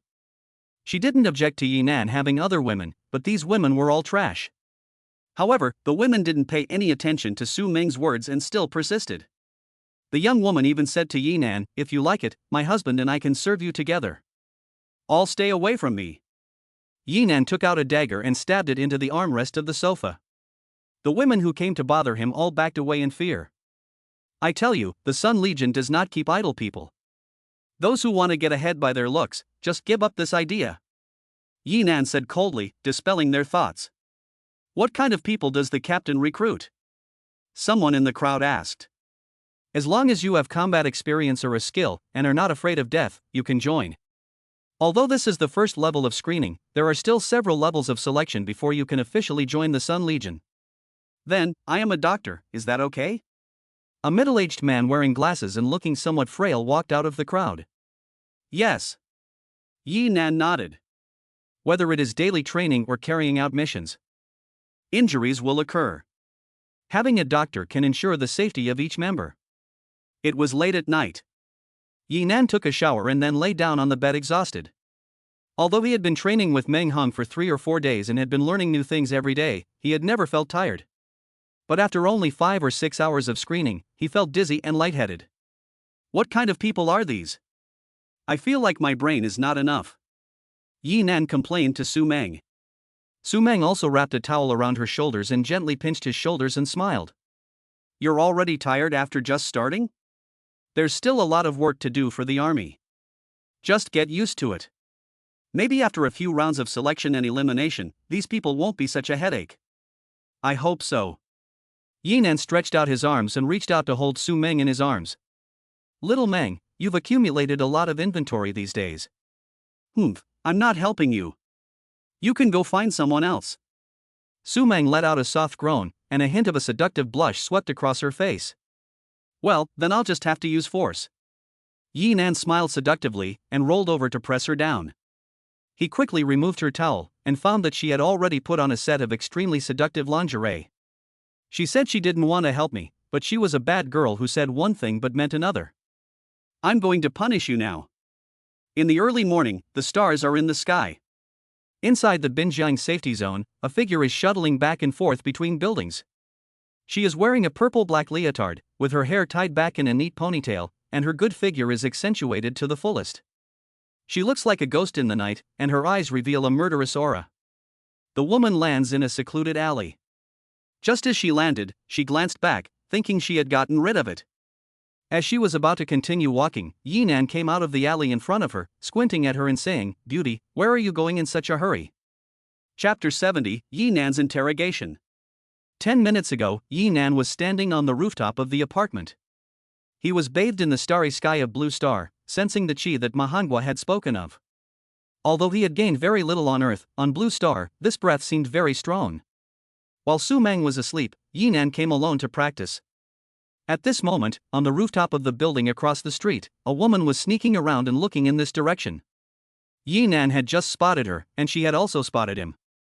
After the two of them exchanged glances, the woman began to flee frantically, and they chased each other, resulting in the scene that had just occurred. "Of course I'm going home, get out of the way, don't block the road." The woman shouted coldly, and took out a short knife with a cold gleam. This short knife was like a Japanese katana, with an arc-shaped blade and a length of nearly 20 to 30 centimeters. A Japanese ninja? Yinan thought of a ninja as soon as he saw her weapon. Although the technological development of the planet Blue Star, a parallel universe to Earth, is different, the general structure is still the same. Ninjas are good at carrying out assassination and espionage missions, and her identity and background also predetermined that she is not ordinary. So she smiled coldly, "And I'm going to stop you? Then don't blame me for being rude." The woman shouted angrily, the blade in her hand flashed with a cold light, and in an instant, she sped up and stabbed Yinan directly in the chest. Although the attack was fierce, Yinan had no intention of dodging. Before the blade even touched him, he caught it with his fingers. Yinan's fingers were like steel pliers, clamping the blade tightly, unable to move an inch. "Let go of me." The woman struggled desperately, just about to pull out the short knife. With a loud crack, Yinan twisted his wrist and snapped the blade in two with his fingers. "What?" The woman was shocked, but her body moved backwards with inertia. Before she could stabilize herself, Yinan swung his hand and the broken blade flew towards her face, the cold light reflecting in her eyes. "No!" The woman quickly leaned back, barely avoiding the attack of the broken blade, which grazed her scalp and disappeared into the wall behind her. After a brief exchange of blows, she realized that she was no match for Yinan, and threw 2 darts at him. However, before she could take a few steps, Yinan grabbed her ponytail from behind. Yinan threw her hard, sending her flying and slamming into the wall not far away. Bang! The woman's body slid down the wall, and a look of pain flashed in her eyes. "Come, let me see what you look like." Yinan walked over and was about to reach out to take off her mask when the woman suddenly pulled out a short knife and slashed at Yinan's hand. Yinan retracted his hand like lightning, dodging the attack while at the same time grabbing her wrist with his other hand and snatching the short knife away. As he took the knife, he slashed at her face. "Ah!" The cold light reflected in her eyes, the woman exclaimed, thinking she was going to be killed, and subconsciously closed her eyes. But after a few seconds, she slowly opened her eyes. She was not dead, nor was she injured. Only the mask on her face was cut in half, revealing a delicate and exquisite face, looking very young, just in her early 20s. "Gee, she's not bad looking." Yinan smiled seductively, but his eyes revealed a coldness, saying, "Who are you? Why are you sneaking around? I won't tell you." She shouted angrily, looking at Yinan with gritted teeth. Although she had become a prisoner, she didn't seem to be giving in. Like that girl Xiaoman, she had a stubborn temper. Yinan smiled coldly, and he had plenty of ways to deal with stubborn temper. At the time, he had only used his palm to teach Ma Xiaoman a lesson, but the woman in front of him was most likely an enemy, and he could not be lenient with enemies. Swish! The blade of the short knife flashed, cutting open the woman's clothes in front of her, revealing her white skin. You bully people." The woman's teeth clenched tightly, and her eyes seemed to want to tear Yinan apart. "Hey, you're still looking at me with that kind of look. I'm telling you today, I'm bullying you, what about it?" Yinan was about to act when her eyes turned red and she begged, "Please let me go. I really have no ill will towards you." "You have no ill will? Then I have no ill will either. I just want to make sure you don't have any weapons hidden on you." Yinan looked at her meaningfully. "I heard that female ninjas are all fierce characters, and usually their weapons are hidden in places that others would never expect." At this moment, she looked like a lamb about to be slaughtered, her eyes full of fear. "Don't do this again or I'll tell Grandpa that you're bullying me." "Grandpa?" "It won't matter even if you tell the King of Heaven and the Lord of Hell. If you don't tell me everything today, you won't leave here alive." Yi Nan's eyes hardened, tearing away the last shred of her dignity. Oh, oh. The woman hugged her chest with both hands and cried on the ground. You animal, you rascal, you murderous bastard, how dare you treat me like this? Pop. Yi Nan slapped her in the face, interrupting her words. He also scolded her, saying, Do you believe I will kill you with a knife right now? The murderous intent in his body immediately intimidated the woman. Although her face was burning, she still nodded obediently. I'll tell you, my patience is limited. From now on, you will answer whatever I ask. Otherwise, I will cut you with a knife. Do you understand? Yi Nan said coldly, and the woman quickly nodded. Who sent you here? Yes, I came here on my own. The woman replied in a low voice. The first question is not honest, right? Yi Nan's short knife in his hand was sharp, and she was scared to say, my grandfather is Meng Hong. I'm just curious about what kind of talent you are to sneak in and take a look. Meng Hong? You are the granddaughter of the old man Meng? Yi Nan was shocked. He had gotten used to calling the old man Meng after a few days of getting along with him. And when she said she was the granddaughter of Meng Hong, he was a little confused. The woman nodded repeatedly. Who are you trying to fool? You can say whatever you want, but I can also say that I am the Secretary General of the United Nations. Yi Nan said impatiently. Who is the Secretary General of the United Nations? The woman asked curiously with big eyes. You wouldn't understand even if I told you, and how could old man Meng have a ninja granddaughter like you? Yi Nan still didn't believe her. At that moment, the woman's bracelet rang. Hanin, where are you? Old man Meng's voice came from the bracelet. I really am old man Meng. Could it be? I still took her, so I went. Yi Nan was shocked. In the past few days, Meng Hong had taught him a lot, and he could still tell. And when he thought of her as Meng Heng's granddaughter, he was confused. Grandpa, someone is bullying. Horror. She was about to tell her grandfather, but Yi Nan covered her mouth in the first instance. Chapter 71, Meng's grandson. Hanin, what's wrong with you? Is something wrong? Meng Hong asked curiously on the other end. It's nothing, your granddaughter is my guest. Yi Nan quickly replied, afraid that Meng Hong would hear something. As soon as she finished speaking, she bit Yi Nan's finger hard, making Yi Nan grit his teeth. Even though it hurt, he didn't dare to let go. If Meng Hong knew that he had bullied his granddaughter, he would definitely settle the score with him. Don't worry, I'll send her back in a while. Yi Nan said again. That's fine, I'm relieved that she's with you. As soon as Meng Hong finished speaking, he heard Yi Nan groan. She stepped on Yi Nan's foot with a fierce kick and grounded a few times. What's wrong? It's nothing, I just tripped over something and accidentally stepped on your foot. Yi Nan quickly hung up the call and let out a long sigh of relief. He asked the woman who was clinging to him, Hey, you're a dog, can you let go now? She stared at Yi Nan and finally nodded, slowly loosening her grip. Her name was Meng Zihan, and she was Meng Heng's grandchild. Her parents were both soldiers, and when the nuclear war broke out at Blue Star, they were both killed in the war. Therefore, Meng Hong spoiled her from a young age and wanted to do almost everything for her. She had just returned from a trip and heard that her grandfather had found a master, so she wanted to secretly take a look at what she had learned and test her strength. She just didn't expect that she would get hurt instead of testing her strength. The moment Yi Nan had just retracted his hand, Meng Zihan kicked over and her leg flew straight towards Yi Nan. Yi Nan reacted quickly, and his legs directly caught her attack. Didn't you say you would stop first?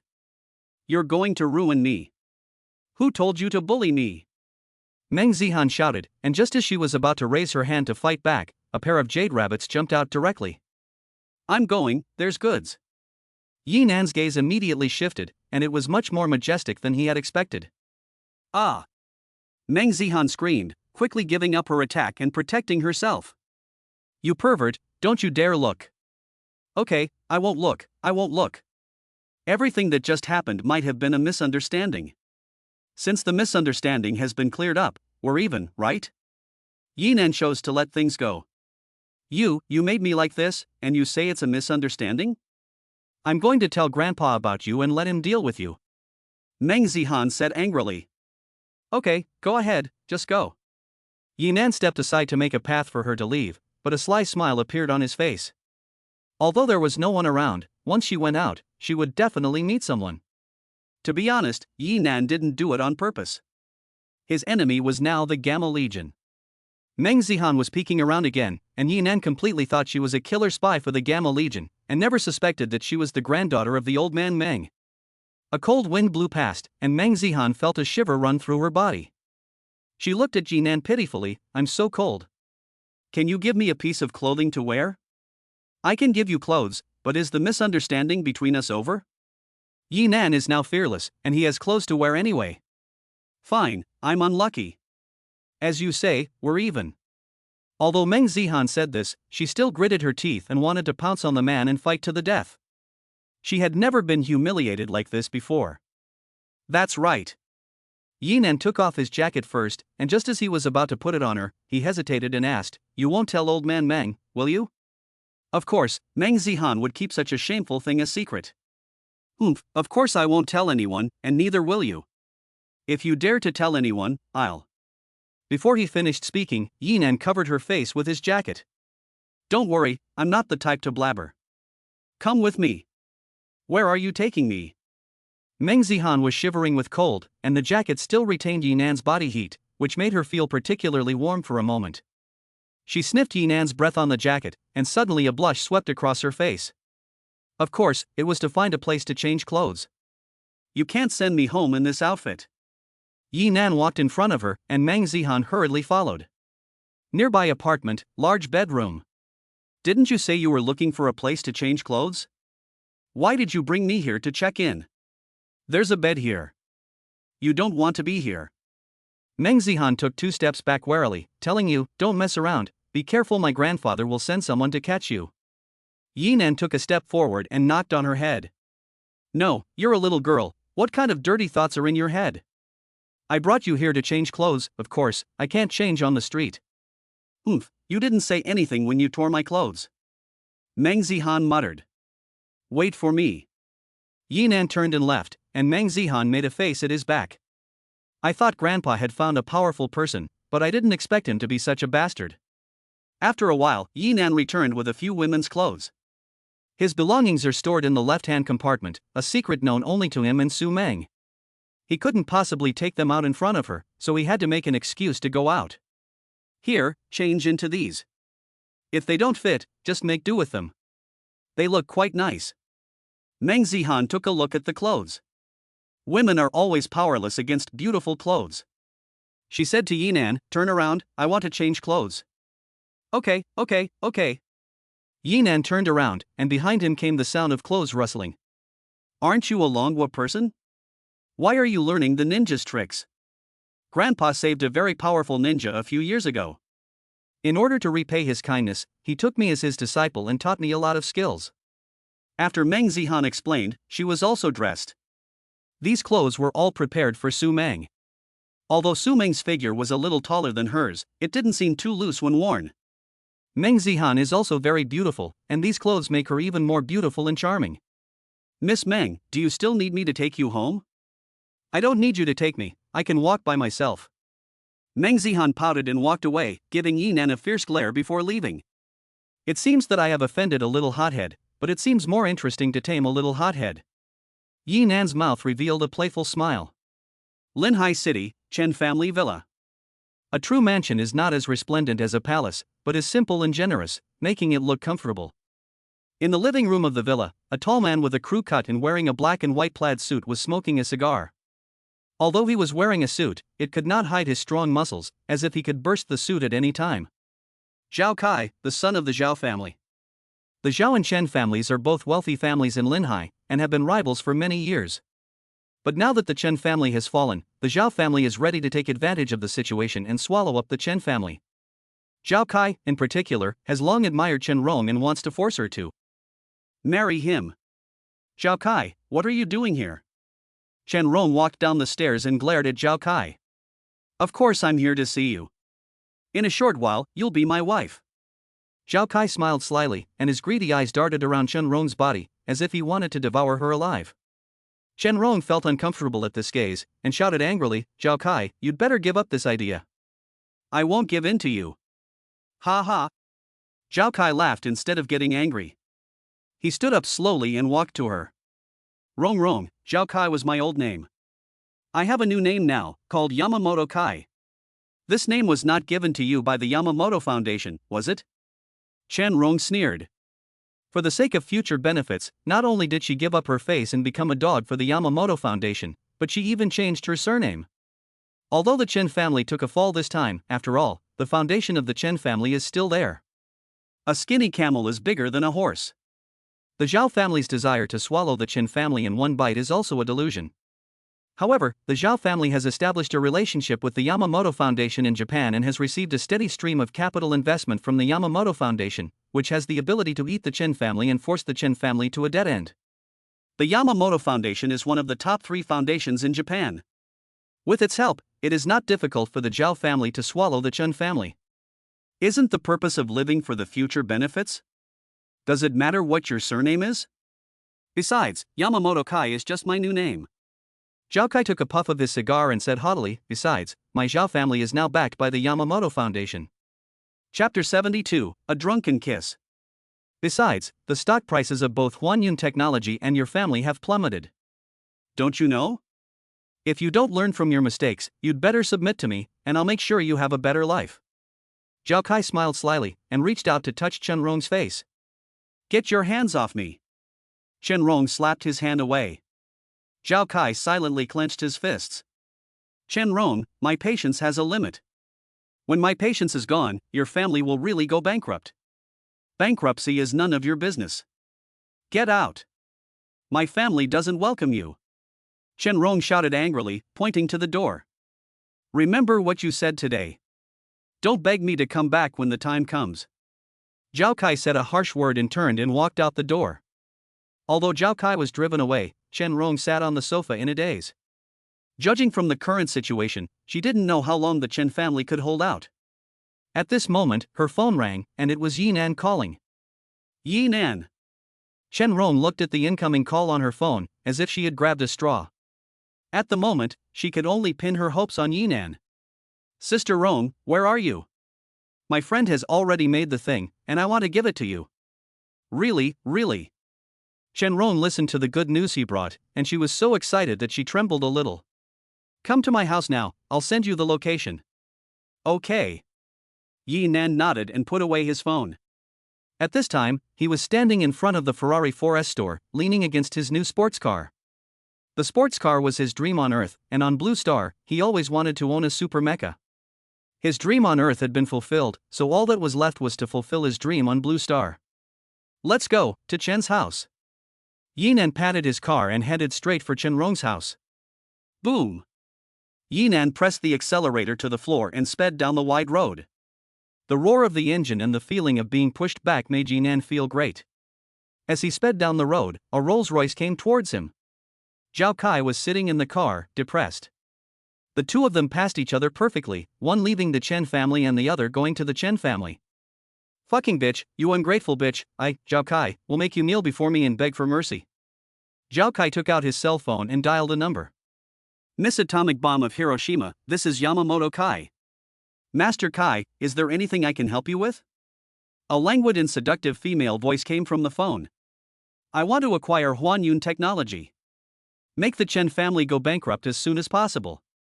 Okay, but don't forget that your original intention was to make a profit for the consortium. If you lose money, you know the consequences.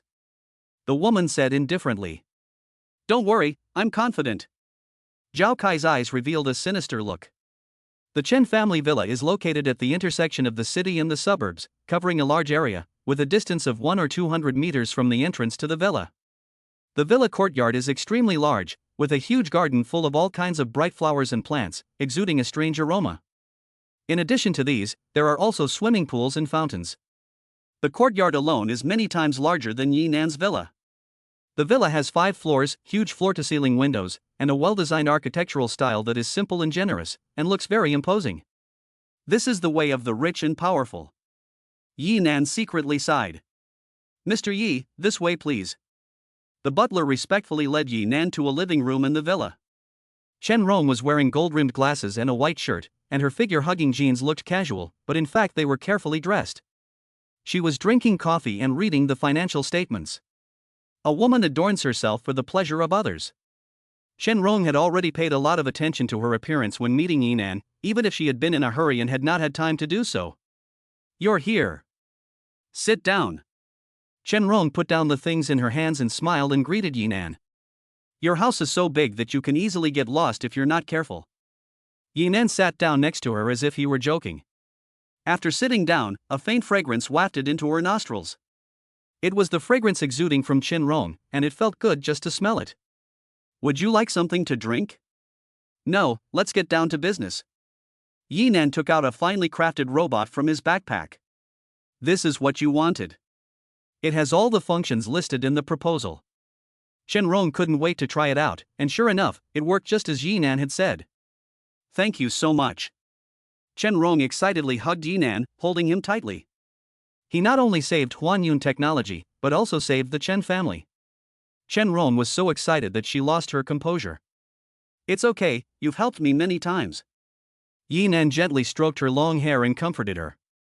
Although Shenrong realized that she had lost her composure, she did not intend to let go at this time. Instead, she leaned against him reluctantly, listening to his pounding heartbeat. Since the incident at Huanyun Technology, this was the first time she had felt so secure. This sense of security and safety from the heart is irreplaceable and intoxicating. Yinan had been attracted to Shenrong from the beginning, and his heart also beat faster when she was in his arms. "Sister Rong, I can be called Rong from now on." Shenrong raised her pretty face and smiled at him. Her eyes were all on this man, and even her eyes smiled.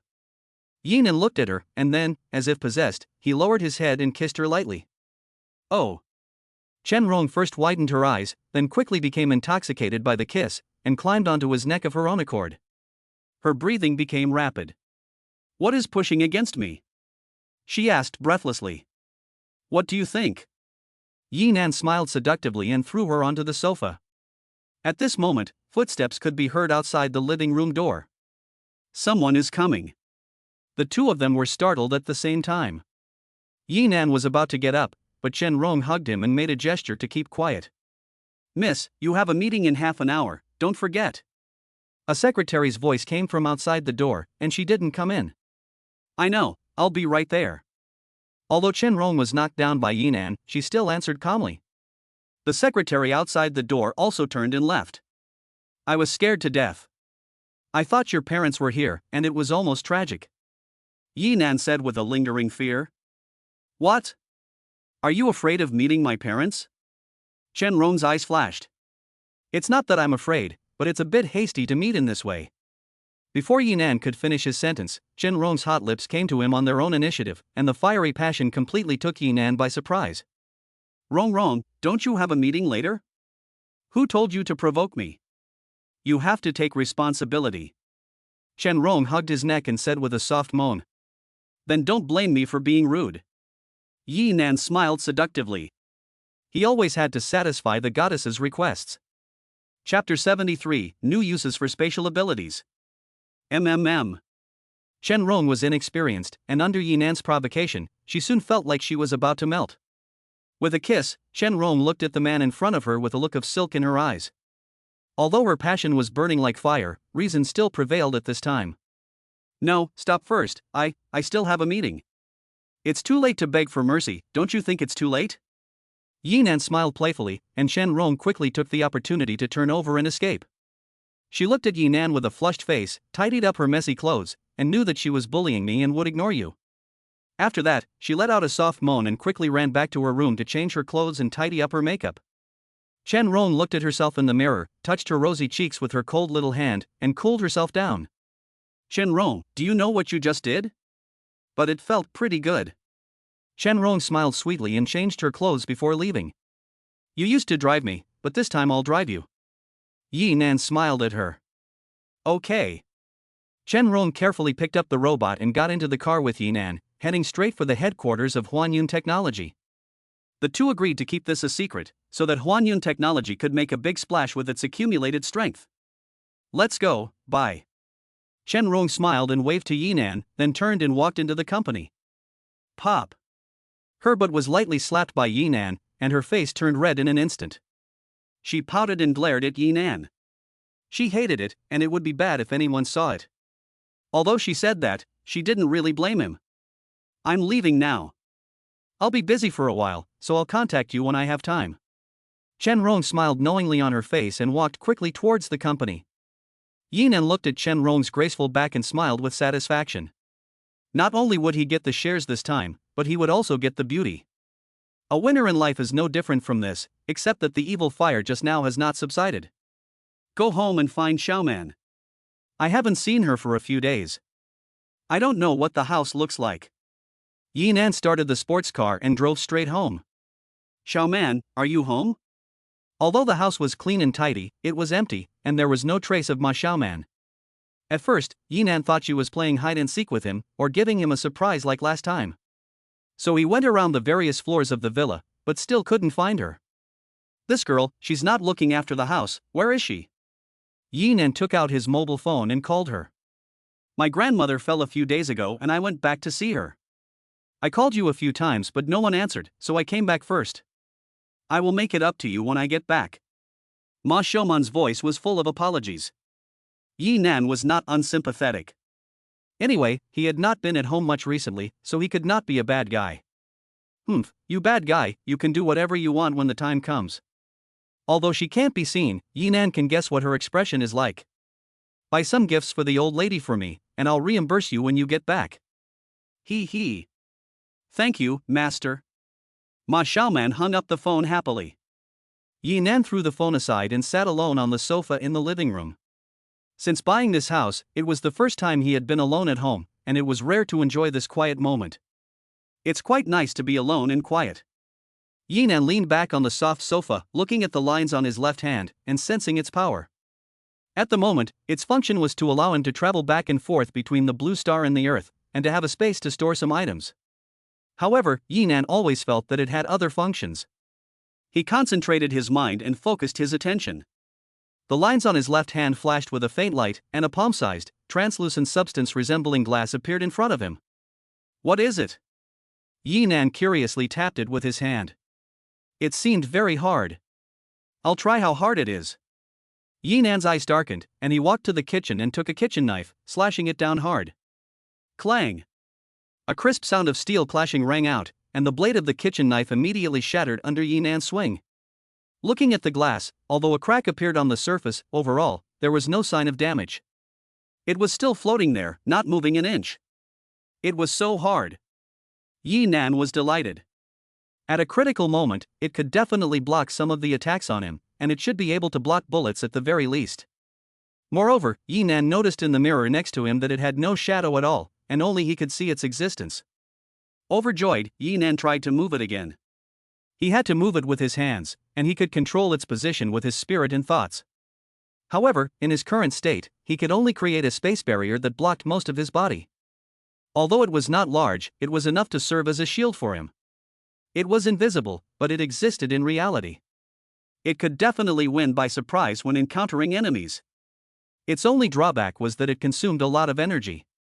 Although he was full of energy, he still felt tired. Leaning against the soft sofa, he fell asleep without realizing it. At night, it started to rain heavily outside. The sound of the rain falling made Yinan sleep even more soundly, but the sweet dream was soon interrupted by the sound of a cell phone. Hello? Yinan answered the phone in a daze, and a scream came from inside. You bastard, let go of me. Hey, little beauty, just give in to me. The man said with a lewd smile. His voice was very rough, and it seemed that he had drunk a lot of wine. Zhao Kai, please respect yourself. Qian Tao is downstairs. He will not let you go if he finds out. Lu Feifei said, struggling. Your husband? Ha ha. The man laughed proudly after hearing Lu Feifei's words. He had already been drunk and unconscious. No one would come to save you even if you called out at the top of your lungs. Yinan listened to the sound coming from the phone, his eyes cold, immediately got up and went out, rushing towards Lu Feifei's house. Bang! The door to Lu Feifei's house was useless to him, and he kicked it open with one kick, and the wind and rain entered the villa. The lights were on in the house, and the table was covered with leftover cold food and wine bottles that had been drunk. There was no sound of children in the house. Yinan looked up the open square hall and saw a man wearing glasses and a black shirt eavesdropping on the bedroom door. His name was Qian Tao, and he was the husband of Lu Feifei. Xian Tao, who was eavesdropping, was startled by the sudden loud noise and quickly looked at the door, and met Yi Nan's cold gaze. Yi Nan was dripping wet, and the moment the two looked at each other, Xian Tao was shocked. This look was too cold, and the sudden appearance of a strange man in his home also startled him. Although he was scared by Yi Nan, he still growled, "Who are you? Why are you coming to my house at night? Get out of here!" However, Yi Nan did not answer, and with a single bound, he easily jumped to the second floor and instantly appeared in front of Xian Tao. "What?" Xian Tao's legs went weak, and he almost sat on the ground. He thought to himself, "I must have drunk too much. Get out of here, or I'll call the police." Xian Tao threatened Yi Nan with all his courage. "You're such a loser, you're not even worthy of being called a man." Yi Nan slapped him directly, knocking him 2 or 3 meters away. Xian Tao had already drunk a lot of wine, and this slap knocked him unconscious and he fell to the ground unconscious. At this point, he could guess that this man was Lu Feifei's husband. He just didn't expect him to do such a thing, his wife being bullied in the room, and he was listening at the door. A despicable scum. Yi Nan looked at the unconscious Xian Tao with contempt, and kicked open the bedroom door. Chapter 74, Lonely and Helpless Lu Feifei. At 3 p.m., the Zhao Group's general manager's office, the internal lounge. High-end offices all have secret doors that lead to specially designed lounges. Inside the lounge, there is a large bed, bathroom, massage chair, and kitchen, just like a home. In addition to the owner of the office, there is also an exclusive secretary. Zhao Kai leaned back on the sofa, smoking a cigar while enjoying the personal services of his beautiful secretary. The more he thought about Chen Rong's rejection, the more depressed he became. "Chen Rong, I will make you kneel before me like a dog and beg for mercy," he said, grabbing the secretary's hair viciously, making her eyes red with pain and tears welling up. "Mr. Zhao, is there anything I did wrong?" the secretary said pitifully. Zhao Kai slapped her and said, "Stop crying and get out." "Yes." The secretary covered her red and swollen face and walked out with a look of grievance. As soon as the secretary left, Xian Tao came in and said with a flattering look on his face, "Mr. Zhao, I have arranged for you tonight. Both are internet celebrities. First, we will go bowling, and then..." Before he finished speaking, Zhao Kai impatiently interrupted, "Internet celebrities? Nowadays, even pigs can be internet celebrities. I don't care about things that thousands of people ride. So tonight..."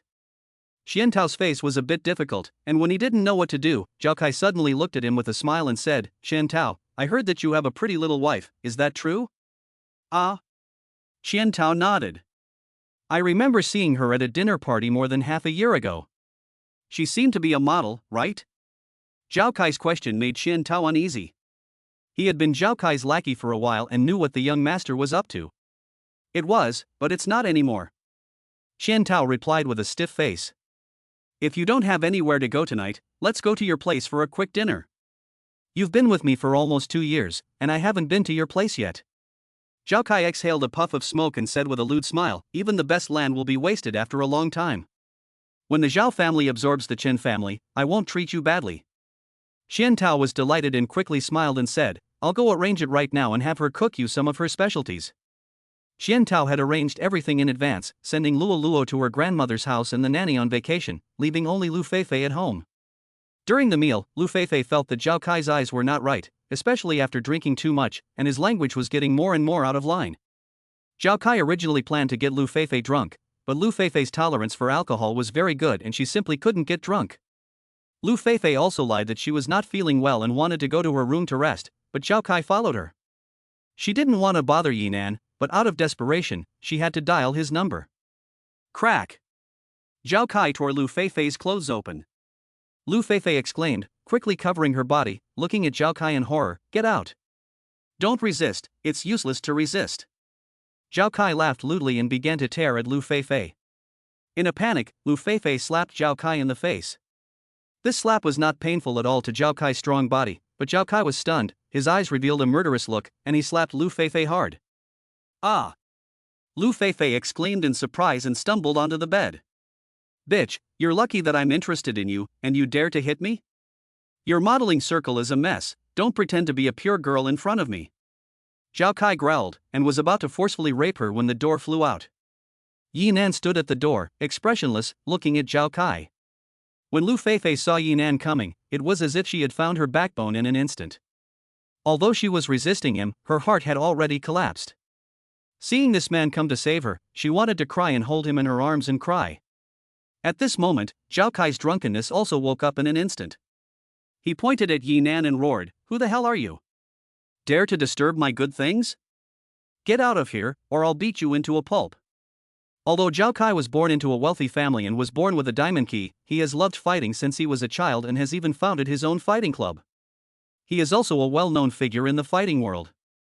He has no problem dealing with 7 or 8 ordinary people, let alone Yi Nan, who is only one person, so he doesn't even care.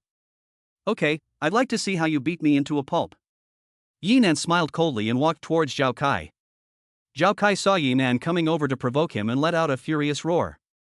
"You little brat, I think you're looking for death." After saying that, he swung his iron fist and smashed it hard at Yi Nan's face. At this moment, Lu Feifei let out a cry of surprise. She secretly regretted that Zhao Kai looked more ferocious. If Yi Nan was injured, perhaps she would feel guilty for the rest of her life. However, her worries were completely unnecessary. She saw Yi Nan easily grasp Zhao Kai's fist with one hand, unable to make the slightest progress. "What?" Zhao Kai's face showed surprise. He wanted to struggle, but Yi Nan's hand was like a steel clamp, and he couldn't break free at all. "You still want to beat me to a pulp?" Yi Nan sneered, and lightly squeezed with force. "Ka!"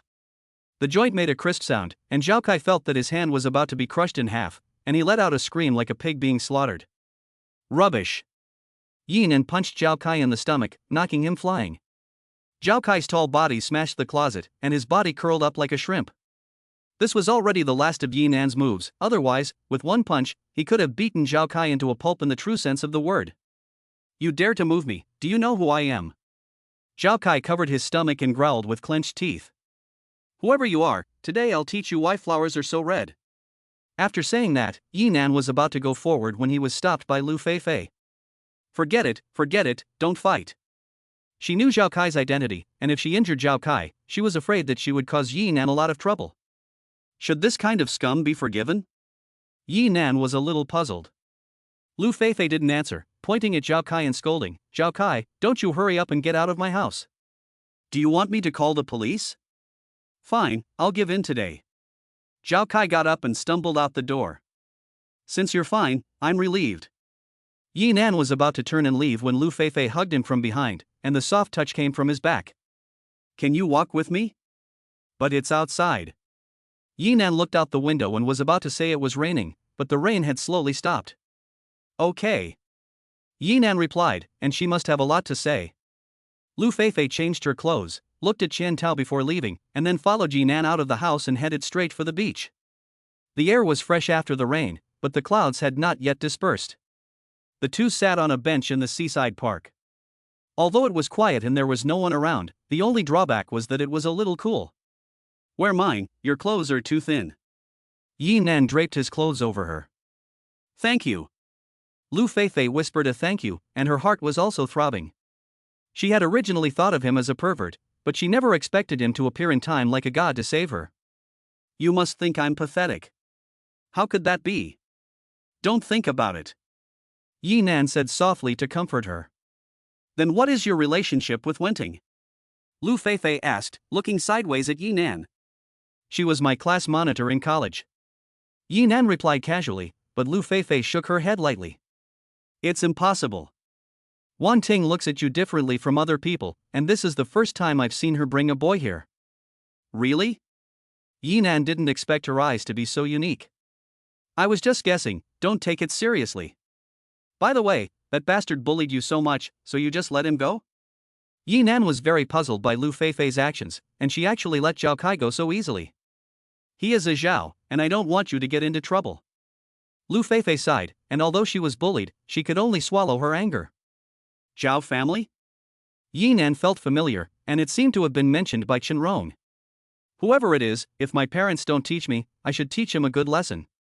Anyway, thank you for saving me." Lu Feifei looked at him with big eyes. "It's okay." Yi Nan's voice had not yet finished when it started raining again. The two of them used a jacket to shield the rain and ran towards the nearest pavilion. The pavilion was not big, just enough to cover the rain, but Lu Feifei was wet and the rain made her clothes stick to her body, making her shiver. Seeing this, Yinan immediately hugged her in his arms. Lu Feifei felt safe and secure for a moment, feeling warm all over from the bottom of her heart as she snuggled up against the man's strong arms. Yinan hugged Lu Feifei, facing her, and their fiery gazes met. At this moment, the heavy rain in the scene seemed to be unimportant, and the eyes of both parties only had each other. Yinan was about to say something, and Lu Feifei wrapped her arms around his neck. It was a rainy night, and it was pouring outside, but the small pavilion was warm as fire. P.S. The humble author is online asking for 5-star reviews, asking for attention, and asking for power generation for love. With the support of all the noble readers, the novel can obtain more resources and allow the author to have something to eat. Chapter 75, Experiencing Cao Cao's Happiness. It was late at night, and the torrential rain had long since stopped, and the sky was dotted with stars. Yinan took Lu Feifei back home. Lu Feifei's face was moist, and she timidly held Yinan's hand, as if she were a newlywed wife. "Isn't that girl home?" Lu Feifei asked with big eyes. She was Yinan's neighbor, and she knew that in addition to Yinan, there was also a very pretty and cute girl in the house. "You mean Xiaoman?" "She's gone back to her hometown." Yinan smiled at her seductively, and now there were only the two of them here. "You." Lu Feifei's eyes were like silk, her lips gently biting, and her slender hands rested on his shoulders, her breathing quickening. "What do you think?" Yinan hugged the beauty and strode upstairs. Zhao's villa was resplendent. At this time, a private doctor was dressing Zhao Kai's arm. His arm, which was originally in good condition, had been wrapped up like a bare paw. Under Yinan's strength, Zhao Kai's hand had multiple soft tissue contusions, and it would take at least 5 or 6 days to recover. It was also fortunate that Lu Feifei stopped him in time, otherwise Zhao Kai could have eaten directly from the table. "That little brat, I won't let you go." Zhao Kai clenched his teeth and let out a furious roar, slapping the table hard. "Ah!" He forgot that he had a wound on his hand and screamed in pain. He never expected that the elaborate plot he and Xian Tao had made would instead serve as a wedding dress for Yinan. While he was suffering, Yinan was intoxicated in the arms of a lover. Blue Star, the headquarters of the Legion of the Sun. The headquarters of the Legion was originally located outside the security zone, but now with Meng Heng's tacit approval, it is located underground in the church where talent is selected. The church looks ordinary on the surface, but in fact there is a different world underground, and it can accommodate hundreds of people without a problem. It's just that the Legion of the Sun doesn't have that many people at the moment. "Commander, this is the list of the 3 recent selections." Shan Xiang walked over and handed over a list.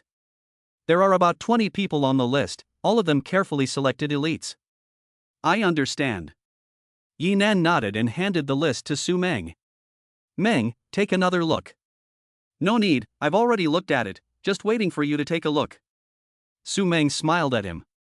"In that case, let's first include these people on the list in the Legion of the Sun." Yinan returned the list to Shan Xiang. "Yes. I'll get right on it."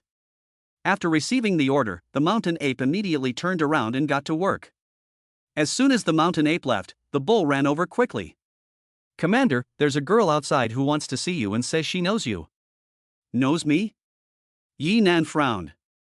He knew very few people in Blue Star, and they were basically all here. Could it be her? The image of Meng Zihan suddenly popped into his mind, but why did she come here for no reason? Because she was the granddaughter of Meng Hong, Yinan had no choice but to invite her in. After a moment, Meng Zihan walked in wearing a black trench coat. The trench coat was a more mature outfit, but her temperament was still somewhat immature, like a child wearing adult high heels, pretending to be mature. "Miss Meng, what can I do for you?" Yinan sat on the sofa and smiled at her. Meng Zihan looked at Yinan's smile, and the scene of her being bullied by him came to mind. She blushed and silently clenched her fists. But she still endured it and said to Yinan, "I want to join your Sun Legion." "I didn't hear you wrong, you still want to join our legion?" "I can't afford to have anything happen to you." Yinan was a little surprised. She never expected her to say that. "You say it as if I were a burden." "I can enter with my own abilities." Meng Zihan looked at Yinan with some dissatisfaction. "I don't think you have the ability to do that." Yinan declined. Meng Zihan's skills are not weak, but she is the granddaughter of Old Man Meng, who has been held in her hands since she was a child. If something really happens, she won't be able to explain to Old Man Meng. "You." Meng Zihan was about to say something, but Su Meng said, I think we should make an exception and hire her. How about a 7-day trial period? If she passes the test, she can officially join the company. After she finished speaking, she looked at Yi Nan. Her meaning was clear. Meng Zihan is the granddaughter of Meng Hung, and the Lianyang army is still on the Binjiang territory, so Meng Hung can help a lot. Okay. Yi Nan could only nod his head. He had to give Meng Hung face. Yes. Meng Zihan immediately ran excitedly to Su Meng's side. This sister is good, unlike some people, she is not at all unreasonable. Yi Nan was speechless. He had clearly agreed to it, but he had become the bad guy. Sister, my name is Meng Zihan, what's your name? Su Meng. We both have a dream in our names, it seems like we are destined to be together.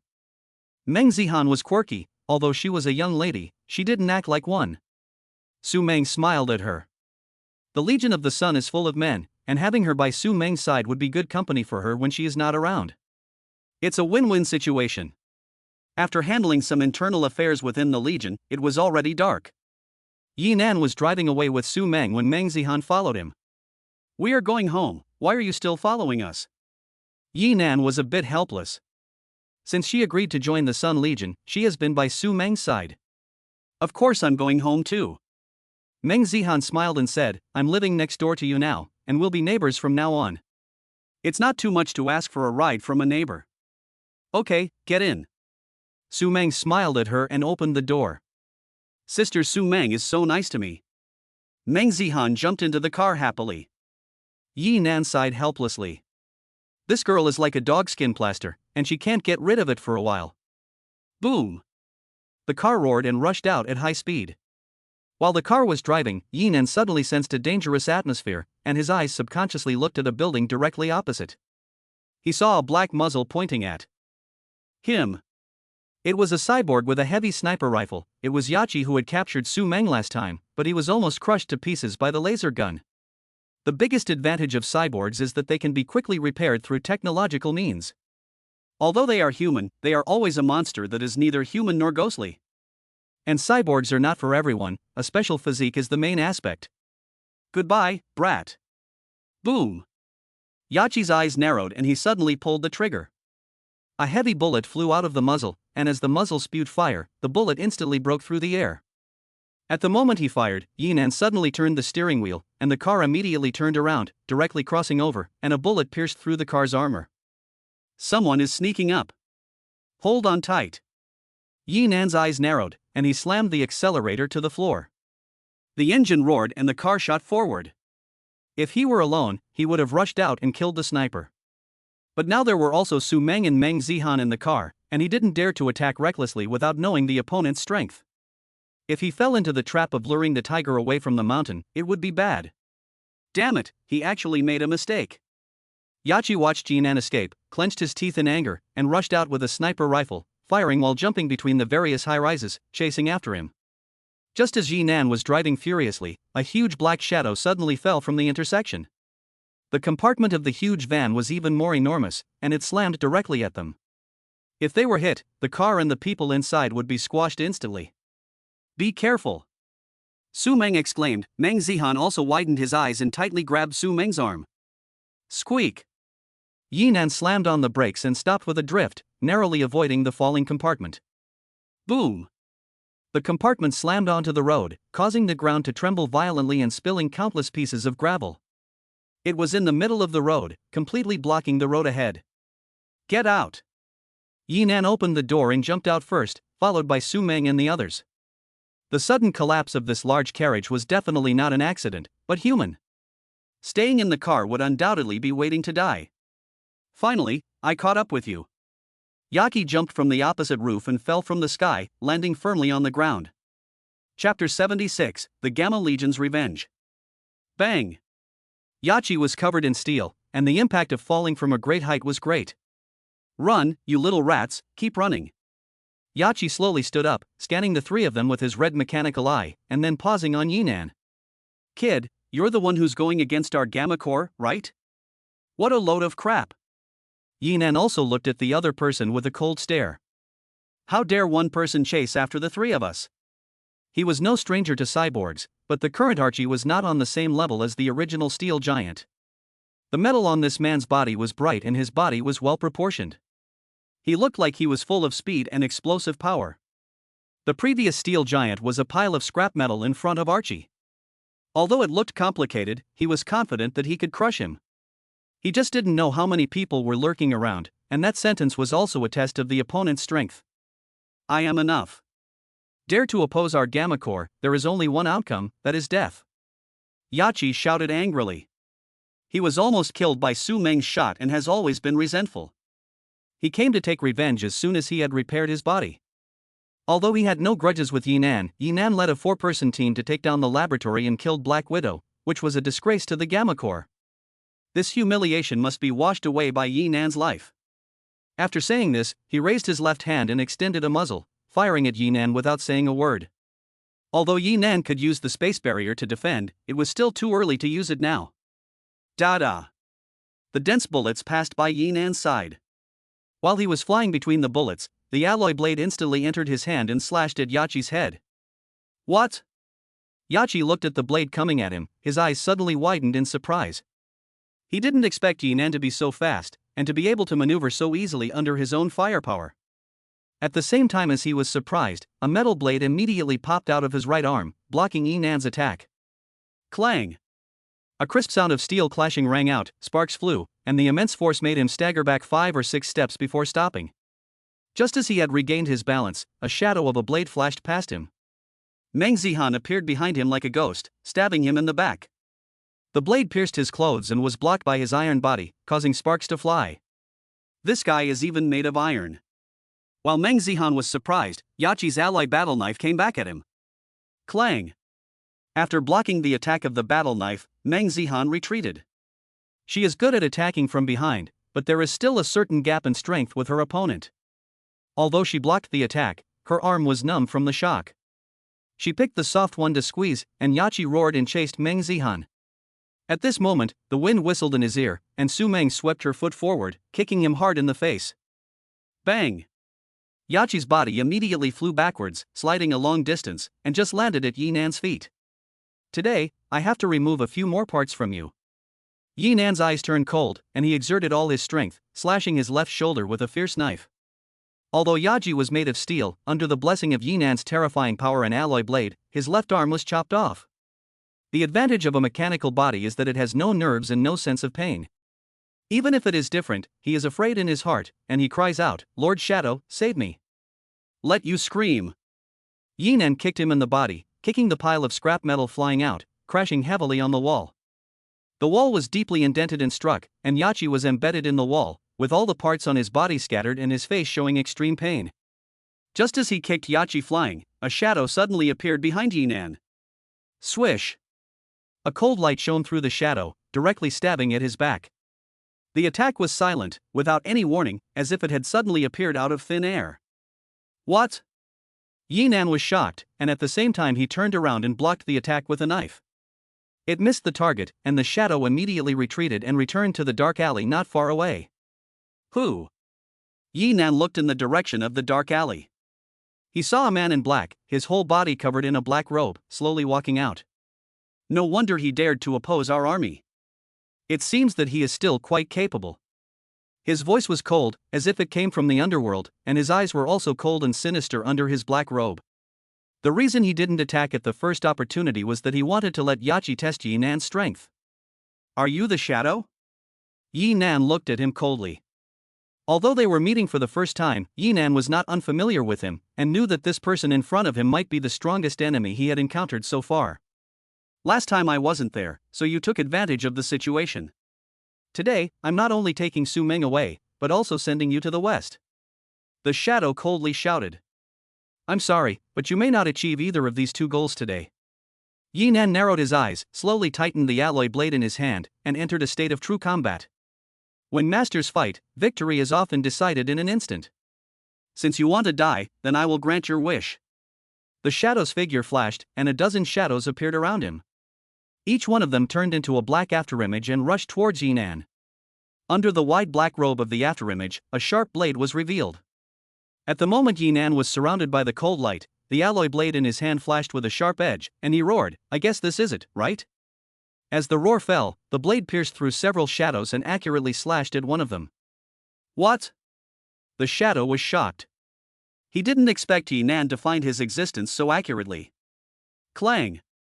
The blades clashed, and fire burst out again. The shadow's strength was extraordinary, but Yi Nan's strength was even stronger. The shadow's mouth was cracked, and red blood flowed down the blade. Kill! Yi Nan's eyes glowed with a bloody light, and he attacked the shadow like a flood or a ferocious beast. Although his knife skill seemed chaotic, his strength was overwhelming, and his intense attacks forced the shadow to defend passively, suffering greatly. After Yi Nan entered the battle, his blood surged wildly, his fighting instinct was stimulated, and his speed and strength became even more formidable. Die! The shadow let out a roar, and the blade in his hand was like a poisonous snake, stabbing Yi Nan in the heart. Yi Nan was not made of steel, and the blade could pierce through him in an instant. Just as the shadow thought he had killed Yi Nan with one move, the sharp blade was suddenly blocked by an invisible force, unable to advance an inch, and not even hurting Yi Nan in the slightest. A spatial barrier appeared in front of Yi Nan, perfectly blocking the blade. What's going on? The shadow was very puzzled. He couldn't figure out why. Yi Nan didn't give him a chance to react. With a roar, he smashed his fist in front of the stunned shadow. This punch poured out Yi Nan's anger and strength, causing an aural explosion, and even causing a wave of fluctuations in the air. The shadow's body flew backwards like a cannonball, crashing heavily onto the carriage. The carriage immediately dented, and the shadow's body also slid down. Cough, cough, cough. The shadow coughed violently, and every cough was accompanied by a trace of blood. His body also knelt down and was seriously injured by a punch. What kind of monster is this kid? The shadow was shocked and looked at Yi Nan with unbelieving eyes. He had experienced countless battles, but the Yi Nan in front of him was clearly a terrifying beast. Damn, I was careless this time. The shadow was secretly annoyed in his heart. He had been a powerful figure for many years, but he had never expected to be defeated in the gutter. Yaji was also heartbroken. He thought that if Lord Shadow personally intervened, he would easily win the battle, but he never expected that this little-known kid would be so strong, and he would be so embarrassed by the shadow in one look. Although the strength of the shadow is nothing in front of a real strong person, Yi Nan's strength is definitely not this strong. What a shadow, I don't think it's so good. As Yi Nan's eyes revealed a bloody light, a roar of an engine came from his ear. I saw the army's chariots speeding up to support them. Chapter 77, Cut the grass and remove the roots. With such a big commotion here, the military can't possibly know. Moreover, Meng Hung promised Yi Nan that he would definitely protect him, and his granddaughter was also here. It was my grandfather's men who came. Meng Zihan looked at the chariots coming to support them, and a look of ecstasy appeared in his eyes. This time you have nowhere to escape. Yi Nan looked at the chariot that came to support him with a cold stare. Damn it! Shadow silently clenched his fists. The Gamma Legion was the most wanted terrorist organization. If it fell into the hands of the military, the consequences would be unimaginable. You think you've won, brat? Shadow smiled coldly and turned to look at his companion, Archie. It's time for you to contribute to the Legion. After hearing Shadow's words, Archie immediately looked panicked. Shadow then pulled out a black remote control with a red button. No, please don't. I beg you, Shadow, let me live. As soon as he saw the remote control, Archie immediately cried out in alarm, his tone full of pleading. Su Meng reacted immediately, shouting to Yi Nan and Meng Zihan, run. He's going to blow up the robot. Meng Zihan heard Su Meng's shout and rushed to the nearby bunker. Yachi, I will avenge you myself. The shadow shouted, and immediately pressed the red button. Click. The moment the button was activated, a red light suddenly lit up in front of Yachi. Drip, drip, drip. Yachi looked at the red light and screamed in despair, desperately tearing at his chest, trying to remove something. But now it was too late. After flashing a few times at high speed, the light suddenly exploded, and Yachi was also blown to pieces, leaving not even a trace. With a loud bang, the fire shot up into the sky. The explosion was extremely powerful, and the building where he was located was blown apart, and the shockwave spread rapidly, sweeping away everything in its path. Fortunately, Su Meng shouted in advance, and she and Meng Zihan were already prepared, finding a shelter in advance and narrowly avoiding disaster. Yi Nan used a spatial barrier to resist for a while, and he was not injured at all. After Shadow pressed the button, he jumped into the car and fled at his fastest speed. Yi Nan didn't expect that this guy would actually choose to sacrifice his subordinates to create an opportunity for himself to escape. "I'll let you run." Yi Nan suddenly threw the alloy blade in his hand. The blade turned into a shadow and flew straight behind the shadow. "What?" The shadow was shocked. He was only concerned about escaping and didn't see how Yi Nan had avoided the impact of the explosion. Without thinking, he immediately dodged the blade sideways. Swish! It was directly inserted into the wall. "Kid, I remember." The shadow yelled without looking back, and disappeared from view in 2 or 3 steps. "Stop!" Yi Nan quickly chased after him. "You have to get rid of the root of the weed, otherwise it will be a problem if you let the tiger go back to the mountain.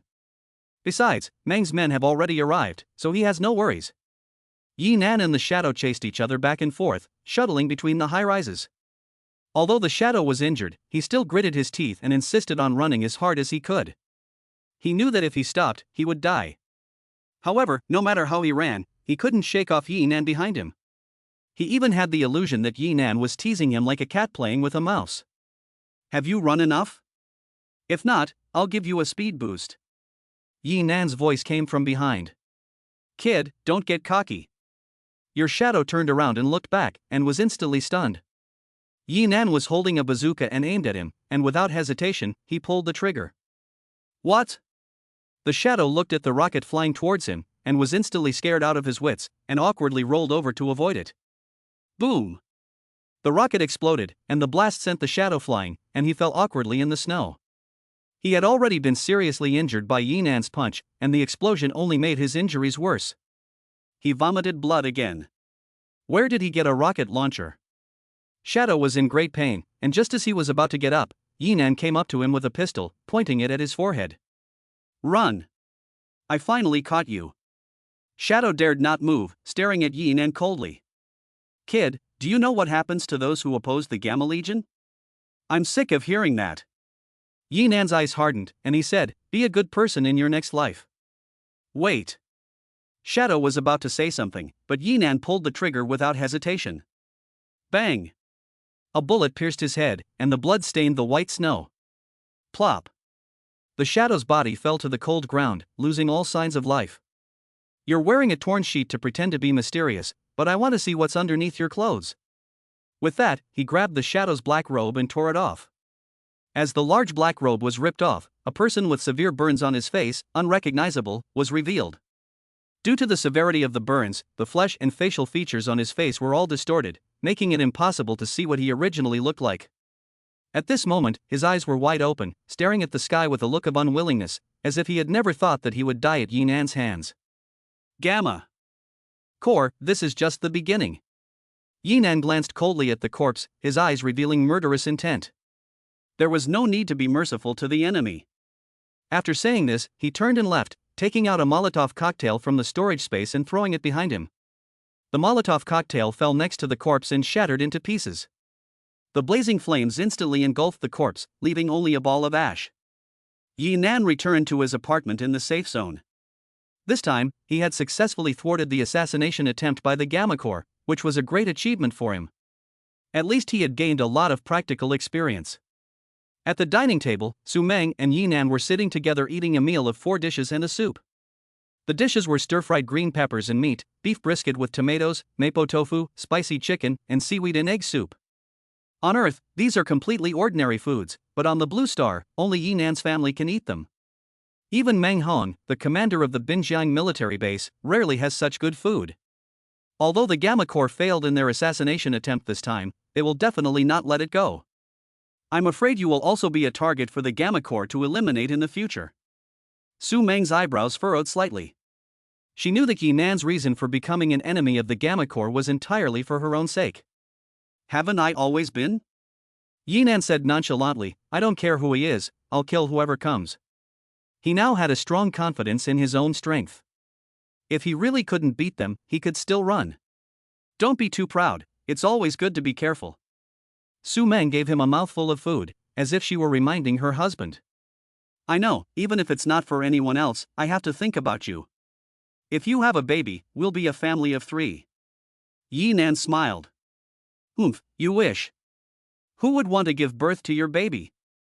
Su Meng huffed, but a blush passed over her face. I'm going to open a big supermarket on the riverside. What do you think? Yi Nan let out his thoughts. He not only wanted to form his own legion on Blue Star, but also build his own business empire. Food was the most sought-after item on Blue Star, and as long as you sold food, you could get rich. The Lianyan Legion could protect their own supplies and were not afraid of riots or looting. Yes, but I don't know much about it either. I can talk to Qin Meyer about it if you have time. If I can give her a bonus, she should be willing to help. After hearing Su Meng's reply, Yi Nan also nodded meaningfully. Qin Meyer's identity is extraordinary. She definitely has a huge network of connections behind her. As long as she can make good use of it, it will be a way to make a fortune. A light knock came from the door. Who is it?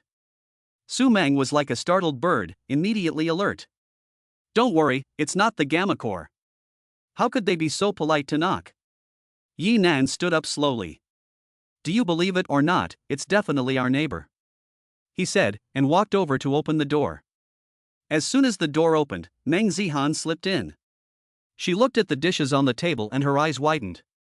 Wow, your family's food is really good. Your dog's nose is really good, it actually came because of the smell. Yi Nan didn't even have to guess, she must be here to eat. No, I actually came to see you. Meng Zihan saw her purpose being exposed by Yi Nan, and she embarrassedly stuck out her tongue. Have you eaten yet? Do you want to eat together? Su Meng smiled at her, and this look was not much different from when she first met Yi Nan. That's embarrassing. Meng Zihan said she was embarrassed, but her body sat down at the table very honestly. After Su Meng served her a bowl of rice, Meng Zihan immediately started to eat, stuffing her mouth with food like a hamster. It's delicious, this is the best meal I've ever had. Although Su Meng is only a year or two older than Meng Zihan, at this time she was like an older sister to her, her eyes full of smiles. Give me some more, thank you. After eating and drinking to her heart's content, Meng Zihan leaned against the sofa with her stomach sticking out, so full that she couldn't bend down. Didn't you say you had something to ask me? Go ahead, what is it? Yi Nan asked Meng Zihan with a smile. Grandpa said he'd take you to the training area outside the safe zone for 3 days tomorrow. Meng Zihan replied with big eyes. Ah? Yi Nan was a little surprised. He didn't understand why Grandpa Meng would do that. It's stupid. The elite warrior competition is held outside the safe zone. Survival is a necessary skill, so of course you have to train. Meng Zihan replied. Chapter 78, 3-Day Trial Period. The next morning, Binjiang Military Base. Meng Hang led Yi Nan to a huge flying machine. This flying machine is square, more like a drone on Earth, but it doesn't have a propeller. It is completely powered by a jet engine. Yi Nan had seen it once when he was in the Gamma Corps laboratory. It had a terrifying burst speed, and could reach supersonic speed at the fastest. Let's go. Meng Hong walked towards the aircraft. Where are we going? Yi Nan quickly followed him and asked. Although he knew that the old man was preparing to take him to the wilderness to survive, he was also very curious about where it was. You'll know when we get there. Meng Hong smiled mysteriously, leaving Yi Nan with no idea. Boom! The flying machine spewed out a dark blue flame and rushed towards the north of Binjiang City. The flying machine was extremely fast, and it flew out of the safety zone in less than half a minute. The further north you go, the colder it gets. From a high altitude, you can see that there is an endless forest in front of you, and it is all white.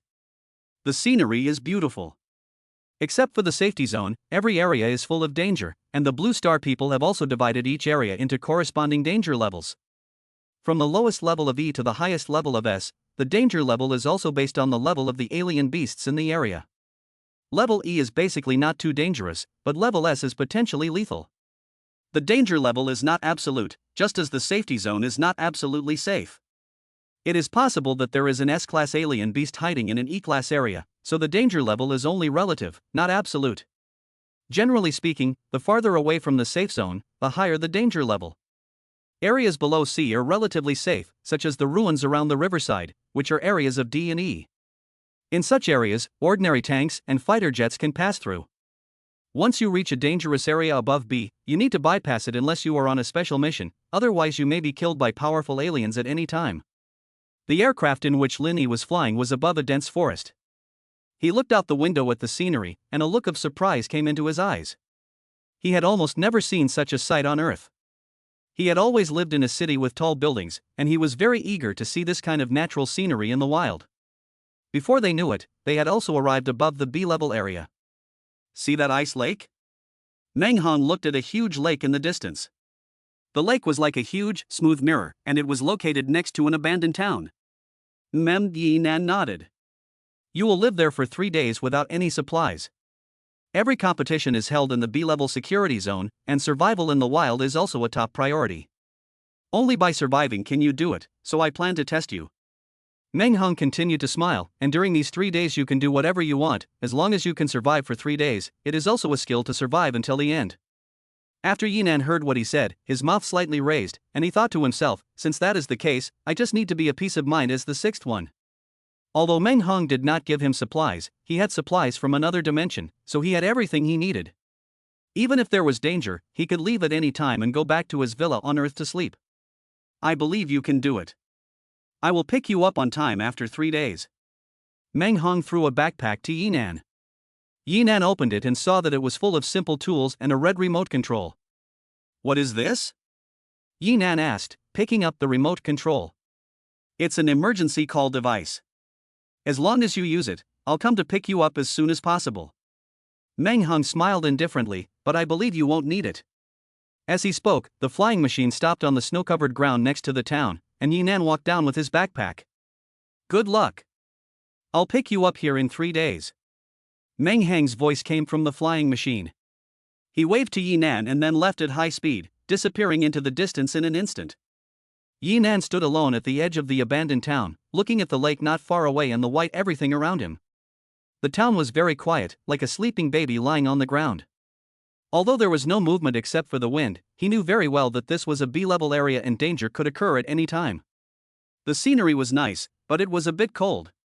Yinan tightened his clothes and walked towards the town. Although he has a space portal that can take him back to Earth or back to Sumengna, he is not ready to leave yet. At least for himself, it is also a good opportunity for training. There are no tall buildings in the town, only some low buildings and factories, rows of dilapidated signs and abandoned cars, all traces of people who once lived here. As soon as he entered the town, Yinan had the illusion that he was being stared at by something. But he looked around and saw nothing unusual. Could it be that I'm wrong? Yinan muttered to himself and walked towards the nearest unoccupied old building. Creak. Yinan opened the rusty door. It was a simple home, and the furniture in the house had not been used for many years. The air had a musty smell, and the old furniture was covered in a thick layer of dust. Yinan first checked the house to make sure it was safe, then cleared a small area in the bedroom and took out a gas heater and placed it in the house. He also took out blankets and other supplies and placed them on the bed. For the rest of the time, he only had to be the sixth child, and he didn't need to go out anyway, since he had no worries about food or drink.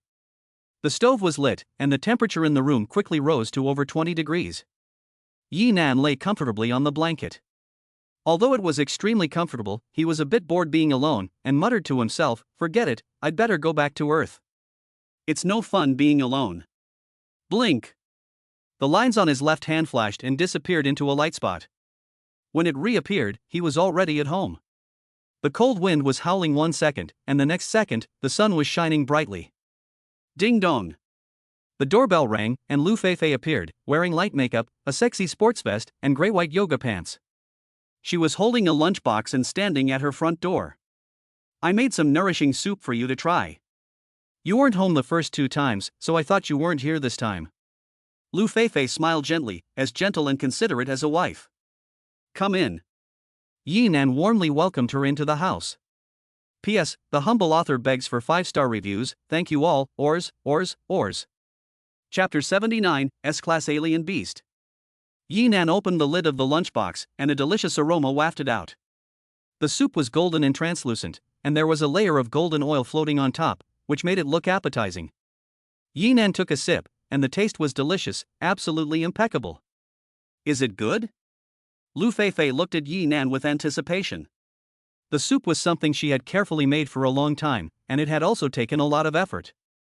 Yinan didn't answer, and gulped down the soup in one go, proving everything with practical actions, and smacking his lips with relish.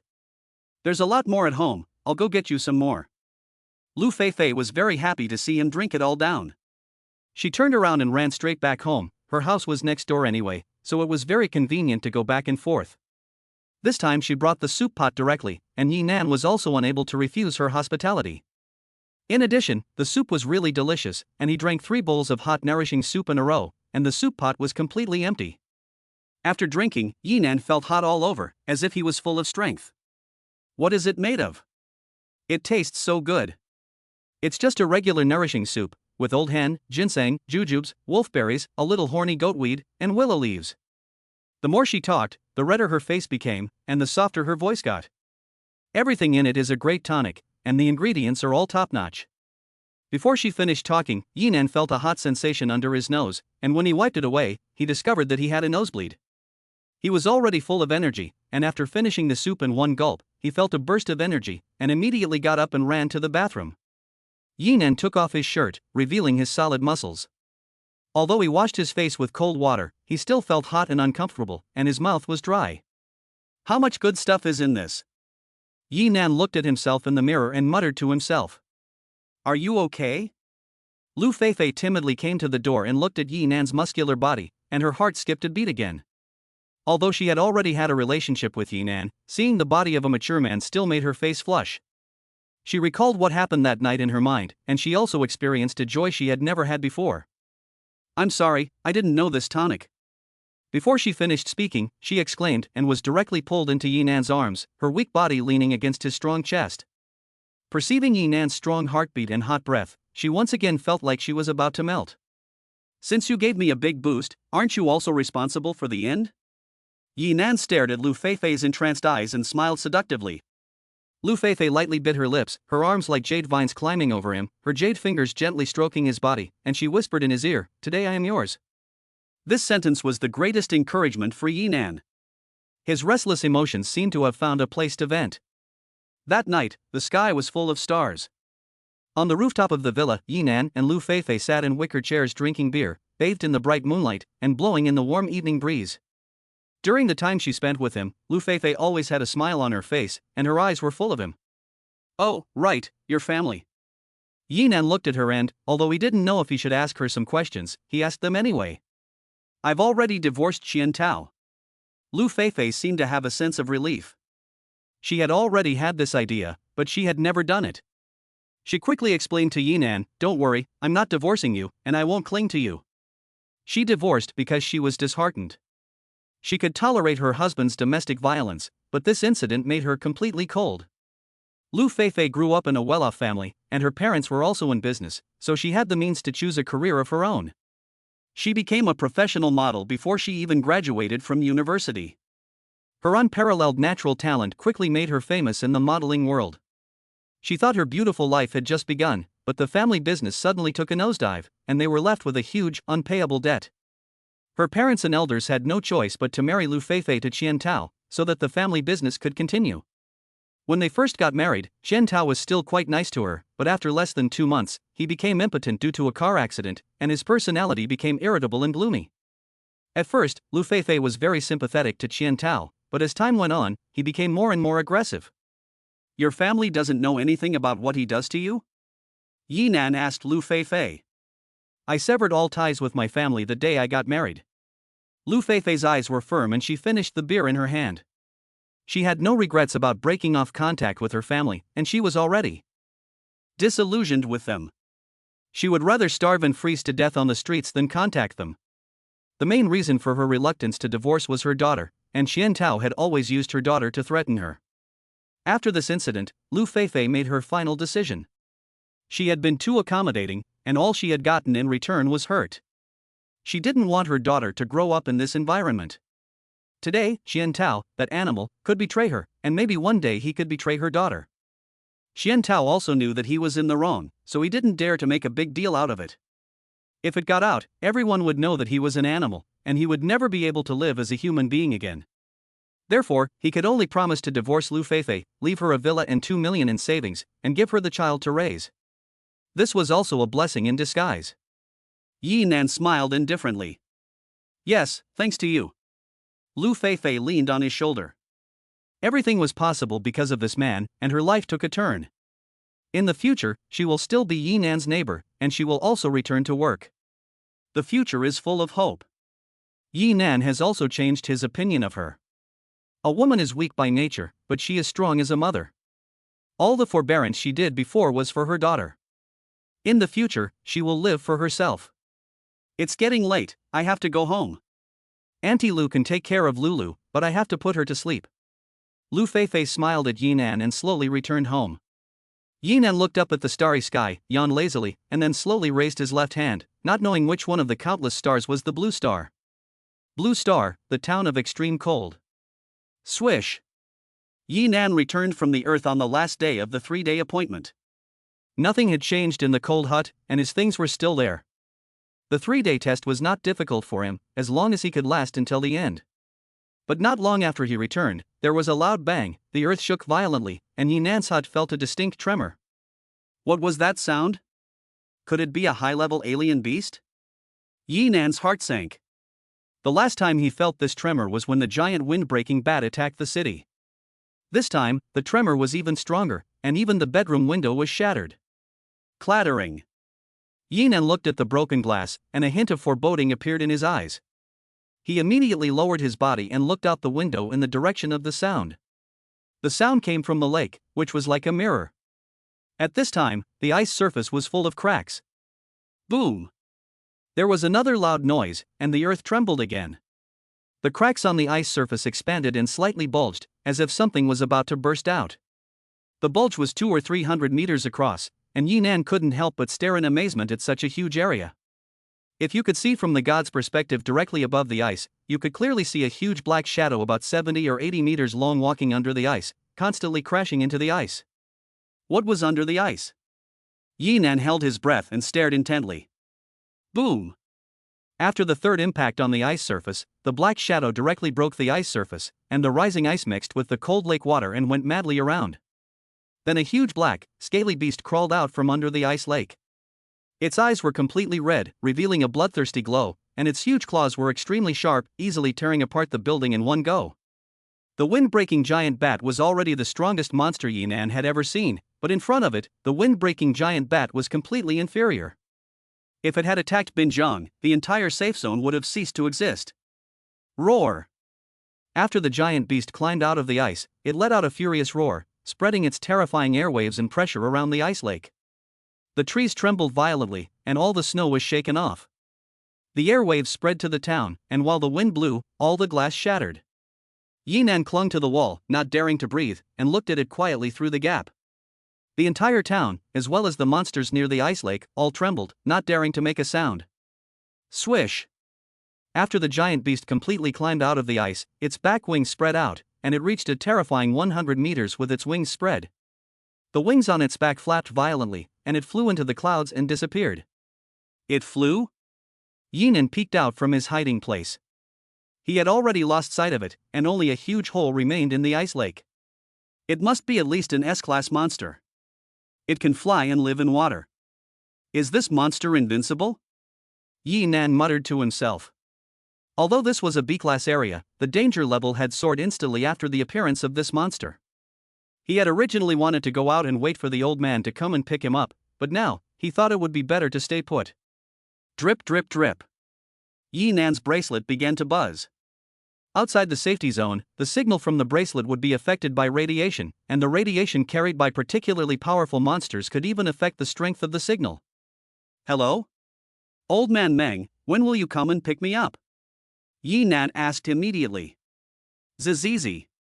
There was a lot of noise coming from the bracelet, and it was hard to make out what was being said, making Yi Nan anxious. Can you do it? Don't drop the ball at a critical moment. Yi Nan cursed and patted the bracelet, and was finally able to hear some sounds. What happened over there? You have the nerve to ask? A big guy just crawled out of the lake, and it almost scared me to death. Yi Nan complained to old man Meng, recounting what had just happened. In the base, after listening to Yi Nan's statement, Meng Hung was also 80% sure that it was an S-class. Check if there is a record of this S-class alien beast?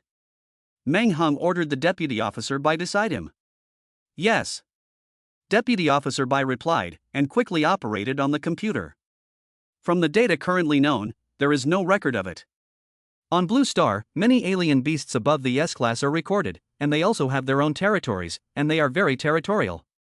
Alien beasts do not live in peace with each other, and they also have major battles, so they generally do not cross borders. Although Blue Star is constantly updating its database, alien beasts are also constantly evolving, and the database is known to contain many powerful alien beasts that are still unknown. First, enter its information into the Alliance database. Meng Hung ordered by the deputy officer that once the data was entered, the entire Blue Star would know of the existence of this giant beast. Meng Hung then turned to Yinan and asked, "Do you have a picture of it?" Yinan was at a loss for words and directly retorted, "I can't even hide it, how dare I take a picture? Are you tired of living? Old man Meng, don't forget me. When can you come and pick me up? I'm afraid I can't go for a while." Chapter 80, Mysterious Little Beast. What? Yinan immediately complained after hearing his words. "Old man Meng, what do you mean, leaving me here and not caring about me? Leaving me to fend for myself? No, let me explain. Class S aliens have their own territories. After they leave, they will return soon. If I get caught by it when I pick you up, I'm afraid the entire Binjiang will have to be buried with it." Meng Hung patiently explained. Although this reason is somewhat convincing, it cannot completely convince Yinan. Life in the safe zone is life, but my life is not life? Yinan was very unhappy. It depends on the timing to abandon the car and save the chief. Moreover, the old man Meng sent him here from afar, so he has to take him back. Meng Hung was also having a hard time. He didn't want to take Yinan, but now was not the time. The S-class alien beast spends most of its time resting. After it returns, it will be quiet for a while. If there is no unusual movement, I will go and pick you up immediately. Meng Hung vowed. That's fine, but this time you owe me, and you'll have to pay me back slowly in the future. Yinan didn't let go of the opportunity to bargain with him. It was a good thing to get some benefits. In fact, he wasn't in any danger here. As long as he passed through the space gate, he could instantly return to Su Meng's side. All he wanted was Meng Heng's attitude. What a bullshit field training. I'm not coming back next time. Where is it more comfortable than being with Xiaomeng? Yinan looked at the huge hole in the ice lake outside and wondered where it had gone and when it would be back. Although the Blue Star is a strange star, the chance of encountering an S-class strange beast is extremely slim, comparable to winning the lottery. As he said, Yinan took out a can of meat from the storage space and prepared to take a bite. He originally wanted to have a barbecue on the last day to commemorate it, but now, he decided to give up the barbecue. It would be bad if the scent attracted the S-class monster. He had just eaten half of the canned meat when a faint sound came from outside the room. The sound came from inside the building, which was only separated from him by a few walls. Something. Yinan immediately became alert after hearing the sound. This is not a safe area, but a dangerous area. Just now, there was a sudden appearance of the S-class alien beast. Any movement could be a fatal danger. So he picked up the alloy blade and carefully walked out to check. But after a circle of inspection of the outside room, there was no abnormality, and no traces were left. Strange, am I too sensitive and have I heard wrong? Yinan frowned and turned around and headed back to the bedroom. Just as he was about to go back, a small, pitch-black creature was feasting on the canned meat. It looked like a kitten, but it was smaller than a cat on Earth. It was covered in fluffy fur, without a hint of color, and its eyes were round and black like gemstones, making it look very cute and adorable. Thief, you actually stole my meat to eat. Yinan's alloy battle blade flew out of his hand and was thrown directly at it. The alien beast is cute, but it is very dangerous and cannot be deceived by its appearance alone. Swish! It is small and very light, easily dodging a fatal blow. The round eyes looked at Yinan and began to fly on the walls, and the ceiling, as if walking on flat ground, and the speed was even faster than lightning. With Yinan's current strength, he didn't even touch a single hair. How can this little guy be so fast? Yinan was secretly shocked, and threw the few remaining cans of meat at it, saying, "Here, go quickly." It looked at Yinan warily, picked up the can and left. Yinan took another can of meat from the space. Just as he opened it and before he could eat it, the little guy came back. It lay at the door, sticking out a little head, its small eyes staring at Yinan and the meat in his hand. Yinan originally wanted to drive it away, but then felt that it was extraordinary, so he shook the meat can in his hand and asked, "Do you want to eat?" It actually understood, nodding repeatedly. It could understand human speech. Yi Nan was even more surprised, and also became extremely curious about it. He put the can on the ground and said, "Come and eat." It picked up the can and retreated, quickly eating it all. After licking the fur on its mouth, it looked at Yi Nan again, as if it wanted more. Each can of meat is a large portion, and almost 2 cans are the size of its body. It ate a full box and a half, as if it had just scratched the surface. "I want to see how much you can eat." Yi Nan was also generous, and in order to satisfy his curiosity, he directly took out dozens of cans of meat and sausages from the space, opened each one, and neatly arranged them on the ground. "Come, eat it open." As soon as Yi Nan finished speaking, the little beast, which had been drooling for a long time, immediately rushed over and began to eat. In no time at all, it had eaten all the tinned meat and jumped onto Yi Nan's blanket, where it lay down comfortably. "You really are at home here, and you really think this is your home?" Yi Nan was at a loss for words, and wanted to drive it away, but he didn't do so. After all, he was bored on his own, and it was nice to have company. Time passed quickly, and the day turned into night. The wind outside the house was even more violent. Yi Nan used something to cover the window to prevent the heat from escaping. He had been guarding here all the time, but the giant beast still hadn't returned home. Instead, the little guy had accumulated a large pile of empty canisters left over from his meal, which was dozens of times his weight. "If the little guy keeps this up, I won't be able to afford to feed you anymore."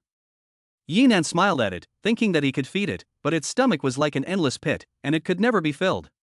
The little guy lay comfortably on the blanket, stretching out lazily. "It's still relying on me." Yi Nan took out another blanket and lay down on it to rest quietly, falling asleep without realizing it.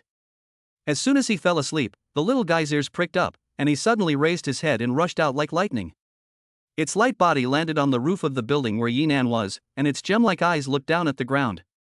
It saw that some strange beasts were quietly gathering in the direction Yi Nan was heading in the darkness of the night. Although the canned meat had all been eaten, the empty cans still gave off a meaty aroma. The strange beast's sense of smell was generally very strong, and they followed the smell to find it. The beasts were of different shapes and sizes, with some at level C and even C+.